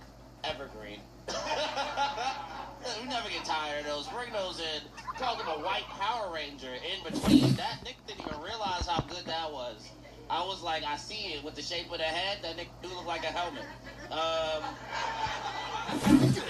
You went right back to AIDS. Evergreen right there. And I think the last the protein shake was crazy. But with all that said, you still have more bangers, so I will give it to Ray Earl. Whoa! Okay. All right, Dave. Who do you like, Lizzo or Adele? Dude, man, this was so fun. I love this shit. Oh, man. Ray Earl up there doing the Popeyes Pride Parade was so fucking funny. I loved it. Dick Filet and shitty KFC. Dick Filet helped. Oh, shit, that's funny. Ray Earl looks like he came out the closet at the Waffle House. He's doing the jokes off the menu. Oh my God. He's doing the jokes off the menu. Can I just get my fucking waffle quick with the presentation?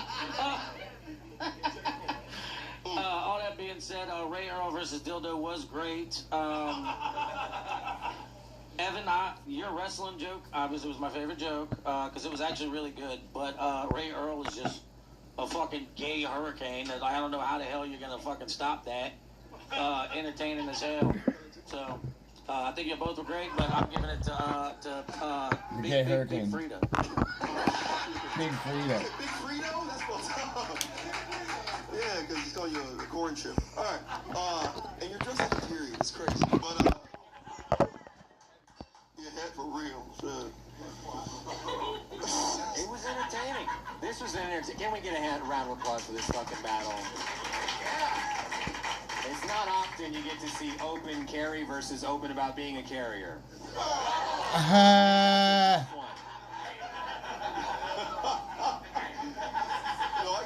Atlanta Buyers Club. We got you. Atlanta's Buyers Club. Ray, you look like down low green. Sorry, that was.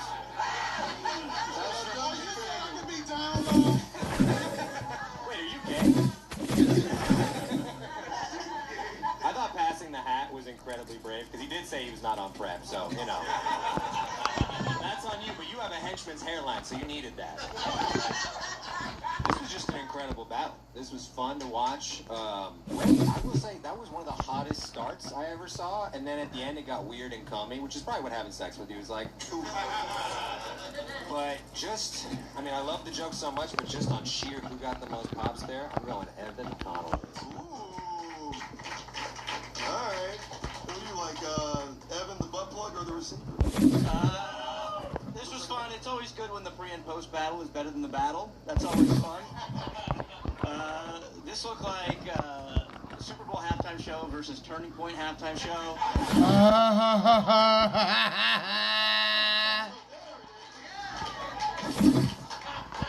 I wrote down Ray looked like when he goes to the clinic. And Evan, you look like you have to remind yourself to blink. Overall, though, Ray, you did start out hot. You came out pretty hot, but I thought it was all personality, no jokes. It was kind of like a what a do-over. And I thought Evan had it 3-1. I thought you had the bigger pops. I'm giving it to Evan Connolly.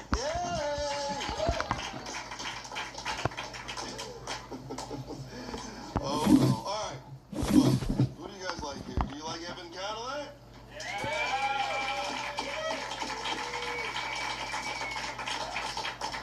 Ray Earl?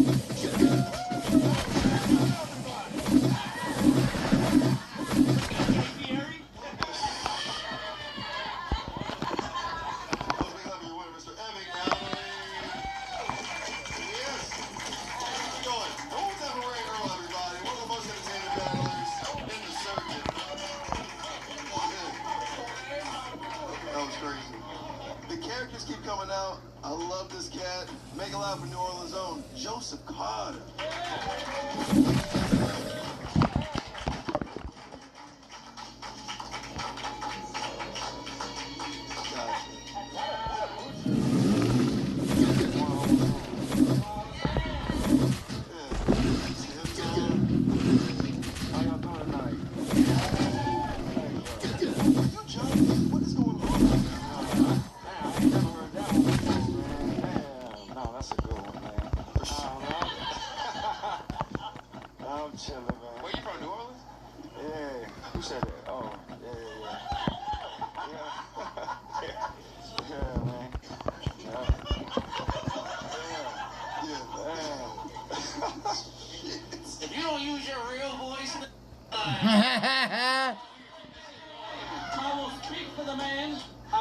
you know, he is using his real voice. He's from the West Bank as well. All right, where are you from? I'm from Holly Grove. Holly Grove. Okay. Well, you got the West Bank haircut. 17 Lil Wayne stopped rapping about y'all niggas 2009, right? I was gonna say it was washed out in 2005. What was he gonna? God damn, Lil Wayne lives in Miami, bro. Yeah, he's really from Holly Grove. Shit. All right, shit. He's also the feds. That's why he has tabs. It is very white to know where black people are. Hell no. So when you're not Clay Thompson, why are you battling Jackie Blumsack? Man, she came over by the house and she took a shit and stopped my toilet up, man. I gotta.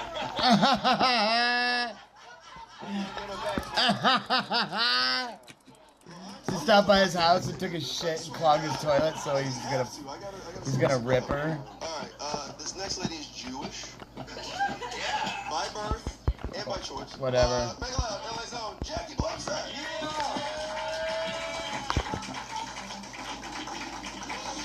You have to introduce her as a Jew. It's crazy, I say this every time, but you do look like a Jackie Blumsack. Is it the huge tits and gorgeous face? Alright, this is harder. Crazy. By the way, it sounds like a rapper, shit. No. Yeah. That's a real good name. For real. That's a New Orleans nickname. First of all, Lil Wayne's good Wayne Carter. Are you actually? Hell yeah. Hey, we got the same daddy. I'm just playing, man.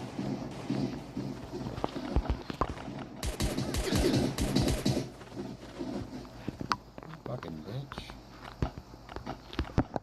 Kill me.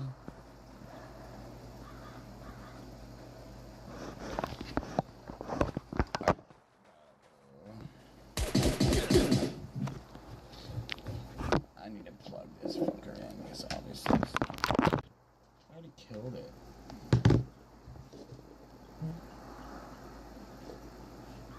Alright.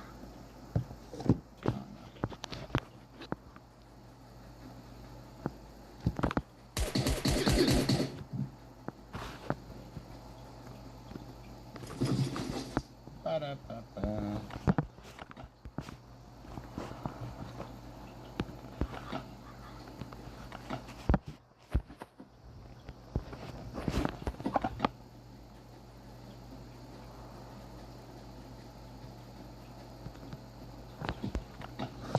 Alright, next round.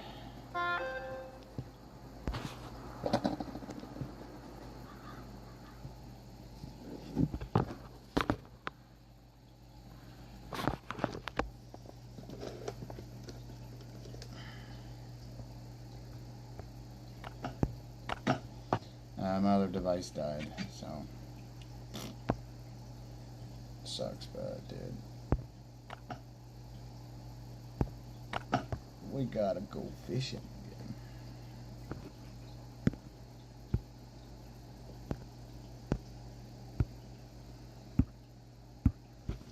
Your shadow will pop up in a second. I can't see it. I don't know which farming event, when you... I think it's only farming XP. That's pretty much it.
This is bargain bliss. Any questions? I still don't get it. I have an idea. And you win. Yeah, my dad is mad. It's the only time something is mad. It's like, you gonna let me know black guy? Yeah, hell yeah. You got so excited. It's hard right now. All right. 1 round, 3 jokes. No, if you let a white guy, they get black. That's like Viagra to white guys. It's so fun. Like, oh my God, can I say it? No, stupid. All right. Who's going first? I guess I'll go first. You got this? Yeah, I guess so, man. Oh shit, he's too cool. All right, Joseph, Jackie, let's go. If walls could talk, they'll tell Jackie her pussy stank.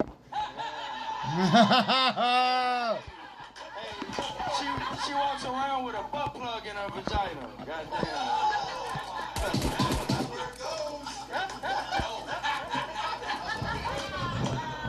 Joseph looks like a Honduran squirrel with a nitrous habit.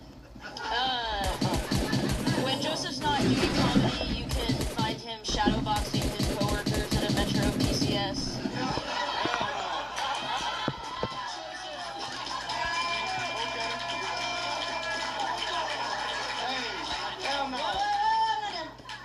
Hey, she just played quarterback for the Patriots on Sunday. Joseph, I can only imagine the absolutely profane hentai and peeing Calvin stickers peeling off of your unregistered Nissan. Hell no, hey, Jackie lives on a farm and all her cereal milk comes from male horses.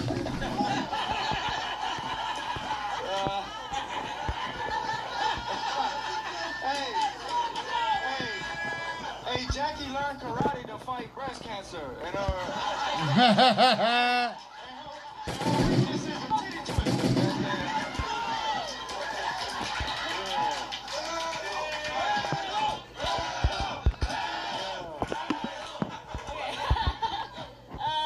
this haircut is called the infant corrective helmet. That's good. Joseph Carter, you look like you fucked your teacher in middle school and then stayed with her while she went to prison.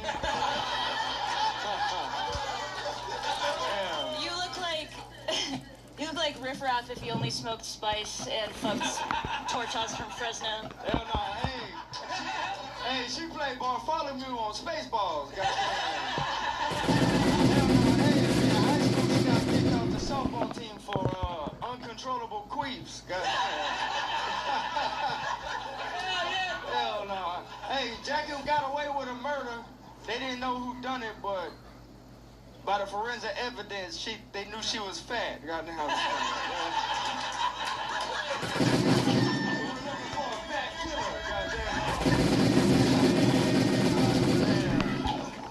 It's always that damn forensic evidence. Hell no.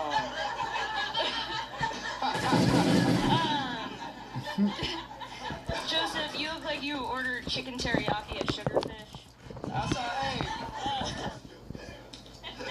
I saw her unlock her iPhone with a titty nipple. You guys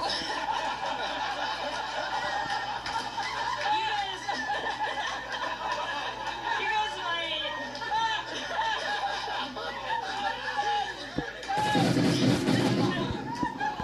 Titty nipple. Which one of you screamed titty nipple?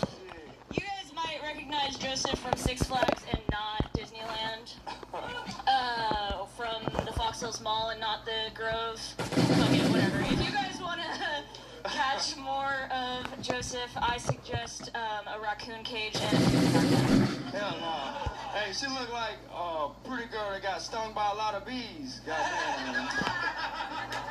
You talk like you got alligators on your mouth. Hey, they use...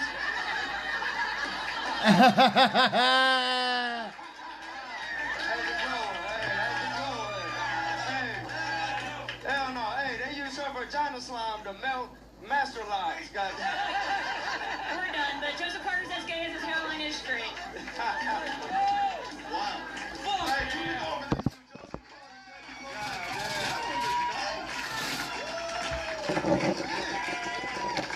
Yo, we're about to enter season 4 March 1st, and I gotta say, the new crop of battlers in Los Angeles, we're looking for 5 battlers, right? We're having this teams. So the 5 best ballers in the city go against 5 other good ballers in Tokyo or Vancouver or Chicago, boom, or New York. You know what I mean? Like that type of shit. So looking at these two, my man Herm, you still got Nate over there. There's a lot of competition now, man. Make a loud for these two. This was amazing.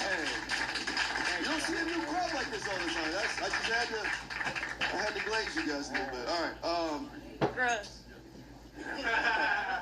Mexican. What you got? This was a different style. This was great. Yeah, man.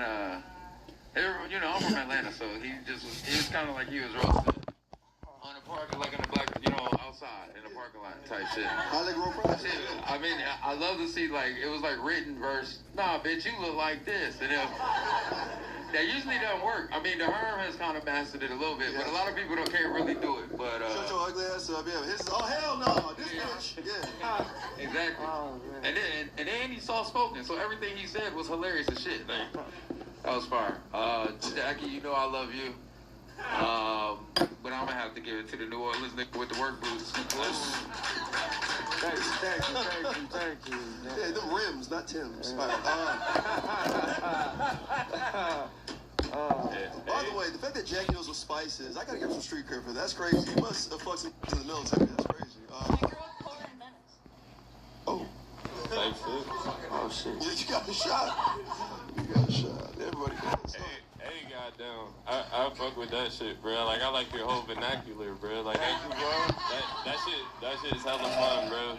It's Black History Month and shit. I can't tell if that was a treat or not, man.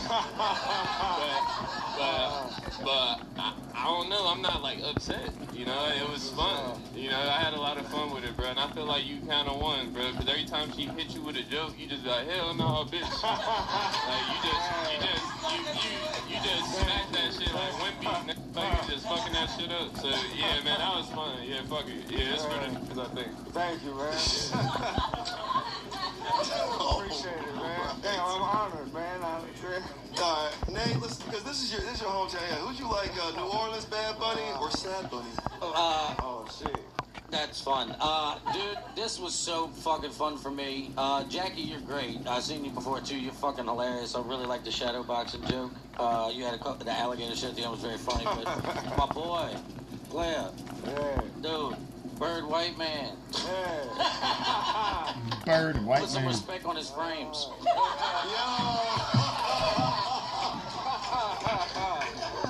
Appreciate that, man. Hey, brother. Is this your first time doing it over here? At the store, yeah. Now, look, I don't want to, I know it's getting late and shit, but I'm just going to tell you something. I've been doing this for 6 years. I just finished second in the world. It don't mean fuck because I'm second. Nobody cares. But I started doing this just like that, and you just reminded me of when I started. Yeah. Appreciate that, man. And that made me very happy to see. Yeah, that's what's up. That's your first time doing it, and you was yourself, and you was just having fun. She's great, too, so you had somebody good to bounce off of, and you just, like he said, your energy, bro, you killed. Thanks, man. I appreciate it, man. Please keep doing this. You're funny as fuck. You're obviously going to be great at it. Man, thanks, you too, man. baby, but who that, Hey, bitch? she's one of my favorite roasters. Dude, I learned roasting from. Don't go. Two black men talking right now. Don't that.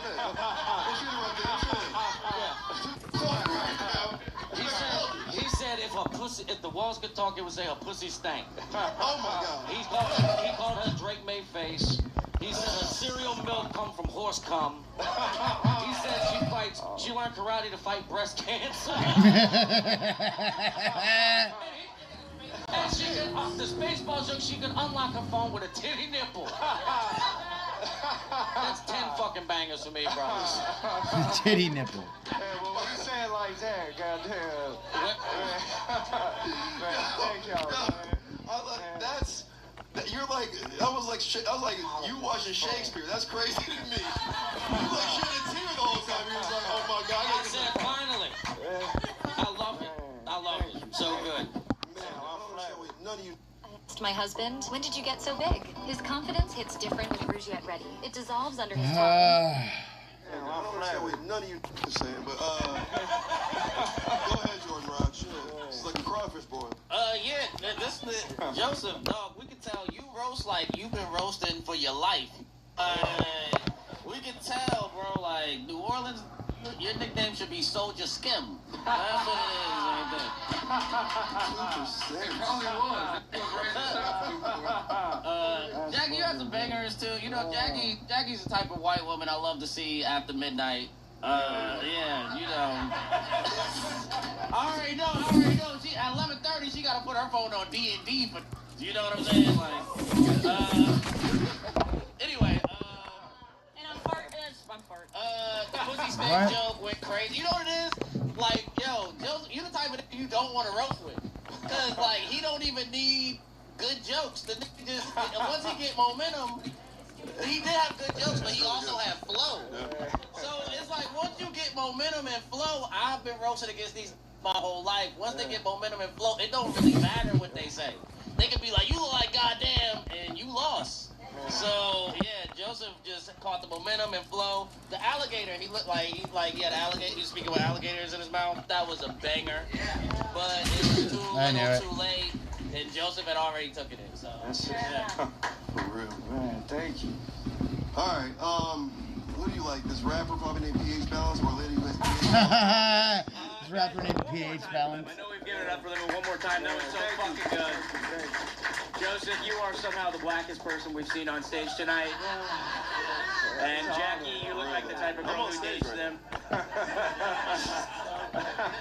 You guys both had bangers. Jackie, you had Metro PCS, the Nissan joke. Joseph, pussy stank. Kicked off the bus for queefs. That was fucking amazing. Kicked off the bus for queefing. Just like Nate said, dude, keep doing this shit. Keep coming back. You were fucking awesome. And Jackie, if I could give you any advice, it would just be, wear a bra. You ain't gotta do that. I like that. Yeah, that's how brothers do it. They beat their girl down. They're like, hey, it's all good, all right? You feel me, all right? Like, I'm just saying, you can put a make your pussy. It's all good, right? Hey, it's hard to be mean after a battle like this, because this was one of the most enjoyable things I've seen in a long time. You guys should make some noise for this. Both these battlers had their own styles, you know what I mean? Just completely unique, completely coming from a place of funny and not that hateful. It kind of felt like Hood Fat Pass versus Afraid of It. One of those battles, you know? Or like a SoundCloud rapper versus his manager. I don't know. She looked like a substitute that's trying to teach him to be good. It was one of those battles. Like most times, I feel like I'm going for Jackie to win. You had so many jokes that were memorable that I'll remember for, I don't know, 3 more hours. But I'm telling you, they were fucking awesome, fantastic. But you were up against, you said the master, the guy who taught you how to do whatever the fuck it is, which is one of the most incredible things I've seen. Joseph, do you do anything white? Yeah. Hey, I show up on time.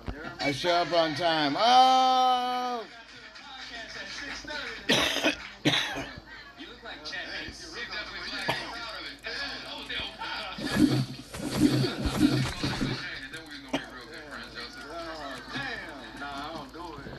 kind of like Chad Hanks if his father was Kid Rock. And I gotta say, you're one of my favorite new battlers on the scene. You got the win for me tonight, buddy. I appreciate it, man. Thank you, man. All right, y'all, it's on you now. Still have a card.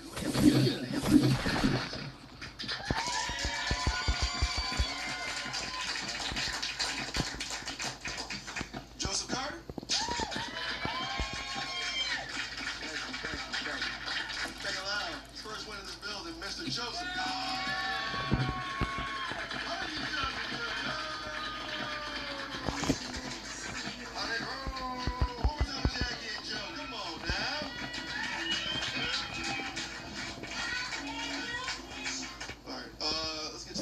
Excited. Met this cat earlier. You don't love him. Make love for Chris Riney.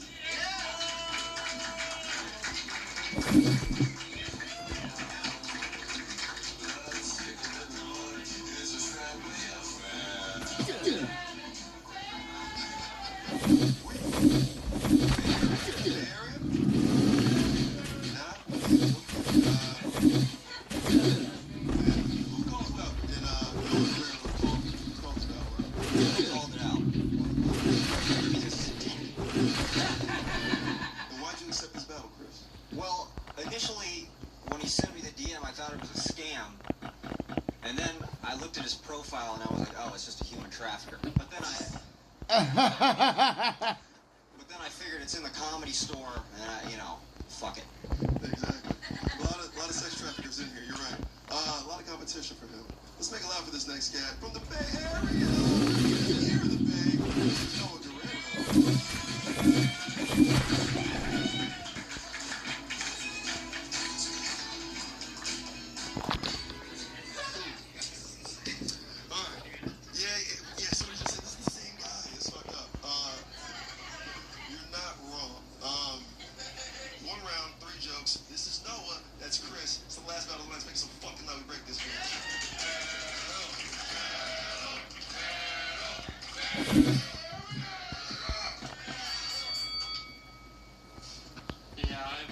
I've been staring at Chris all night because I didn't realize I could get skinnier. Anorexic Arthur. Yeah, Chris is 105 pounds wet, and he won't gain weight because even he can't stand more of himself.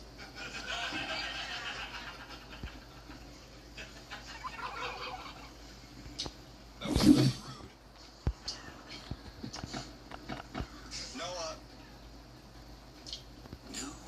Dude, what the fuck is wrong with this guy? Makes me want to be Mario. Noah, you look like me if I started hanging around the wrong people.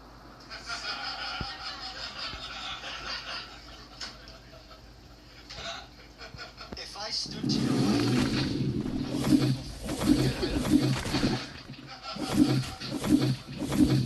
if I stood to your left, you would look like a before and after transition photo. I don't know which way.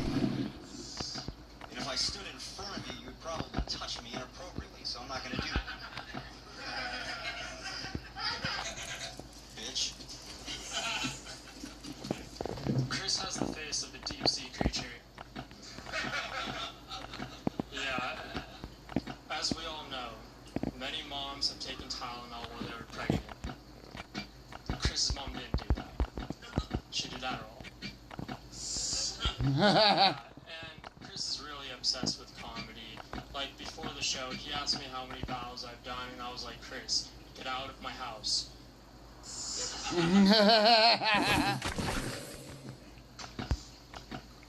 Noah once told me at an open mic that I look like I would finish inside someone without asking. Noah, you look like you would start inside someone without asking.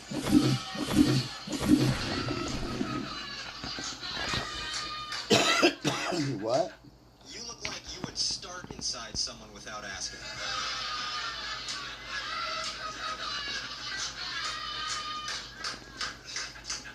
You look like if Tim Burton drew a rapist.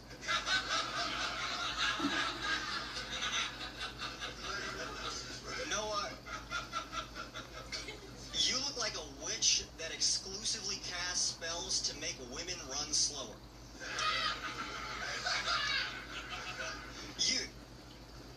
You look like Nancy Pelosi if she was a woman.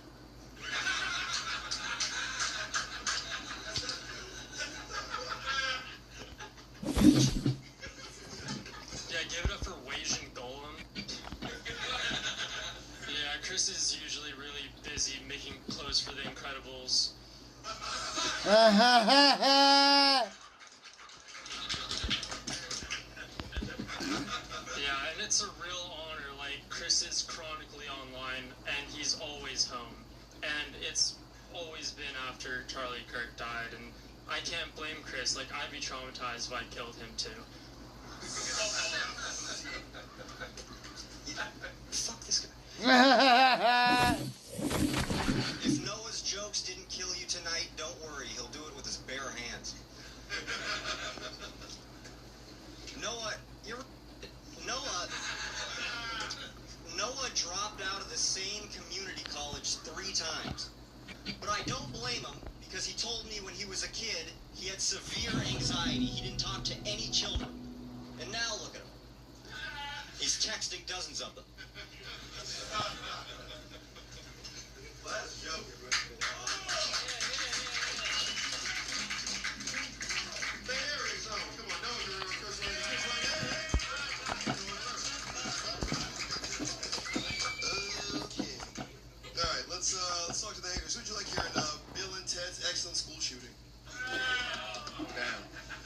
was a little bit slow. What can you do? That we had Nick up here all night. I like the fours. Good pair of Jordans. Your forces are clean. We like that. I'm gonna go with the Nick that has on Ethiopian colors. You look a little bit more Black History. And I appreciate you calling me that. That actually means a lot. No problem. They really do look like though. That's kind of. You said one's Asian, one's Mexican.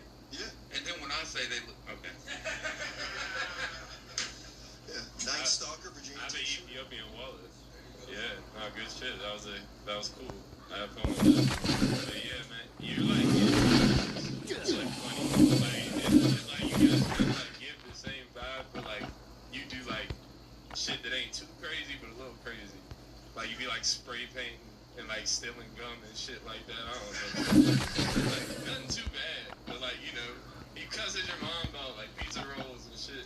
Like we ain't scared of you, but like you're there, and I see it, and I'm fucking with that. But yeah, Brody definitely got you for sure. He was just a lot more prepared. And you come off that way too, like you're not prepared for a lot of stuff. Like you're just like crazy shit. So yeah, just keep it up, man. I like it. I see it. Okay. All right. I'm gonna start with the haters because they do. Actually, that makes a lot of sense. Yeah, it's like looking to a mirror. Yeah, they're like the version of you that gets picked up by ICE. Like the version of us that went to therapy. I like him. Used to struggle with dandruff, but now I use Head and Shoulders every wash because the active ingredient in Head and Shoulders fights off the microbes. Yeah, you that gets picked up by ICE. Like the version of us that went to therapy. I like him. You guys look like the Menendez brothers if they grew up in Stockton. That's it. You guys look like you both went to the same school for troubled youth, but only one of you listened. It was a fun battle. It took a little while. What's your name, Chris? Yeah. You kind of picked up steam with your start inside joke, which I thought was a surprise because you don't look like you could pick up steam. It was fun. Overall, it was fun. I'm glad it's over.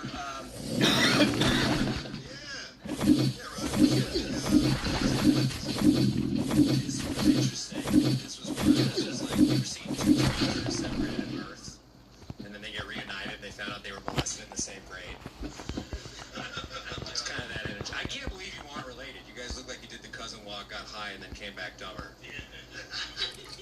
But I appreciated it. The first joke from both of y'all, it didn't go anywhere. I was almost, like upset, like almost got my feelings hurt, and then you really brought it home for Jordan's birthday. Otherwise, this would have been a waste.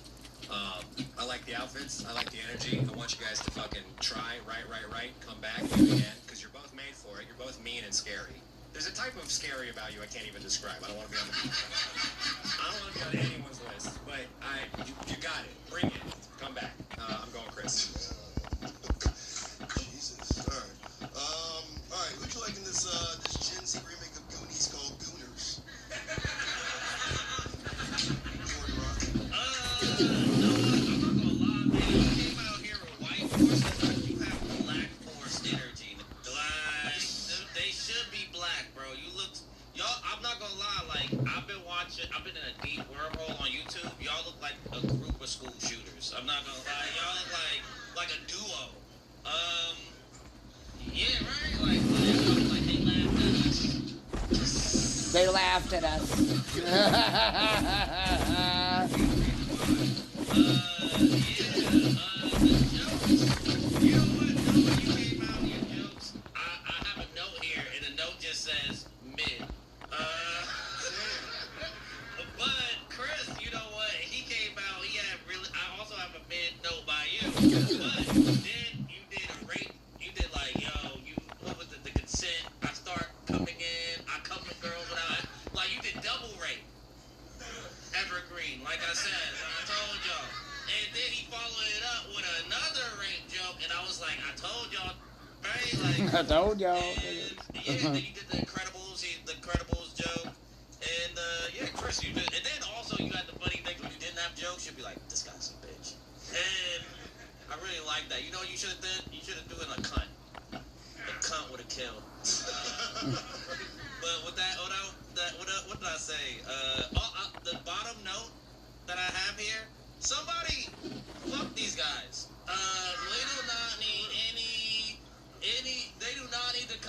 shoot this place up later.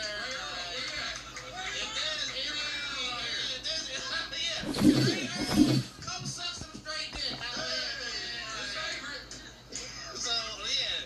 Let me know. You don't deserve something for this, man. Chris, I'm putting you as the winner, but Noah, you still deserve something, okay? Good. All right, Nate, who'd you like in Harold and Kumar gets touched by a Catholic priest? Oh, God. Roast Battle presents Stranger Things.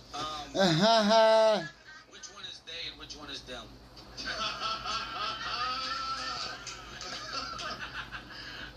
No, y'all had some bangers, bro. I've seen you before. You're fucking hilarious. Chris, this is my first time seeing y'all.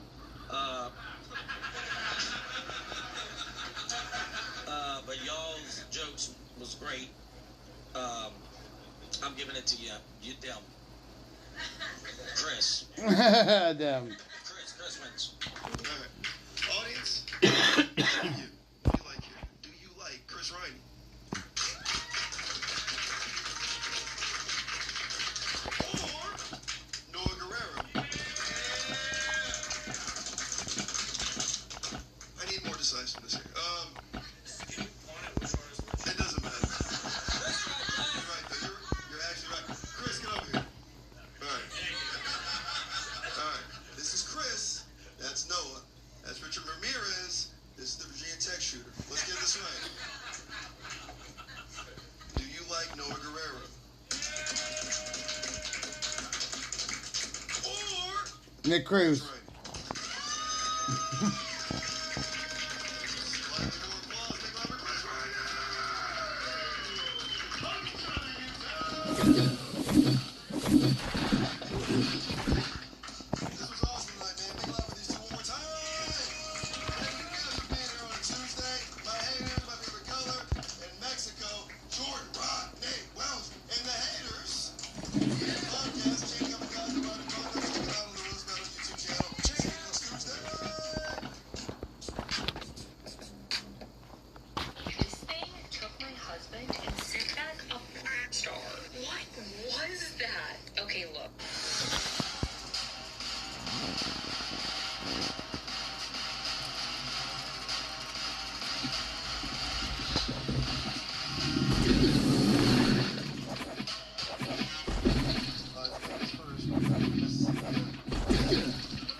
This is real. This is fake.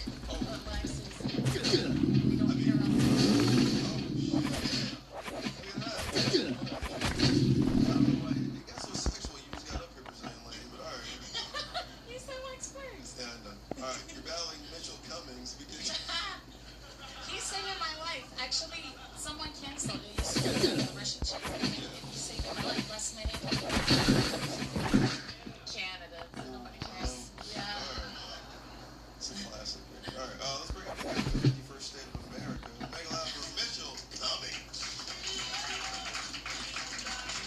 Yes. Thank you.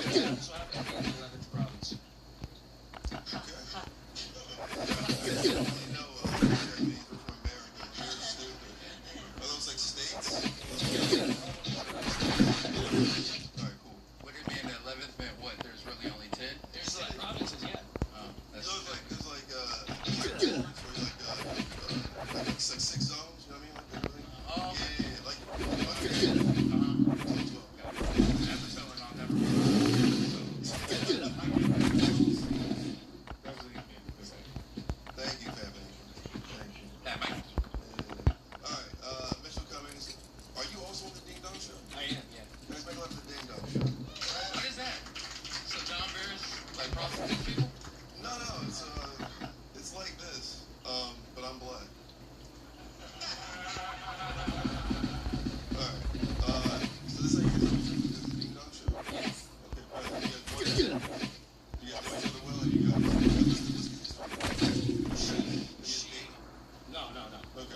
Oh, 8. Okay.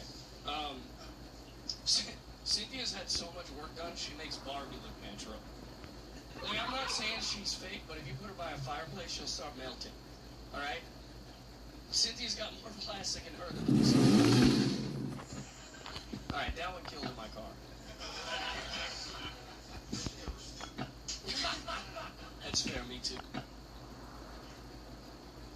Oh, you're done? Yeah, go ahead. Haha. Mitch looks like he's transitioning in bad Wi-Fi. Is it a hairy lesbian?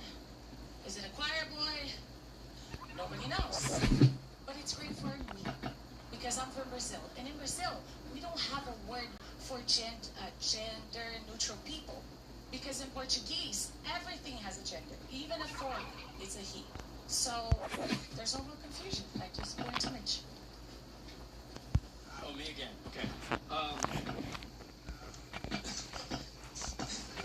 Cynthia will, like, post thirst traps online and then wonder why guys only see her sexually.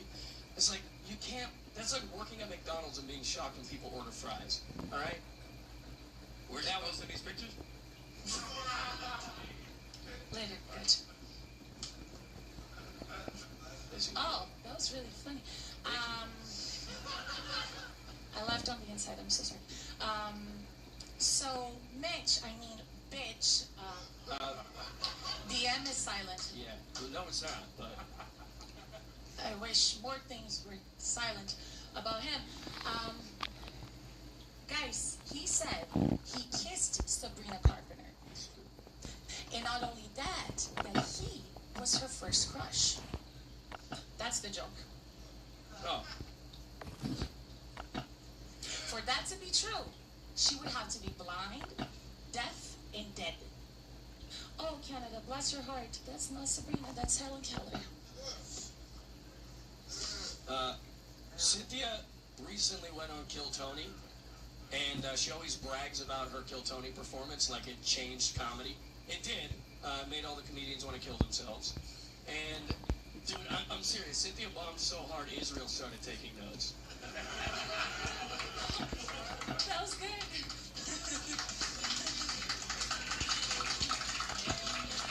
Keep it going. Couple ding dong show regulars here. Cynthia Brazil, Mitchell Cummings. All right. Talk about it, man. Don't hate on something. You're a resident hater. I don't have much to say. You brought that Mankey. That's cool. I did. That Mankey. That was just it was very hard to hear, not watch. I like the way the bitch looked. Unfortunately, nothing came out of her mouth was funny. So I have to give it to Mitch. Mitch, you didn't really win either. I guess I like the Israel bomb thing. Hell yeah. I like bombs, free Palestine. Yeah, that shit sucked though. So let's move on. All right, Kelsey Lane. Who'd you like here? Did you like 07 Shakira or 03 Sean from Boy Meets World? Honestly, this was their first time. This felt about as awkward as anybody losing their virginity to watch. It was really uncomfortable. I mean, we'll talk. No, I think the funniest part, Cynthia, I wanted to root for you. You know what I mean? Like, at one point I thought I was watching like a boring TED talk about Brazil, and then the funniest thing you did was call him a bitch. I mean, look at him. He looks like his Y chromosome sits down when it pees. I just feel like you casually mentioned about a girlfriend. That was weird. I feel like both of our girlfriends make us wear strap-ons. Mitch, do you get paid? Do you get paid? Sometimes. Sometimes, yeah. Fat Man Key, is there street code for that? What are we talking about? All right, so yeah. Just want people to know that you can't talk about this shit in front of niggas like that. Oh shit, no I don't. And Cynthia, you look like the only Disney princess that sings the N-word. I mean, I feel like, you know, like Cinderella is like after the ball, she like lets the prince like finger blast her in a hatchback. I wanted to root for you, Cynthia, but you had one joke, so yeah, Mitchell. Alright. Well listen, I gotta be honest, I thought Cynthia was very funny. I thought she changed comedy up here. It was so good. Just saying. Whatever.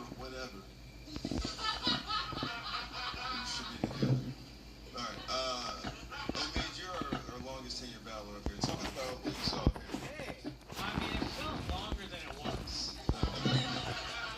Hey, you guys can make 5 minutes feel like 2 days, which is pretty impressive. Cynthia, you look like a cheerleader at a car dealership. Oh. And Mitchell, you kind of look like you say sorry after you do somebody. You know what I'm saying? Damn. You got that vibe.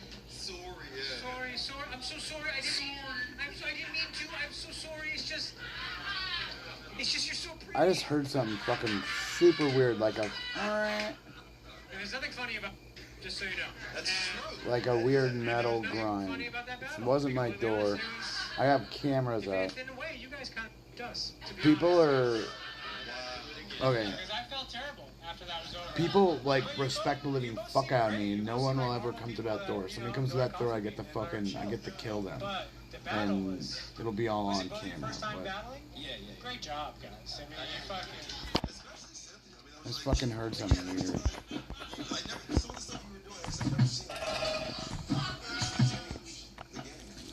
I mean, I'm excited to see you guys do it again because you can only go up, and you did great. Mitchell, yeah, good luck, both of you.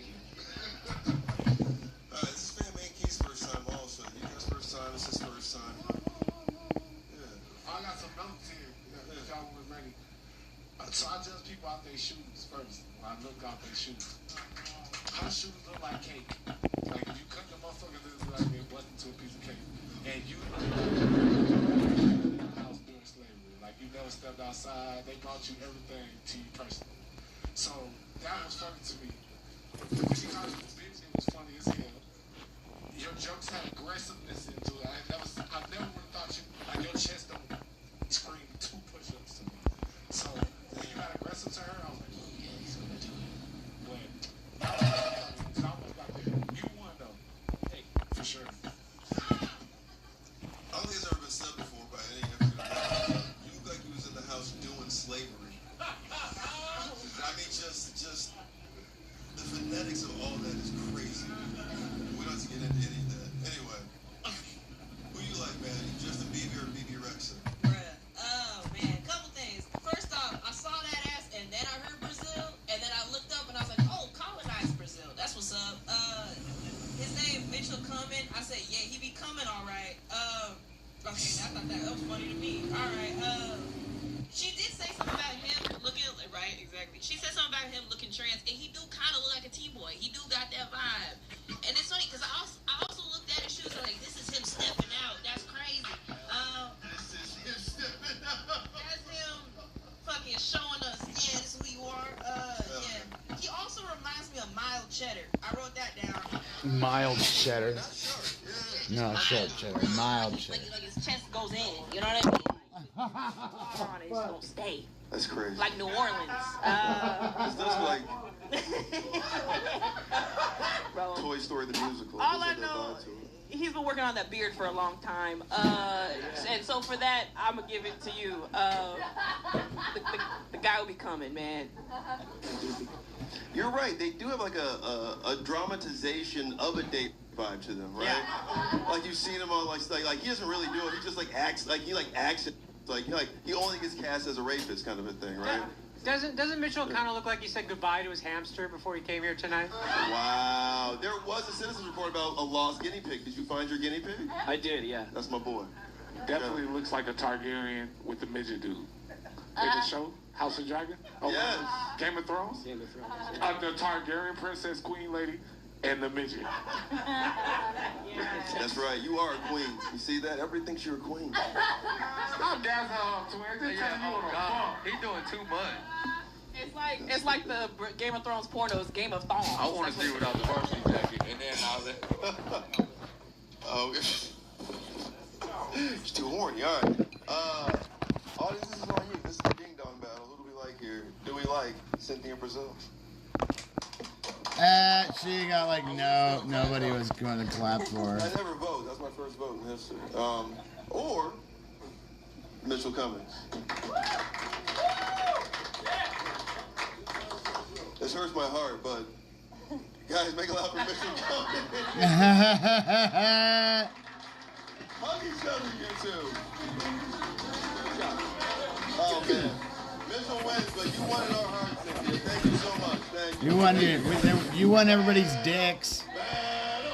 That's it. If your New Year's resolution is to eat better, check out Fact. Yeah, make a loud. When a child starts showing symptoms, it can be hard to know what they have. Flowflex Plus, 4-in-1. All right, these next two people coming to the stage. Great names. First guy I'm bringing to the stage. Make a loud for Rick Blaze. Yeah, Rick Blaze. My man. Hell yeah. Make a loud for Rick Blaze, yo. Come on, what up? Rick Blaze, you wear blazers? Starting off strong. I like it. Fuck with them, right? Yeah. For sure. Yeah. All right, Rick. I gotta be honest, I'm a little upset. I could have made my fantasy football playoff championship, but you just did not score enough points. Wow. Yeah. Took it right out of my mouth. Doesn't even look at it. It's just like, yeah, like you could have. You look like you just got cut from the New Orleans Saints. Legit, Right? yeah. There's too many people who don't care what sports are now. All right. Rick Blaze, great name, great MC name, great slam poetry name. You're battling Brian Skinnell. Yeah, sure. Why are you doing this to him? He stepped up to the challenge. I was looking for somebody to roast, you know what I'm saying? He said he was down. So I was like, fuck it, let's run it, you know? All right, bet. Guys, make a laugh for the guy who can't wait for me to bring him on stage. Brian is heading now. Jesus Christ. He's excited.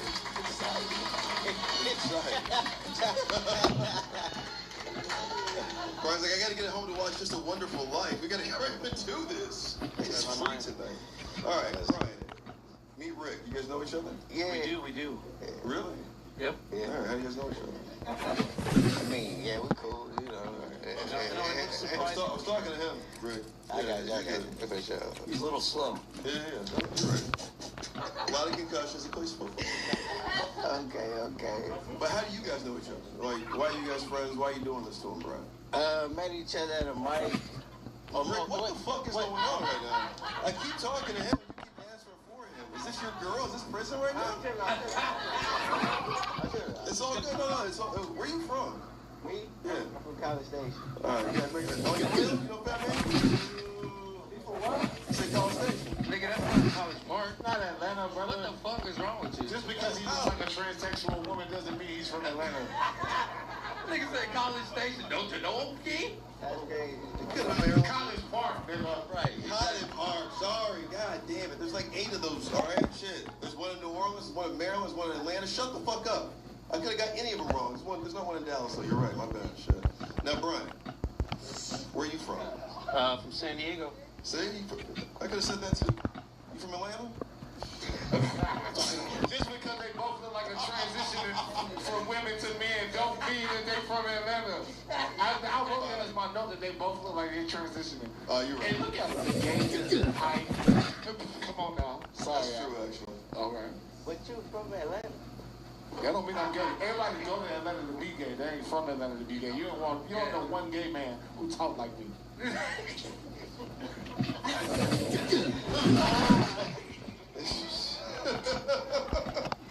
All right, y'all gotta fight or fuck it out. I don't know what's going on right now. It's a different show, man. All right. It's 3 jokes. You still got a coochie. At the end of the day, he's right, Brian. Or, Rick. I don't know which one of you niggas is which. Brian, where you from again? San Diego. All right, terrible. You're battling Rick Blaze. You guys know each other through stand-up. Rick just seems to want to fucking roast you. Let's just do this, man. Who wants to go first? You want to go first? You go first. Yeah, I'll go. Are you guys dating?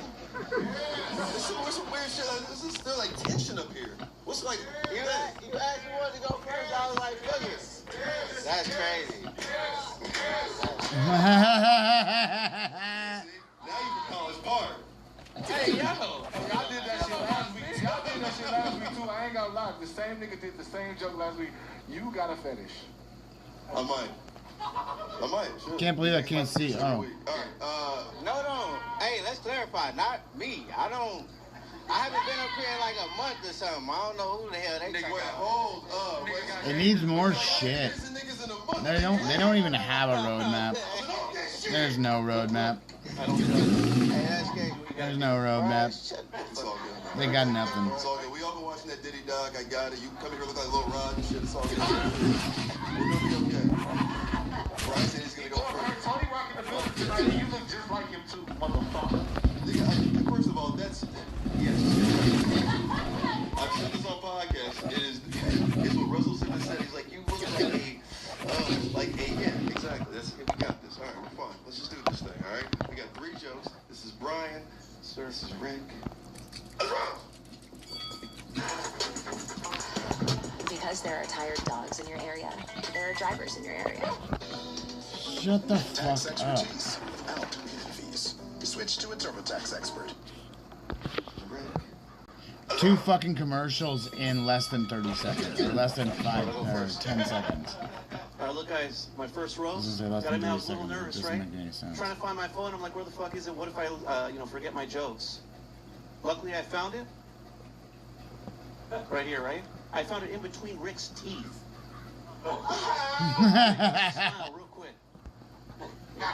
Yeah, he's looking at me. Rick, your teeth are so far apart. One's a Democrat, one's a Republican. That's crazy. Alright. Give him a sham wow. You know what I'm saying? Brian, you look like you still burn ants with a magnifying glass. You look like the gingerbread man if he was baked for too long. Okay. Black jokes off the top. Let's see. Yo, Brian, you look like Ace Ventura, pet fucker. You look like Jim Carrey if his mama only took Tylenol's prenatal vitamins.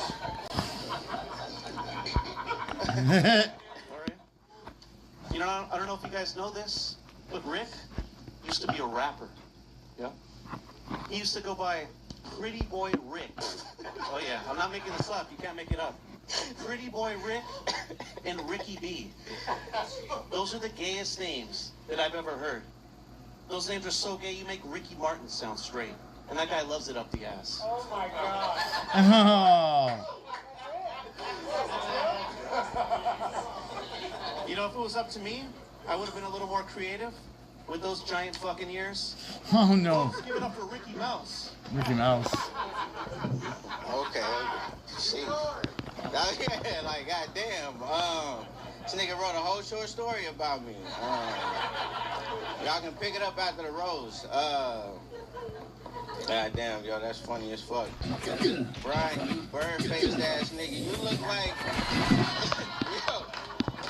You look like your mama puked in your mouth when you was a baby to feed you. Get the fuck out of here. This guy looks like the Pillsbury.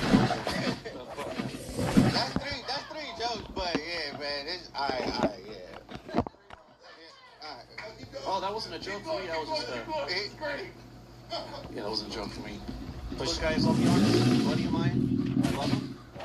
You know? Look. Hear me out. He told me, I don't think girls like me because I'm short. Guys, I don't think that's true. He told me, I don't think they like me because maybe I'm not that funny. And you know what? I disagree. Because every time a woman looks at his dick, they always laugh. He was reaching there. Kiss. I told you. All right. One more time for Rick Blaze, Brian Skin out. Kiss. Hey, y'all asked for one more shit. Texas A&M. All right. Wild. That's that we called it. You guys have fucked. That's crazy. We called it. All right. Next. Where is that? That's like it's like an hour and a half from Houston. Oh, okay. So nowhere. Pretty much. I mean, he's not wrong. The battle was, it was cool. I did like when you said that his mama took the Tylenol prenatal. I thought he does look like he's missing a chromosome. The eyes are real beady and real close together. I don't know what's going on. A little Krishan Rock Jr. going on in the face. Yo, if I had to call it. But should. With the lack of height, he did have a few jokes, so I'm gonna have to give it to Rick Blaze. You know, Brian, his eyes are like the opposite of your eyes. Like wide. Yeah. Yeah. So I need some good cocaine. Right on. Yeah, that's great. All right. Fat man. I give it to the black guy. Okay. Is it my turn already? Yeah, let's Stop calling me Fat Man Keith. My name is Keith, bitch. All right, listen. I got some notes. It's by your Instagram handle, sorry. Yeah, my Instagram handle is just my Instagram handle. My name is my name. They don't get that here, Keith. They call me Sushi Boy next All right, look, I got a lot of notes. Shut up. Look, so first of all, this battle was a battle of trans. Okay. From trans women to men. From women to men. And that was one of my notes. Okay, and then it was also tall versus short too. So who won that battle? Who won? Y'all always gonna win. You win. Look, sorry, I got another one. You do like the ShamWow, baby. He got you with that. The ShamWow shit got it. But you also had them lunch table jokes. I don't fuck with lunch table jokes. Because at the lunch table, you're key. But trans women, Rebecca Bryant, I gave somebody their name. If that's your name, Ricky Blaze, your name is Rebecca Bryant. That was your real name when you started as a woman and you changed your name to Rick Blaze. And Brianna Scott. The gay just gave it away. I know you used to be a woman. On God. Look at your frame. Don't trip. Shut up. You do bad push-ups. Go. Hey, look at your shoe. You got one tongue out. Freaky ass nigga. This nigga, you look like Kevin Gates when he first started rapping. I don't look like Kevin Gates. You look like a woman that turned into a man. You know this nigga be on Santa Monica Boulevard. That's his only joke. I don't know what's up with that, but you know that surgeon name. Shout out Cynthia Brazil. Don't put me in the role too. And next week I get with you, man. I was with you though. We cool. Wow, that's great. Still like from Riverdale. You from what you said you from Riverdale? Yeah, hey, you know what I'm saying? Texarkana. Anyway, Guys, did anyone understand anything they just said? Yes, here, let me explain. So, he's saying he transitioned to a man now, but because he was a woman, there's still misogyny and sexism happening. And also you as well, and you got the knee surgery. You got the knee plus the man. Don't right now is from Grand Theft Auto. Y'all both get NPC. Y'all both some NPCs. I ain't gonna lie. Yeah. Keys open doors. That's key, everybody. See, they like that main key. All right. Oh, me, you're the longest tenured battler. Talk about this too. I agree. I think you guys are both women. And first thing I thought, the second you two guys walked out here, Rick, you're from College Station, or more like Community College Station. Take that with you. Brian, I'm not convinced that you're not AI, to be completely honest. I think, and Rick, you are about as tall as AI. You know what I'm saying? There we go. I still got my hairline. Hey, I'll show you my hairline right now. Show it. Go ahead. You can't see it. Fuck it. Hey. Yeah. Wow. Nice. Did nothing stand up and show you how tall I am? Hey. Thank you so much. Hey. I can see your hairline from my height of how tall I am. So, congratulations, my guy Rick. The pet fucker joke, hilarious, and the bird ass face. I'm not gonna say that last word, but yeah, you did great. The ShamWow one, hilarious. The Democrat Republican joke, very funny. It was very good. And Ricky Mouse. I mean, who doesn't find that fucking hilarious? It was really good. Honestly, better than the last battle, so we got to give you guys that much credit. And you both were very weird, very funny, and I gotta give it to Rick. I think Rick got it. All right, when you take that off, you go from like Lil Rod to like Lil Cease, and you still look like Mark Furman. Let's talk to Kelsey Lane. They're both women. Thank you so much. They're both women. Oh, hey, Rick won for me. I never said one. Rick. Why do I feel like these two guys are so good at roofing? Your jokes made the audience fall asleep. I don't know. Rick, you're like likable, but Brian, I don't like you at all. I just There's something about your eyes that's extremely unsettling. Yes, like I don't know, and just like your like entitlement with your delivery, you're like, like don't you know who my father is? And the audience was like, I don't give a shit. Like it was, I don't know, it was really uncomfortable. I feel like you're like a magician that makes charges disappear. I also kind of feel like maybe Rick was like mad that they cut him out of the Diddy Dog. And Brian was like his lawyer telling him it was a very good thing, you know? Yeah, I don't know. I liked Rick's bird joke because, yeah, I agreed. That was the first thing I thought when he came on stage. I was like, oh, it's like a big bird plucked his feathers out or something. So I'm going to give it to Rick. Old Spice cashmere and vanilla deodorant. 24/7 cologne quality scent. No. Is this the episode with the breakdown? Reba, we can't agree on the house. Y'all need. So I'm gonna give it to Rick. Yeah, bird ass nigga. Yeah, we get it. I was gonna say pluck feathers too, but I thought it might be corny, so I ain't saying it. All right, guys. Wait till post battle. We on TikTok shit like that. Man, yeah, y'all seem like y'all met at an acapella convention. Like that's the vibes here, bro. Like y'all having a "Where's My Hug Off" competition. Okay, that vibe too. But also, I just want to say, nobody talking about how tight this guy's pants are, bro.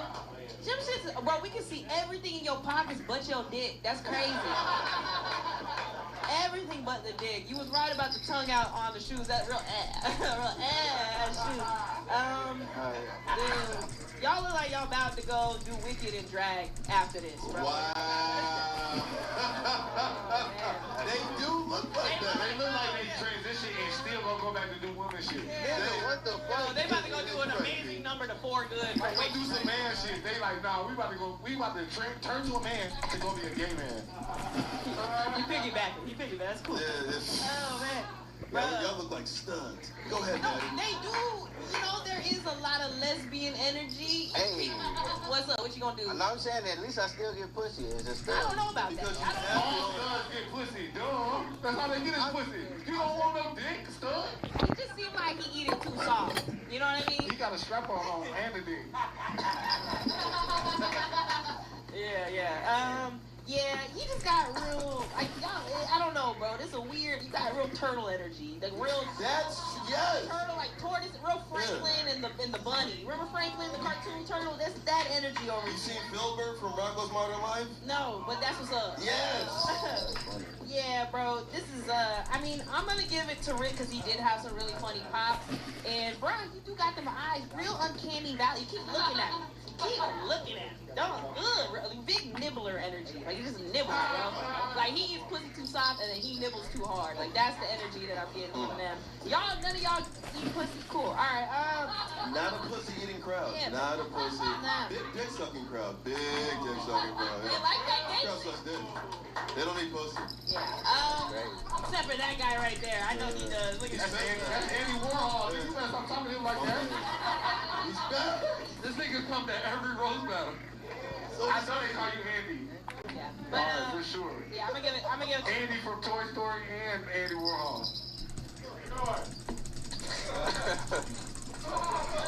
Yeah, I'm gonna give it to Rick.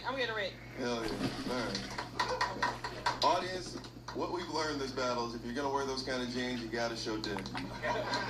You gotta show dick, Brian. He wearing the same jeans as the Brazilian bitch. That's crazy, bro. Cynthia, come up here. Where's Cynthia? She left after she lost. Oh, she crying in the car? She crying in the car. Like everybody, do you like Brian Skinnell? That's fucked up. He had some jokes. He took time out to be an assistant coach for University of San Diego to be here tonight. We got 5 hours in. Do we like Rick Blaze?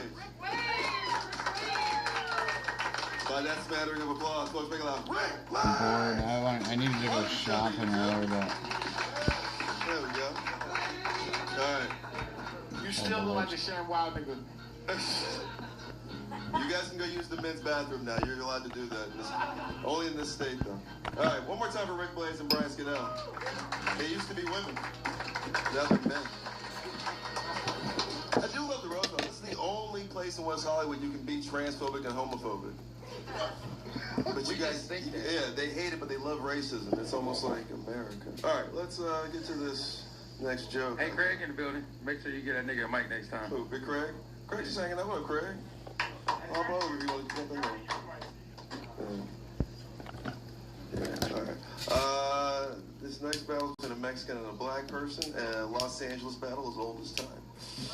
Let's bring up the Mexican first. Make it lover Barry. Come on, Toya!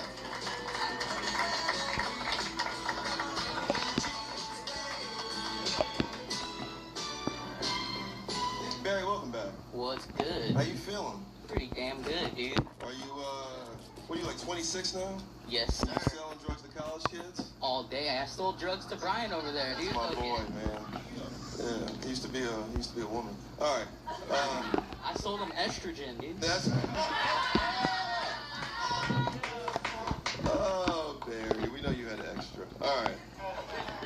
You're battling Reed Clark, black man from the South. Why are you doing this to him and his ancestors? Yeah, we've battled before, but honestly, I think I should have won. So. Okay. Just fact. I'm just telling the truth. All right. That's it. Let's bring up your opponent who you think you should have beat last time. Make it like a Reed Clark. In choosing UnitedHealthcare's Medicare Advantage plan, one of the key questions was literally to say, are our current providers in that? Shut up. Beat last time. Make it like a Reed Clark.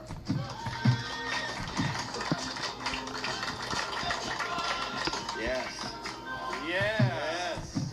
That's the song I asked for. Right, you remember when this nigga came up just as a slave? I'm saying. For some reason, every time he come up, his outfit still reminds me of the slave outfit. Yes. Can we move on? Reed. Yes. That's. Thank you. I mean, that hoodie's crazy. You dressed up for this. Anyway. I did. This is pretty good. You battle with Mary. How do you guys know each other? We're both in the same League of Legends group. I'll skip to the part where you asked me why. I want to roast Barry because I did my research and I think I could beat him. I watched one of his regular sets and he bombed so hard I thought he was a Venezuelan cruise ship. Roll the tape.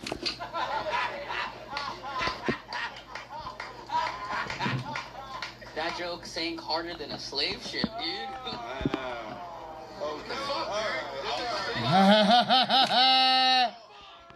I was like, man, which one? A couple. Not a lot of them. I don't think they existed.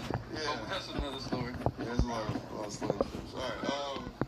It's one already here, bro. Anyway, it's one round. It's 3 jokes. Who's going first? I can't.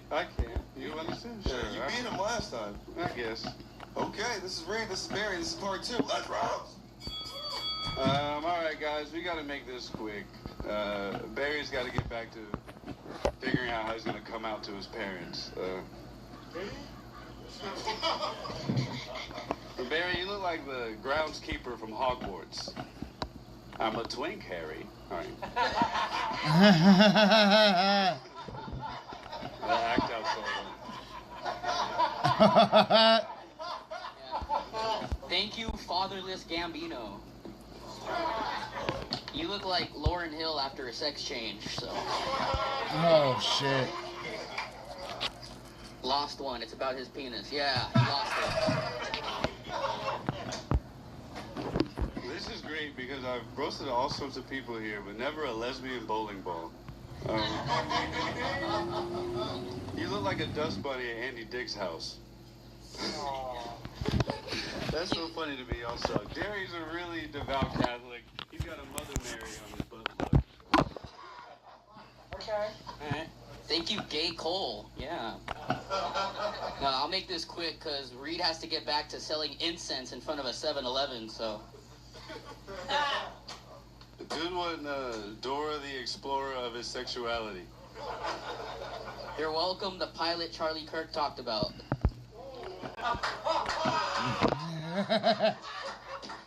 A lot of Charlie Kirk fans are here. That's really weird. I don't consume any Charlie Kirk material, but Barry is like the Selena of comedy, but all the shots he takes are from the back. Speaking of taking shots from the back, you might recognize Reed from every body cam video ever. Good one, John Lesbian Zamo. I don't know. I'll take it. Okay. Very polite ending.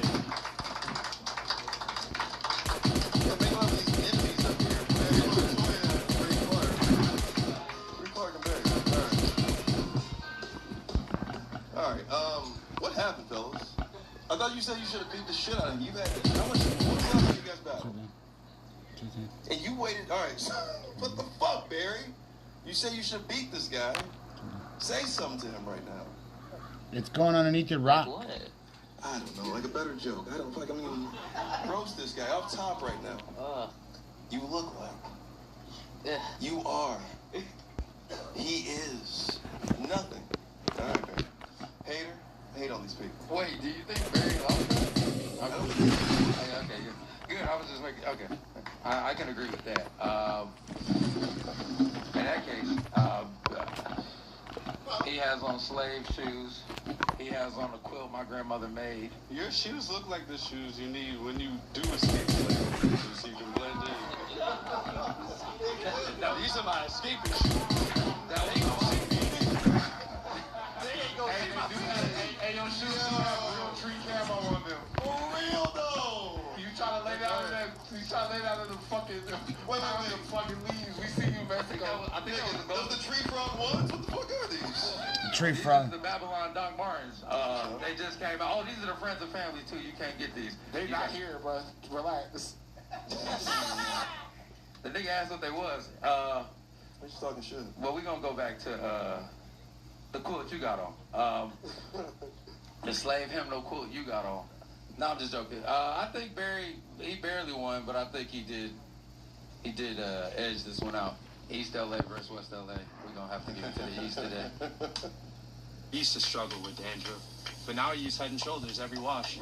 Because the active ingredient in Head & Shoulders fights off the microbes that cause dandruff. He did edge this one out. East LA versus West LA. We're gonna have to give it to the East today. Alright, it's one for Mexican Barry. That's what we're calling him for right now. Oh, me, go ahead. We're calling Mexican Barry. Mexico's actually wearing the Underground Railroad 4s. I don't know if you... Underground Railroad 4s. The Underground Railroad 4s. You niggas are loving these slave jokes today. You got the toughness. You started them. No, nigga, he started when he came over here talking. Never mind. We tried to move on. Nobody cared what he swam over. I thought about it. I did call him a slave as soon as he walked over here. You're right. And then he sunk a slave ship. I did start it. Carry on. I mean, you both look like you're crashing a quinceañera. You know what I'm saying? You're both are looking for food and just any way possible. And but you got jokes, man. Both of you had a lot of jokes. That act out read of I'm a twink, Harry. That got me. Dora exploring sexuality. You might have heard that once before, but it was funny. And then Barry, the body cam footage. The hub. Then you had a Charlie Kirk joke. That was a real turning point in the battle.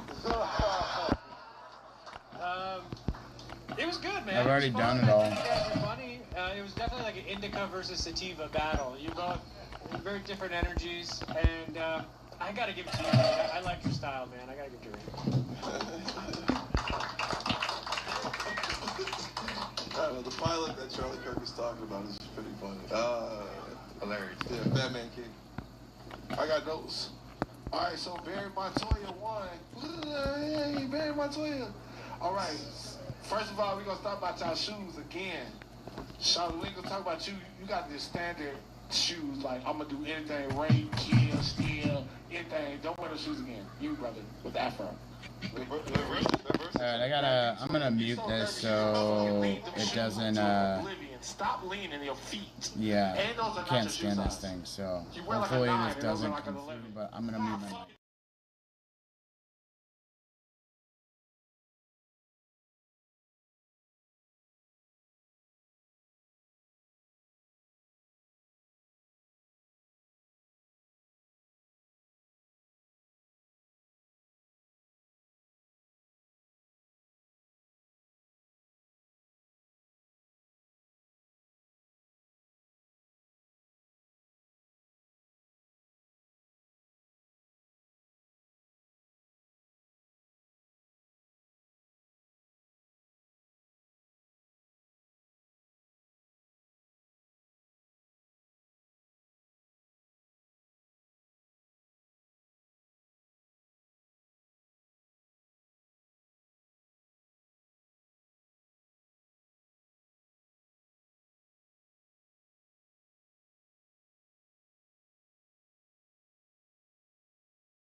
That was me just stalling because I'm really trying to figure out who.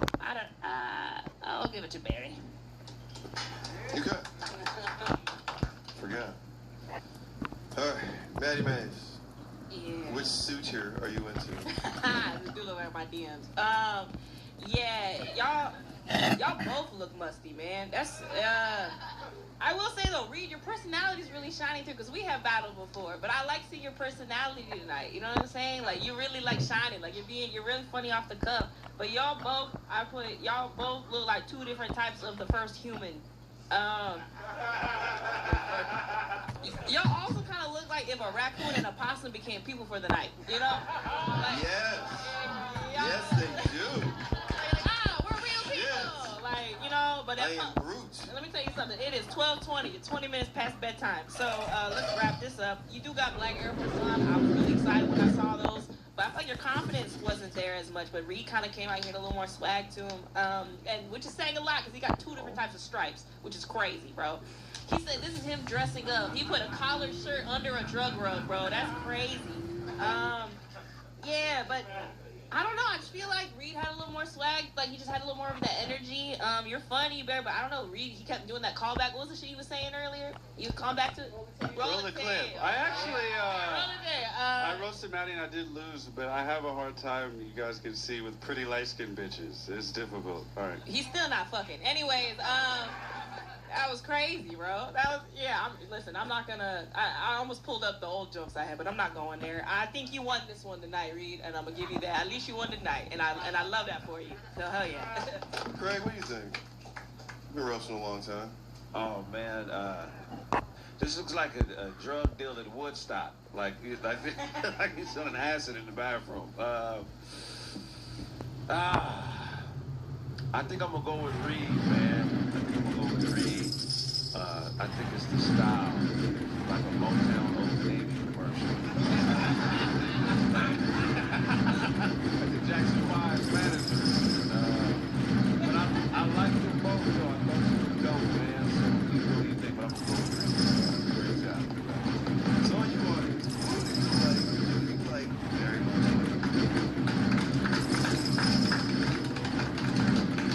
or Ray Clark. Like a little more. Make a love for Rick. They love each other. Look at that. Barry and you lost twice. What song is he playing? Alright, two battles left. I told you. It's ladies first. Make love for Miss Liz. Hater. Yeah. I'm there for her. Welcome. Thank you. Alright. Liz, what's your record? 3-0. 3-0. Like, number one.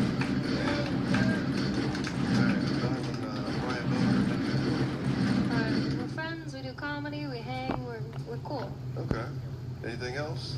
No. Like, where does he work? Do you hate him? What's the most annoying thing he does? Be a ginger. It's annoying. I like it. All right, good. Let's make love for this ginger who's Cuban, Brian Bogart. The 20% off wine sale is back at Grocery Outlet, your extreme value headquarters. Now through March 10th, every bottle of delicious And get become an alcoholic. Let's make love for this ginger who's Cuban, Come Brian and get Bogart. it. Get him up, become an alcoholic. What's up, everybody? White passing Cuban, we love it here. All right. Worse. How do you and Liz know each other? Why are you guys so close? Oh, Liz is cool. She's a buddy. I like roasting someone who's like a walking red flag. So, yeah, I'm excited to do this. We just see each other a lot of open mics. Okay. Yeah. All right, so one round is 3 jokes. Who's got it first?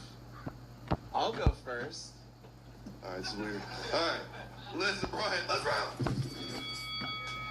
Yeah. Okay, everyone, be nice to Liz. Otherwise, she's going to sick Beetlejuice on us. Yeah, I can't believe they got me roasting Wednesday Saddams. Liz's boyfriend, he's a very funny comedian, also named Brian, which is crazy. Imagine being less funny than 2 Brians. We're afraid of the influence she has over him. That's why we call him Joko No-No. Her name is Liz Hater because everybody hate her comedy. Am I right, buddy? Yeah, he gets it. Andy Warhol fucks. Alright. It's been a really weird night. But I'm very happy to be roasting my friend Brian here. Brian looks like the fetus that got tangled in my copper IUD. Brian got his degree in theater. Going to the theater is what I imagine it's like to have sex with Brian. You turn off all the lights and there's only gay men in there.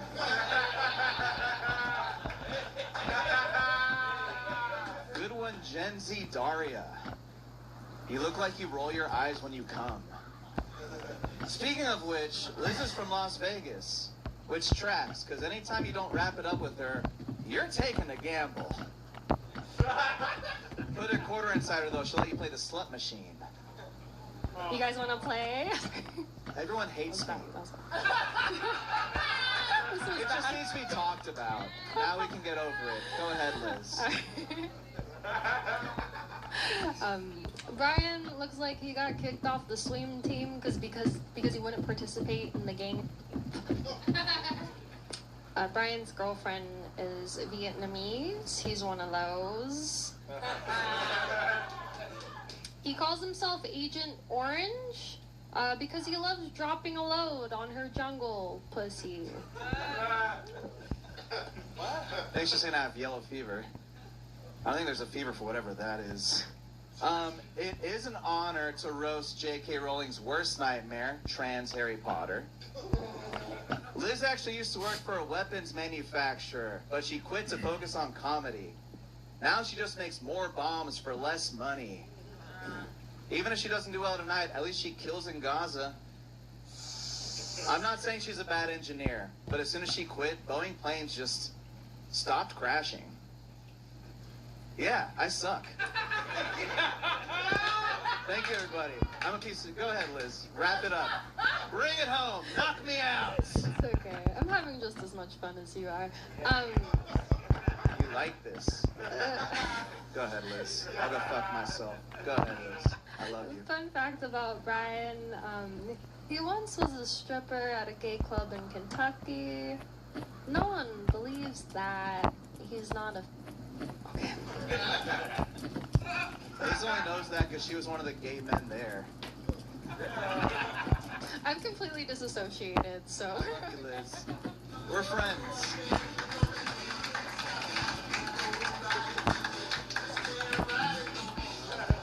Cool December night here in Los Angeles.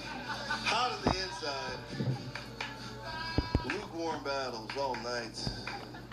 Dip your toe in the water's fine. All right, Mexico, let's hate on these two that, yeah, you saw what happened up here. Liz is about to go 4-0. Yeah, she did. Just let it be. That'll make him take his camo off. This is not a good night for him. All right, we made Key leave. Me. Yeah, he had to go. He said he loves everybody, and he's got to go rap. And honestly, that's what he said. He's like, I was like, "You leaving?" He's like, "Yeah, I'm a rapper." I was like, "All right, well, cool." No, Misty Shore said that. She says that mediocre comedy inspires great comedians, like new comedians. So I think that's what Key was saying. He's like, "This is trash. I can do better than this." Yeah, he actually has a spot at the Laugh Factory right now. That was, I mean, Brian, I love the bombing so hard that you have to try everything you can try. That was great. Instead of just fucking dying, you're like, let me just say how much you guys hate me right now. And I don't know why, but everybody did hate you. I felt it. They felt it. I think it's the new haircut. Is it brand new? Is it like today? Unfortunately. Yeah, dude, you gotta give us 24 hours. No, it cut a few days ago, but I don't like how he cut it, so that's just my life right now. That's your life right now? Yeah. I miss, yeah. Don't worry, it's gonna grow. I'm funny with curly hair, y'all. No, Brian's really funny for people who haven't seen Brian before. Brian battles every, 4 weeks, and he crushes you. Really great. But nobody liked you tonight, Brian. Literally, nobody enjoyed a word you said. And also, you decided to give us 500 jokes, and all of them were bad. Literally. That's crazy. I thought one would hit. None of them. You were talking about how she works at Boeing. We're like, what? Does she work at Boeing? Who gives a fuck? Like, does she? No, she can't work at Boeing. She's here at midnight at fucking Tuesday. No, she doesn't work at Boeing. Bitch can't spell Boeing right now. And, but Brian, nobody liked you. And I haven't seen a room of people not like one guy in a long time. But I gotta be honest, you being like, nobody likes me. That's No. that's the Brian win. Scannell, nobody liked him. But he didn't own it. But he didn't own it. Yeah. He didn't own it. Brian Bogart. Uncomfortable, but Yeah. didn't hate it. Tonight you owned it. I think you leveled up in a way that is good for your comedy. Oh, mean? I think it's good. Mean, No. everybody. You were awful. You were real bad. Thank you. Thank you. Bad. Nicest thing anyone said. Liz, you look like you asked for a shot of espresso in your oat milk. That's all I can really think about. You know what I'm saying? Like, can I get an oat milk with a shot of espresso? I thought that was so funny, but it's just me, I guess. See, Brian, this is what happens. Even when I start talking about you, everyone starts bombing. Look, every black person left. Like, we had a quarter of the room with black people, and they all left. They're all gotta go rap. Wow. You gotta go too? I literally want to. But because of me just said that, I'm gonna stay. Damn. That's the difference. Mexico doesn't have to rap. I gotta give it to Liz. Good job, Liz. That was great. Good job. Give it up for everybody. Funny. The man has jokes. He's funny. Okay. My Uber 6. Everybody. Wait, Oh, my God. favorite part was when you were like, "Am I right?" And he was like, "Don't pull me into your bomb." Andy.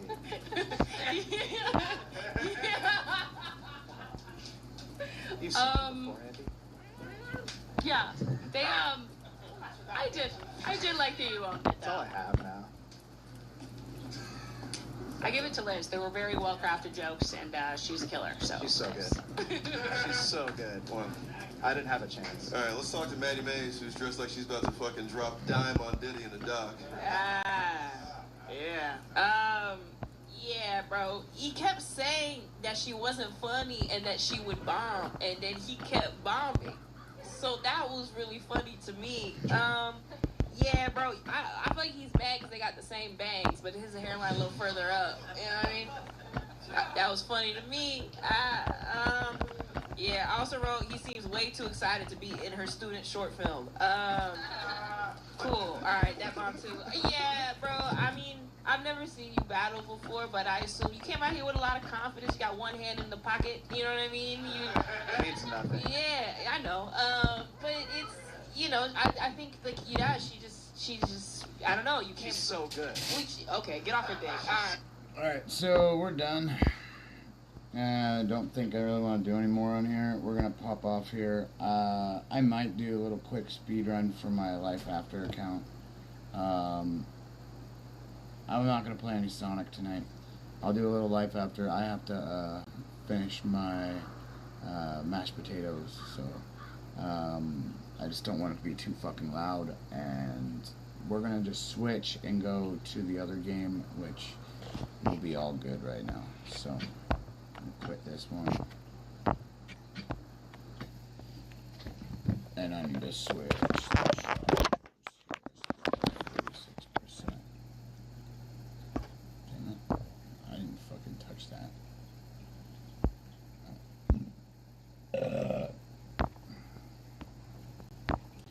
Rice burp. Alright, so I need to go off camera. Yeah, because the game's gonna want me to do something. 11 o'clock on a Thursday. I'm fucking using this machine for about 20 minutes. Yeah, we're fucking meat riding over here. That's crazy. No, wait. Got the meat. Okay. Got the meat. Fucking Arby's over here. Okay. No, but yeah, she just had a little more confidence. She came out here way too hot, and you said she wasn't gonna be funny, and then she was. So that's pretty funny. So I'm gonna give it to Liz. She's so good. Oh, She's so good.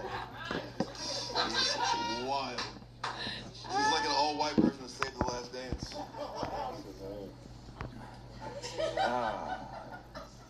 I mean, I'm with you, man. This shit was trash. No, I'm joking. It was good. Don't lie. No, man. I love everybody, man. I feel like you're really into video Dixons. What? What is that word? Video Dixons. That's Maybe I am. I just don't know. I don't know, man. It's videos with men dressed like women that have dicks. Oh, that's good. Yeah, that's good stuff. So good stuff. I think you guys both did pretty decent. Me? Do I have to vote, or can I just be like nobody? Oh yeah, let's put this on the audience. I don't want to put my career on giving. Just to clarify, you said I did decent? You did. Well, you guys That's both. fucking crazy. You don't think you did You're all right? wrong. No, I suck. Wow. Really? Yeah, you heard them. Fuck the audience. It's about what you think. This is Let's your let the journey. audience decide. Yeah, you did decent, bro. Thanks. I mean, I was That's entertained, nice. man. I was kind of entertained. Yeah, I'm gonna let the audience pick. I'm with you, man. Fuck it. Yeah, she did. Give it up for her. Let's vote. Let's give it. Let's let Liz win right now. Everyone. Wow, I've never seen. All right, folks, Liz wins. Yeah, give it up for her. No. Okay. Thank you all guys. I hate white you people. guys for sitting over through this. Thank This you. white nigga gonna try to he's gonna try to bow gracefully. No, that's not how this works, bitch. It's not how this works. You have to be. You gotta be like depreciated. You niggas don't platform. What's the nigga name? That's Brian. Hey, if you think Brian won, clap your hands right now, guys. That's what the fuck you need to hear, nigga. You don't get to choose. Wait, let's count. Hold on. It's more than I thought I was gonna get. You want to count? There's hope. There's hope. Actually, more hope than I thought. Let's do that again. Do it again, guys. Do it again. I just worked here. I hate you more now than I did. What? Thank you, Eric. Don't ever fucking do that. Not on that stage, you pussy. You got me. One more time for Eric Roche, everybody. Someone The end voice of the this. crowd. All right, I mean, yeah, you're right. I just do my job right now. All right, who do we like, everybody? Do you like Brian Bogart? His parents? He's really good. Or... you might get jumped when you get out of here, Brian. Be careful. Yeah. Yeah, you might get like jumped and get your dick sucked at the same time, which actually isn't that bad. I've been happened. Yes. Or Liz, she's really good. Hater. Both set. Liz, she's really good. Hater. Fuck each other. Spice Cashmere and Vanilla Body Wash. 24/7 cologne quality scent. Reba here. Want to tell you about Realtor.com with over 500,000 new listeners. Dude, are you fucking kidding me? She's really good. Hater. Fuck each other. All right. Folks, we have four battles. I know this one is good. We saved the best for last. Let's make it loud for Miss Jackie Blumsack. Blumsack. Yeah, what up, Blumsack? Here it is. All right. Everyone's so awake. Yeah. Everybody loves this show. They can't wait to scream. All right. Make it loud for Jackie, everybody. All right, Jackie, where are you from? Tell the people. Talk to them. I am from Los Angeles.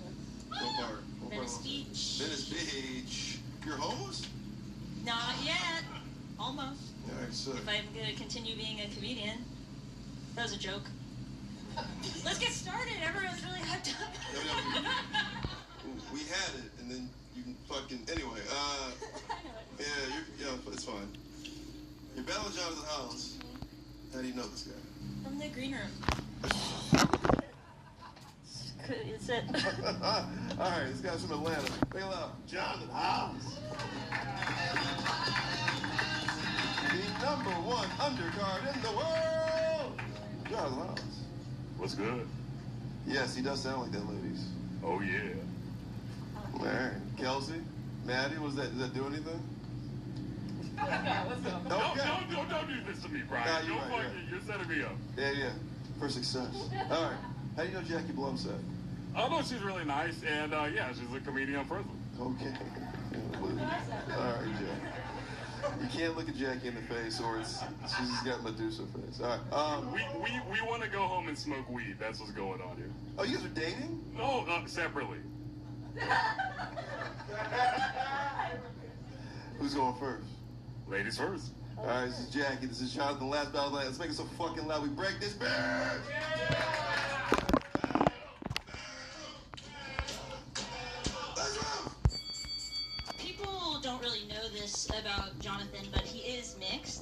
his dad is black and his mom is retarded.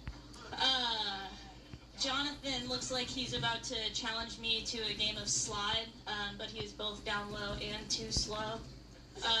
Jonathan is the only black man here tonight that cannot show you Inglewood on a map.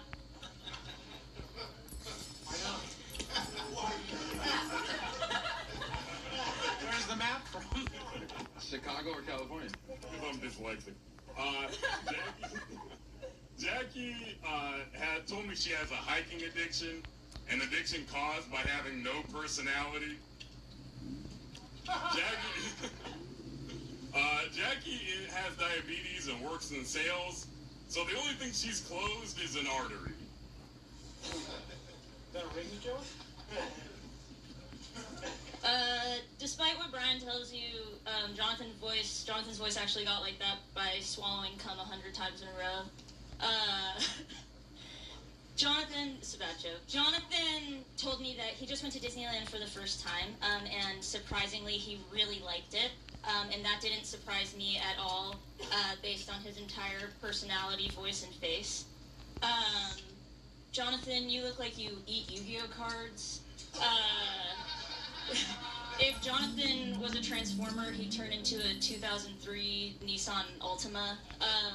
Reminds me of the kid that you went to elementary school with who used to suck on their own mouth until it got all red as a grown-up.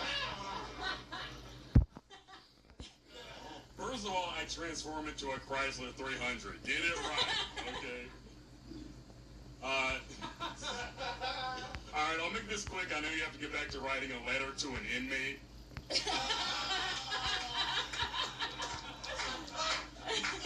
Jackie has the energy of someone whose kids are eventually going to refer to her as their biological mother.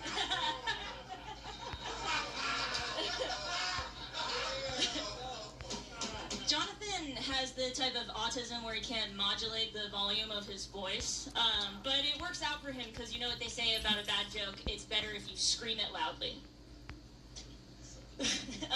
Not done. The only thing that Jonathan does better than being kinda black is being a loser.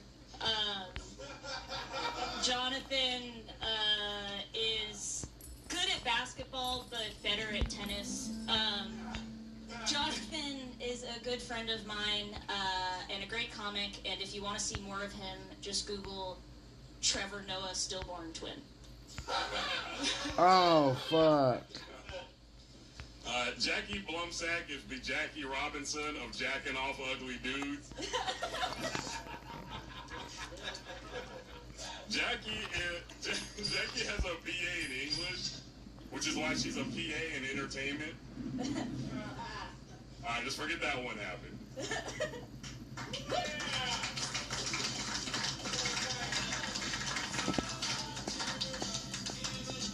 Granger knows that if you're a school custodian, cleanliness is your top priority. What the That's why fuck? you rely on Granger for a range of cleaning products and equipment, from disinfectants to floor scrubbers. Granger, for the ones who get it done. One more time for the buttery smooth voice of Jonathan Hollis and the buttery face of Jackie Blumsack. Mexico. Yeah, it was a great battle, the one you've been waiting all night for. This is a good one. Yeah, for sure. I'm gonna go ahead and give it to the nigga from Atlanta. I do like how your jeans, like I can still see your belly button, but I also can still see the fat of the stomach. I thought they usually pull those up over the top. You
swinging first, and then Jonathan kind of came back, and then he kind of teetered off a little bit.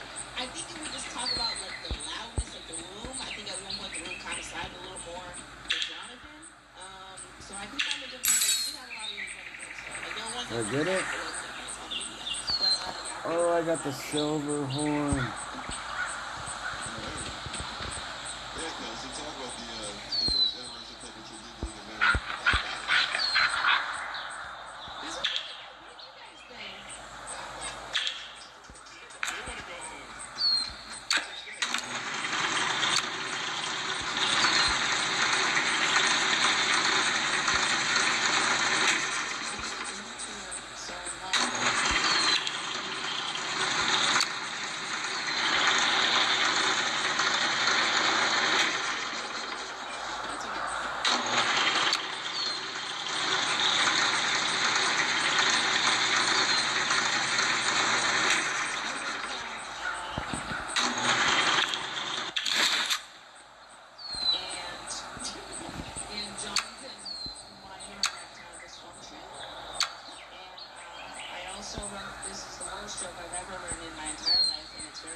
Alright, see you guys later. See you tomorrow. Peace.